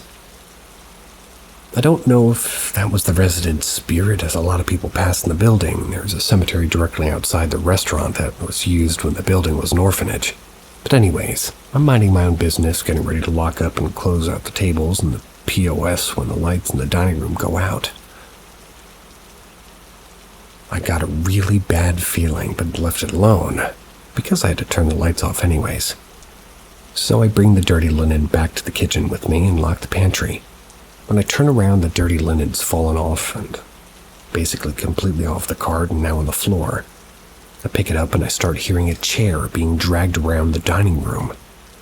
It was impossible for anybody to be in the dining room because I had already locked the doors going into the dining room. Somebody would have had to come through the kitchen. They would have to be going pretty fast. I could have left the clock out, but not before I heard a giggle from the dining room. Anyways, I got home safely, but had to walk through the creepily lit utility basement. This was a particularly intense night, but weird stuff happened all the time there. Sometimes me and my coworkers would hear our names being called, and we would kind of just be tripped by nothing in one specific area of the dining room.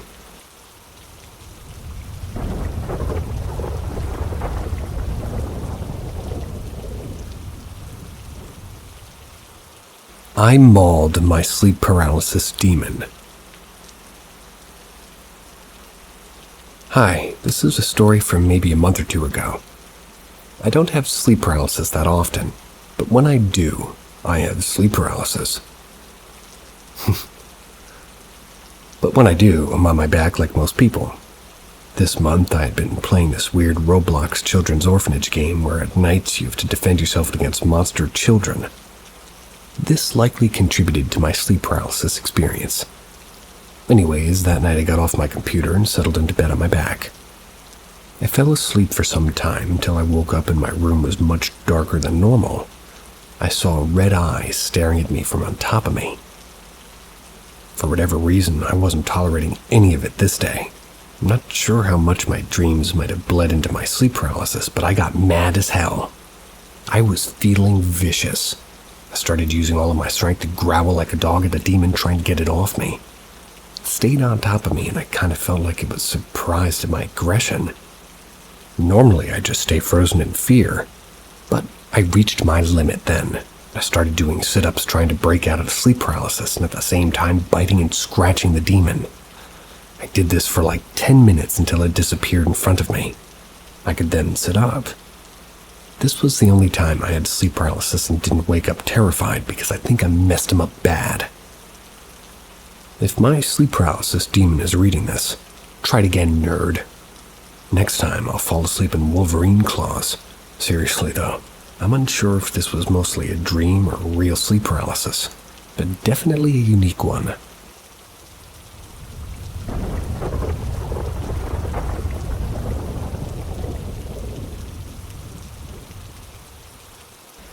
Sharing a room with a demon. My entire life I've lived in haunted houses. When I was 6, we moved into this nice 6-bedroom house built in the 1900s in the suburbs. When we first moved in, we didn't make a lot of effort to clean out the 2 crawl spaces. We basically just shoved more stuff into it. My mom remembers lots of old dolls being in there. I wonder if there's an attachment to something left behind, because I never found much information about anybody who lived there. It was me, my aunt, my mom, my dad, my grandpa, and my cousins living there. Through the kitchen was my grandfather's room. Through his room was the stairs to the attic, which were enclosed into an L shape. The attic had been converted into 3 bedrooms. The room at the top of the stairs was mine, with a tiny door to the first crawl space. To the left was my aunt's room, which had another crawl space. To the right was my parents' room. Sleeping in that middle room was hell on earth. It was really scary, and most of my friends wouldn't stay over because of the things that happened in my room. I thought I was having nightmares or something because I'd always see a shadow figure beside my bed. Once I was playing school with my cat in my room. It was getting hot, so the attic was very warm. I went into my aunt's closet with the cat because I was pretending that he was in detention. Nice. The door had no lock, but it got jammed. I couldn't get it to open no matter how I tried. Me and my cat could have died after a while because of the heat, but my grandpa came up and let me out with no struggle. The rest of the house was pretty bad too. I've been in plenty of haunted places, but this house gave you a sense of dread like no other. It felt very menacing and evil. A lot of bad things were happening in my family at that house. I always felt the house fed off negativity. My cousins would party and have 20 people in their room every night. My parents and my aunt fought about it a lot. Once I even had to hide in my parents' room while my half-brother's mom tried to distract me because party guests were threatening each other with guns outside. The basement was creepy. My dad finished one side of it and turned it into a home bar. My grandfather had antique statues of clowns. We had a projector down there and a PS2. I'd sit down there and play games. Once the lights turned off on me and I ran upstairs with this feeling of being chased. Eventually, my grandfather got sick and passed away when I was about 8. My dad needed my grandpa's safe code to take out important documents. And for some reason, all of the adults thought it would be a good idea to basically do a seance in the attic to try to get rid, or rather get, the safe code. Like ghosts can just spit out numbers. My aunt, my mom, and my dad, and me, we all took our voice recorders up there. My mom was a member of a local paranormal society at the time. So we asked all of our questions, hear nothing with our ears, and then walk downstairs. We plugged the recorder into our computer and listened through the recording. We didn't hear anything beside ourselves until the part where we're going down the stairs. Then through our crappy computer speaker, we all hear what sounded like my mom, like a laugh, and to me like a woom woom in this deep demonic voice. so maybe more like woom, woom. Almost like a pig or something. Nope, I got nothing for that one. My mom said, no more recording upstairs. The only not terrifying experience I had there was feeling someone petting me really gently while laying on my grandfather's recliner. A year or two later, we got a dog, though. I was still sleeping with my mom, but at this point, my dad was always at the bar and slept in the living room. Me and my mom were in her bed and my dog was chewing on a bone.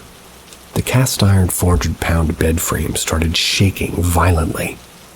My dog's bone flew into the ground after the shaking started. Called the dog up to the headboard and she came up and laid between us. The bed was shaking for a good minute. My mom said the bone must have caused it, but even then it made no sense. Later, she admitted that she didn't want me to be scared. I checked online the day after and saw that there were no earthquakes in the area and nothing else shook anyways. Just the bed. One night the door was open between my parents' room and my room. My mom said she saw a shadow figure go from the stairs to the crawlspace door. Years later, my parents split, me and my mom moved out, my aunt stayed. Her boyfriend moved in with his kids. Her boyfriend, who is basically my uncle, passed away, sadly. My aunt adopted his kids and they lived there still, but my blood cousins and my dad moved out. I went back to visit after he passed and had renovated a lot of the attic. It felt different, a lot less heavy. The entire time I lived there, I'd race up and down the stairs to my room and I felt chased. My aunt asked me if I ever told them anything to scare them. I said no, and I asked what she meant. I'm a good cousin after all, and she said both the kids race up and down the stairs like I did. A few months later, my dad was thinking about his Komodo dragon print he bought from a local photographer. He remembered he had left it in the crawlspace. He texted my aunt asking if she could find it, and when my aunt got to the top of the stairs, it was neatly placed next to the crawlspace door. No one read her text or would know where to find it. I think about the house still. I have nightmares about it and the entity that lived in it. I don't think anything as scary as what we went through has happened since being at that house, but I'm not a Christian, but if demons are real, it was in that house.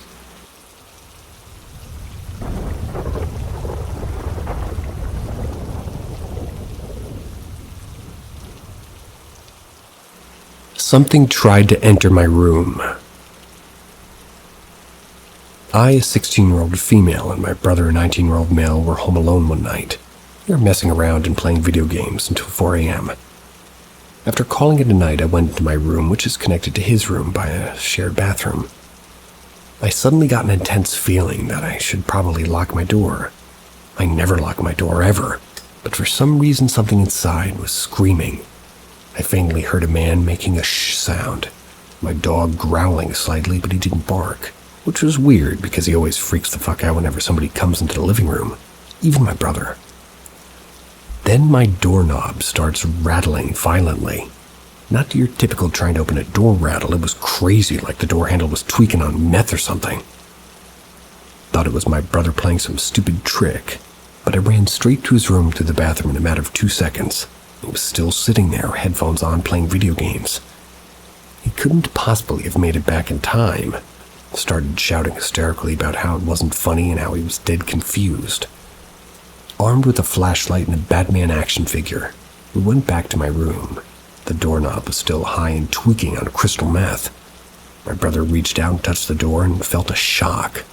And just like that, the rattling stopped. I slept with my door locked the next couple of nights though, and it happened another 2 or 3 times. But then it just stopped. My brother, on the other hand, thought he became a ghostbuster. Any explanations or debunks?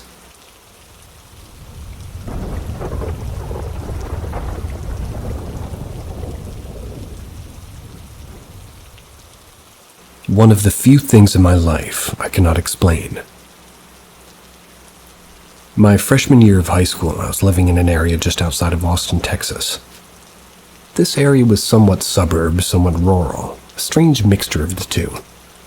One feature of this neighborhood I was living in I remember distinctly was on an old rundown barn across the street from me. I could see it from my bedroom window. Its roof was caved in and it was closed off by the city. used to creep me out during my time there. Anyway, there was a weekend that my parents were out of town. I had the house to myself. I had my best friend, we'd call him Mike, over to keep me company and hang out for the night.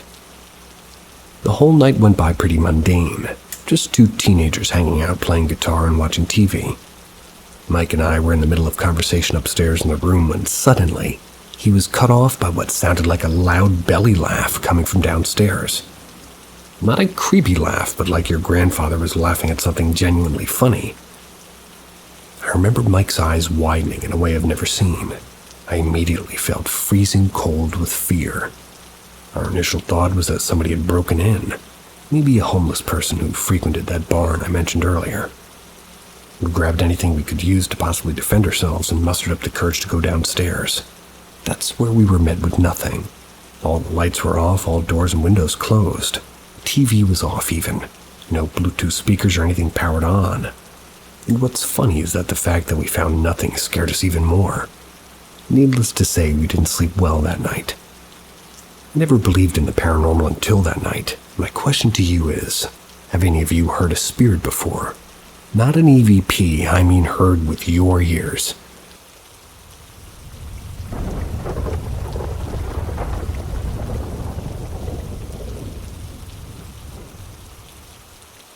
Is it possible that I was being haunted? I'm now 17, and these things happened around 10 years ago. But I still haven't gotten a proper explanation for them. So I'll tell you two of the most extreme experiences, and y'all can tell me if I was being haunted or just crazy as fuck. The most extreme one happened to me when I was at home. For background, our house has this one long hallway. My room is located in the end of it, directly opposite to my parents' room. Back when I was a little kid, I often had trouble sleeping, and every time I woke up in the middle of the night, I went to sleep next to my mom and dad. This one night I had once again woken up somewhere after midnight. I wanted to sleep next to my parents, and like I said, getting to their room requires me to cross the hallway. So I got up, walked out of my room. I'm not sure why, but I looked to my left, otherwise known as the other end of the hallway, and I saw my mom there. She was slowly walking toward me, but I knew something was off and that she isn't my mother. My parents' bedroom door was open, and when I looked there, I saw my mom sleeping peacefully next to my dad. Of course, I double-checked to see if I really saw something, and yes, I did. My mother-looking thing was still there, and it was getting closer to me. This, obviously, scared the living shit out of me, so I quickly ran to the bedroom and went to lay between my mom and my dad. Thank God whatever it was didn't follow me there. Still, to this day the hallway scares me, and sometimes when I'm alone I get that feeling that someone's watching me. I guess what I saw back then traumatized me a little bit. The two other happened at our cottage. It's a nice little house on an island surrounded by sea. The room I used to sleep in is super small, has 2 beds in there, a twin bed and a bunk bed. As always, I was sleeping in the bottom bed, and at some point of the night I woke up and felt like I was being watched. In the other end of the bed was something. It was some kind of a shadow creature. Pitch black skin, fully white eyes, wide smile. The only movement it had was when it breathed. Again, I checked multiple times if it was actually there, and each time it was.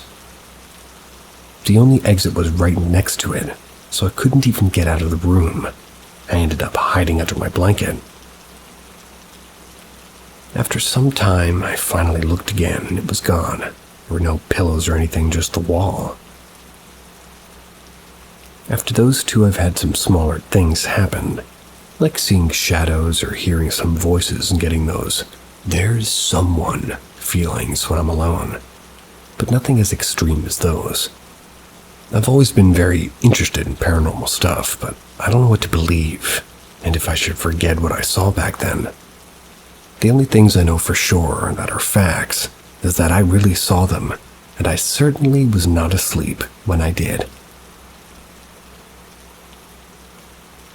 And if you're not asleep, when you should be, which is now. Drop a comment. See ya.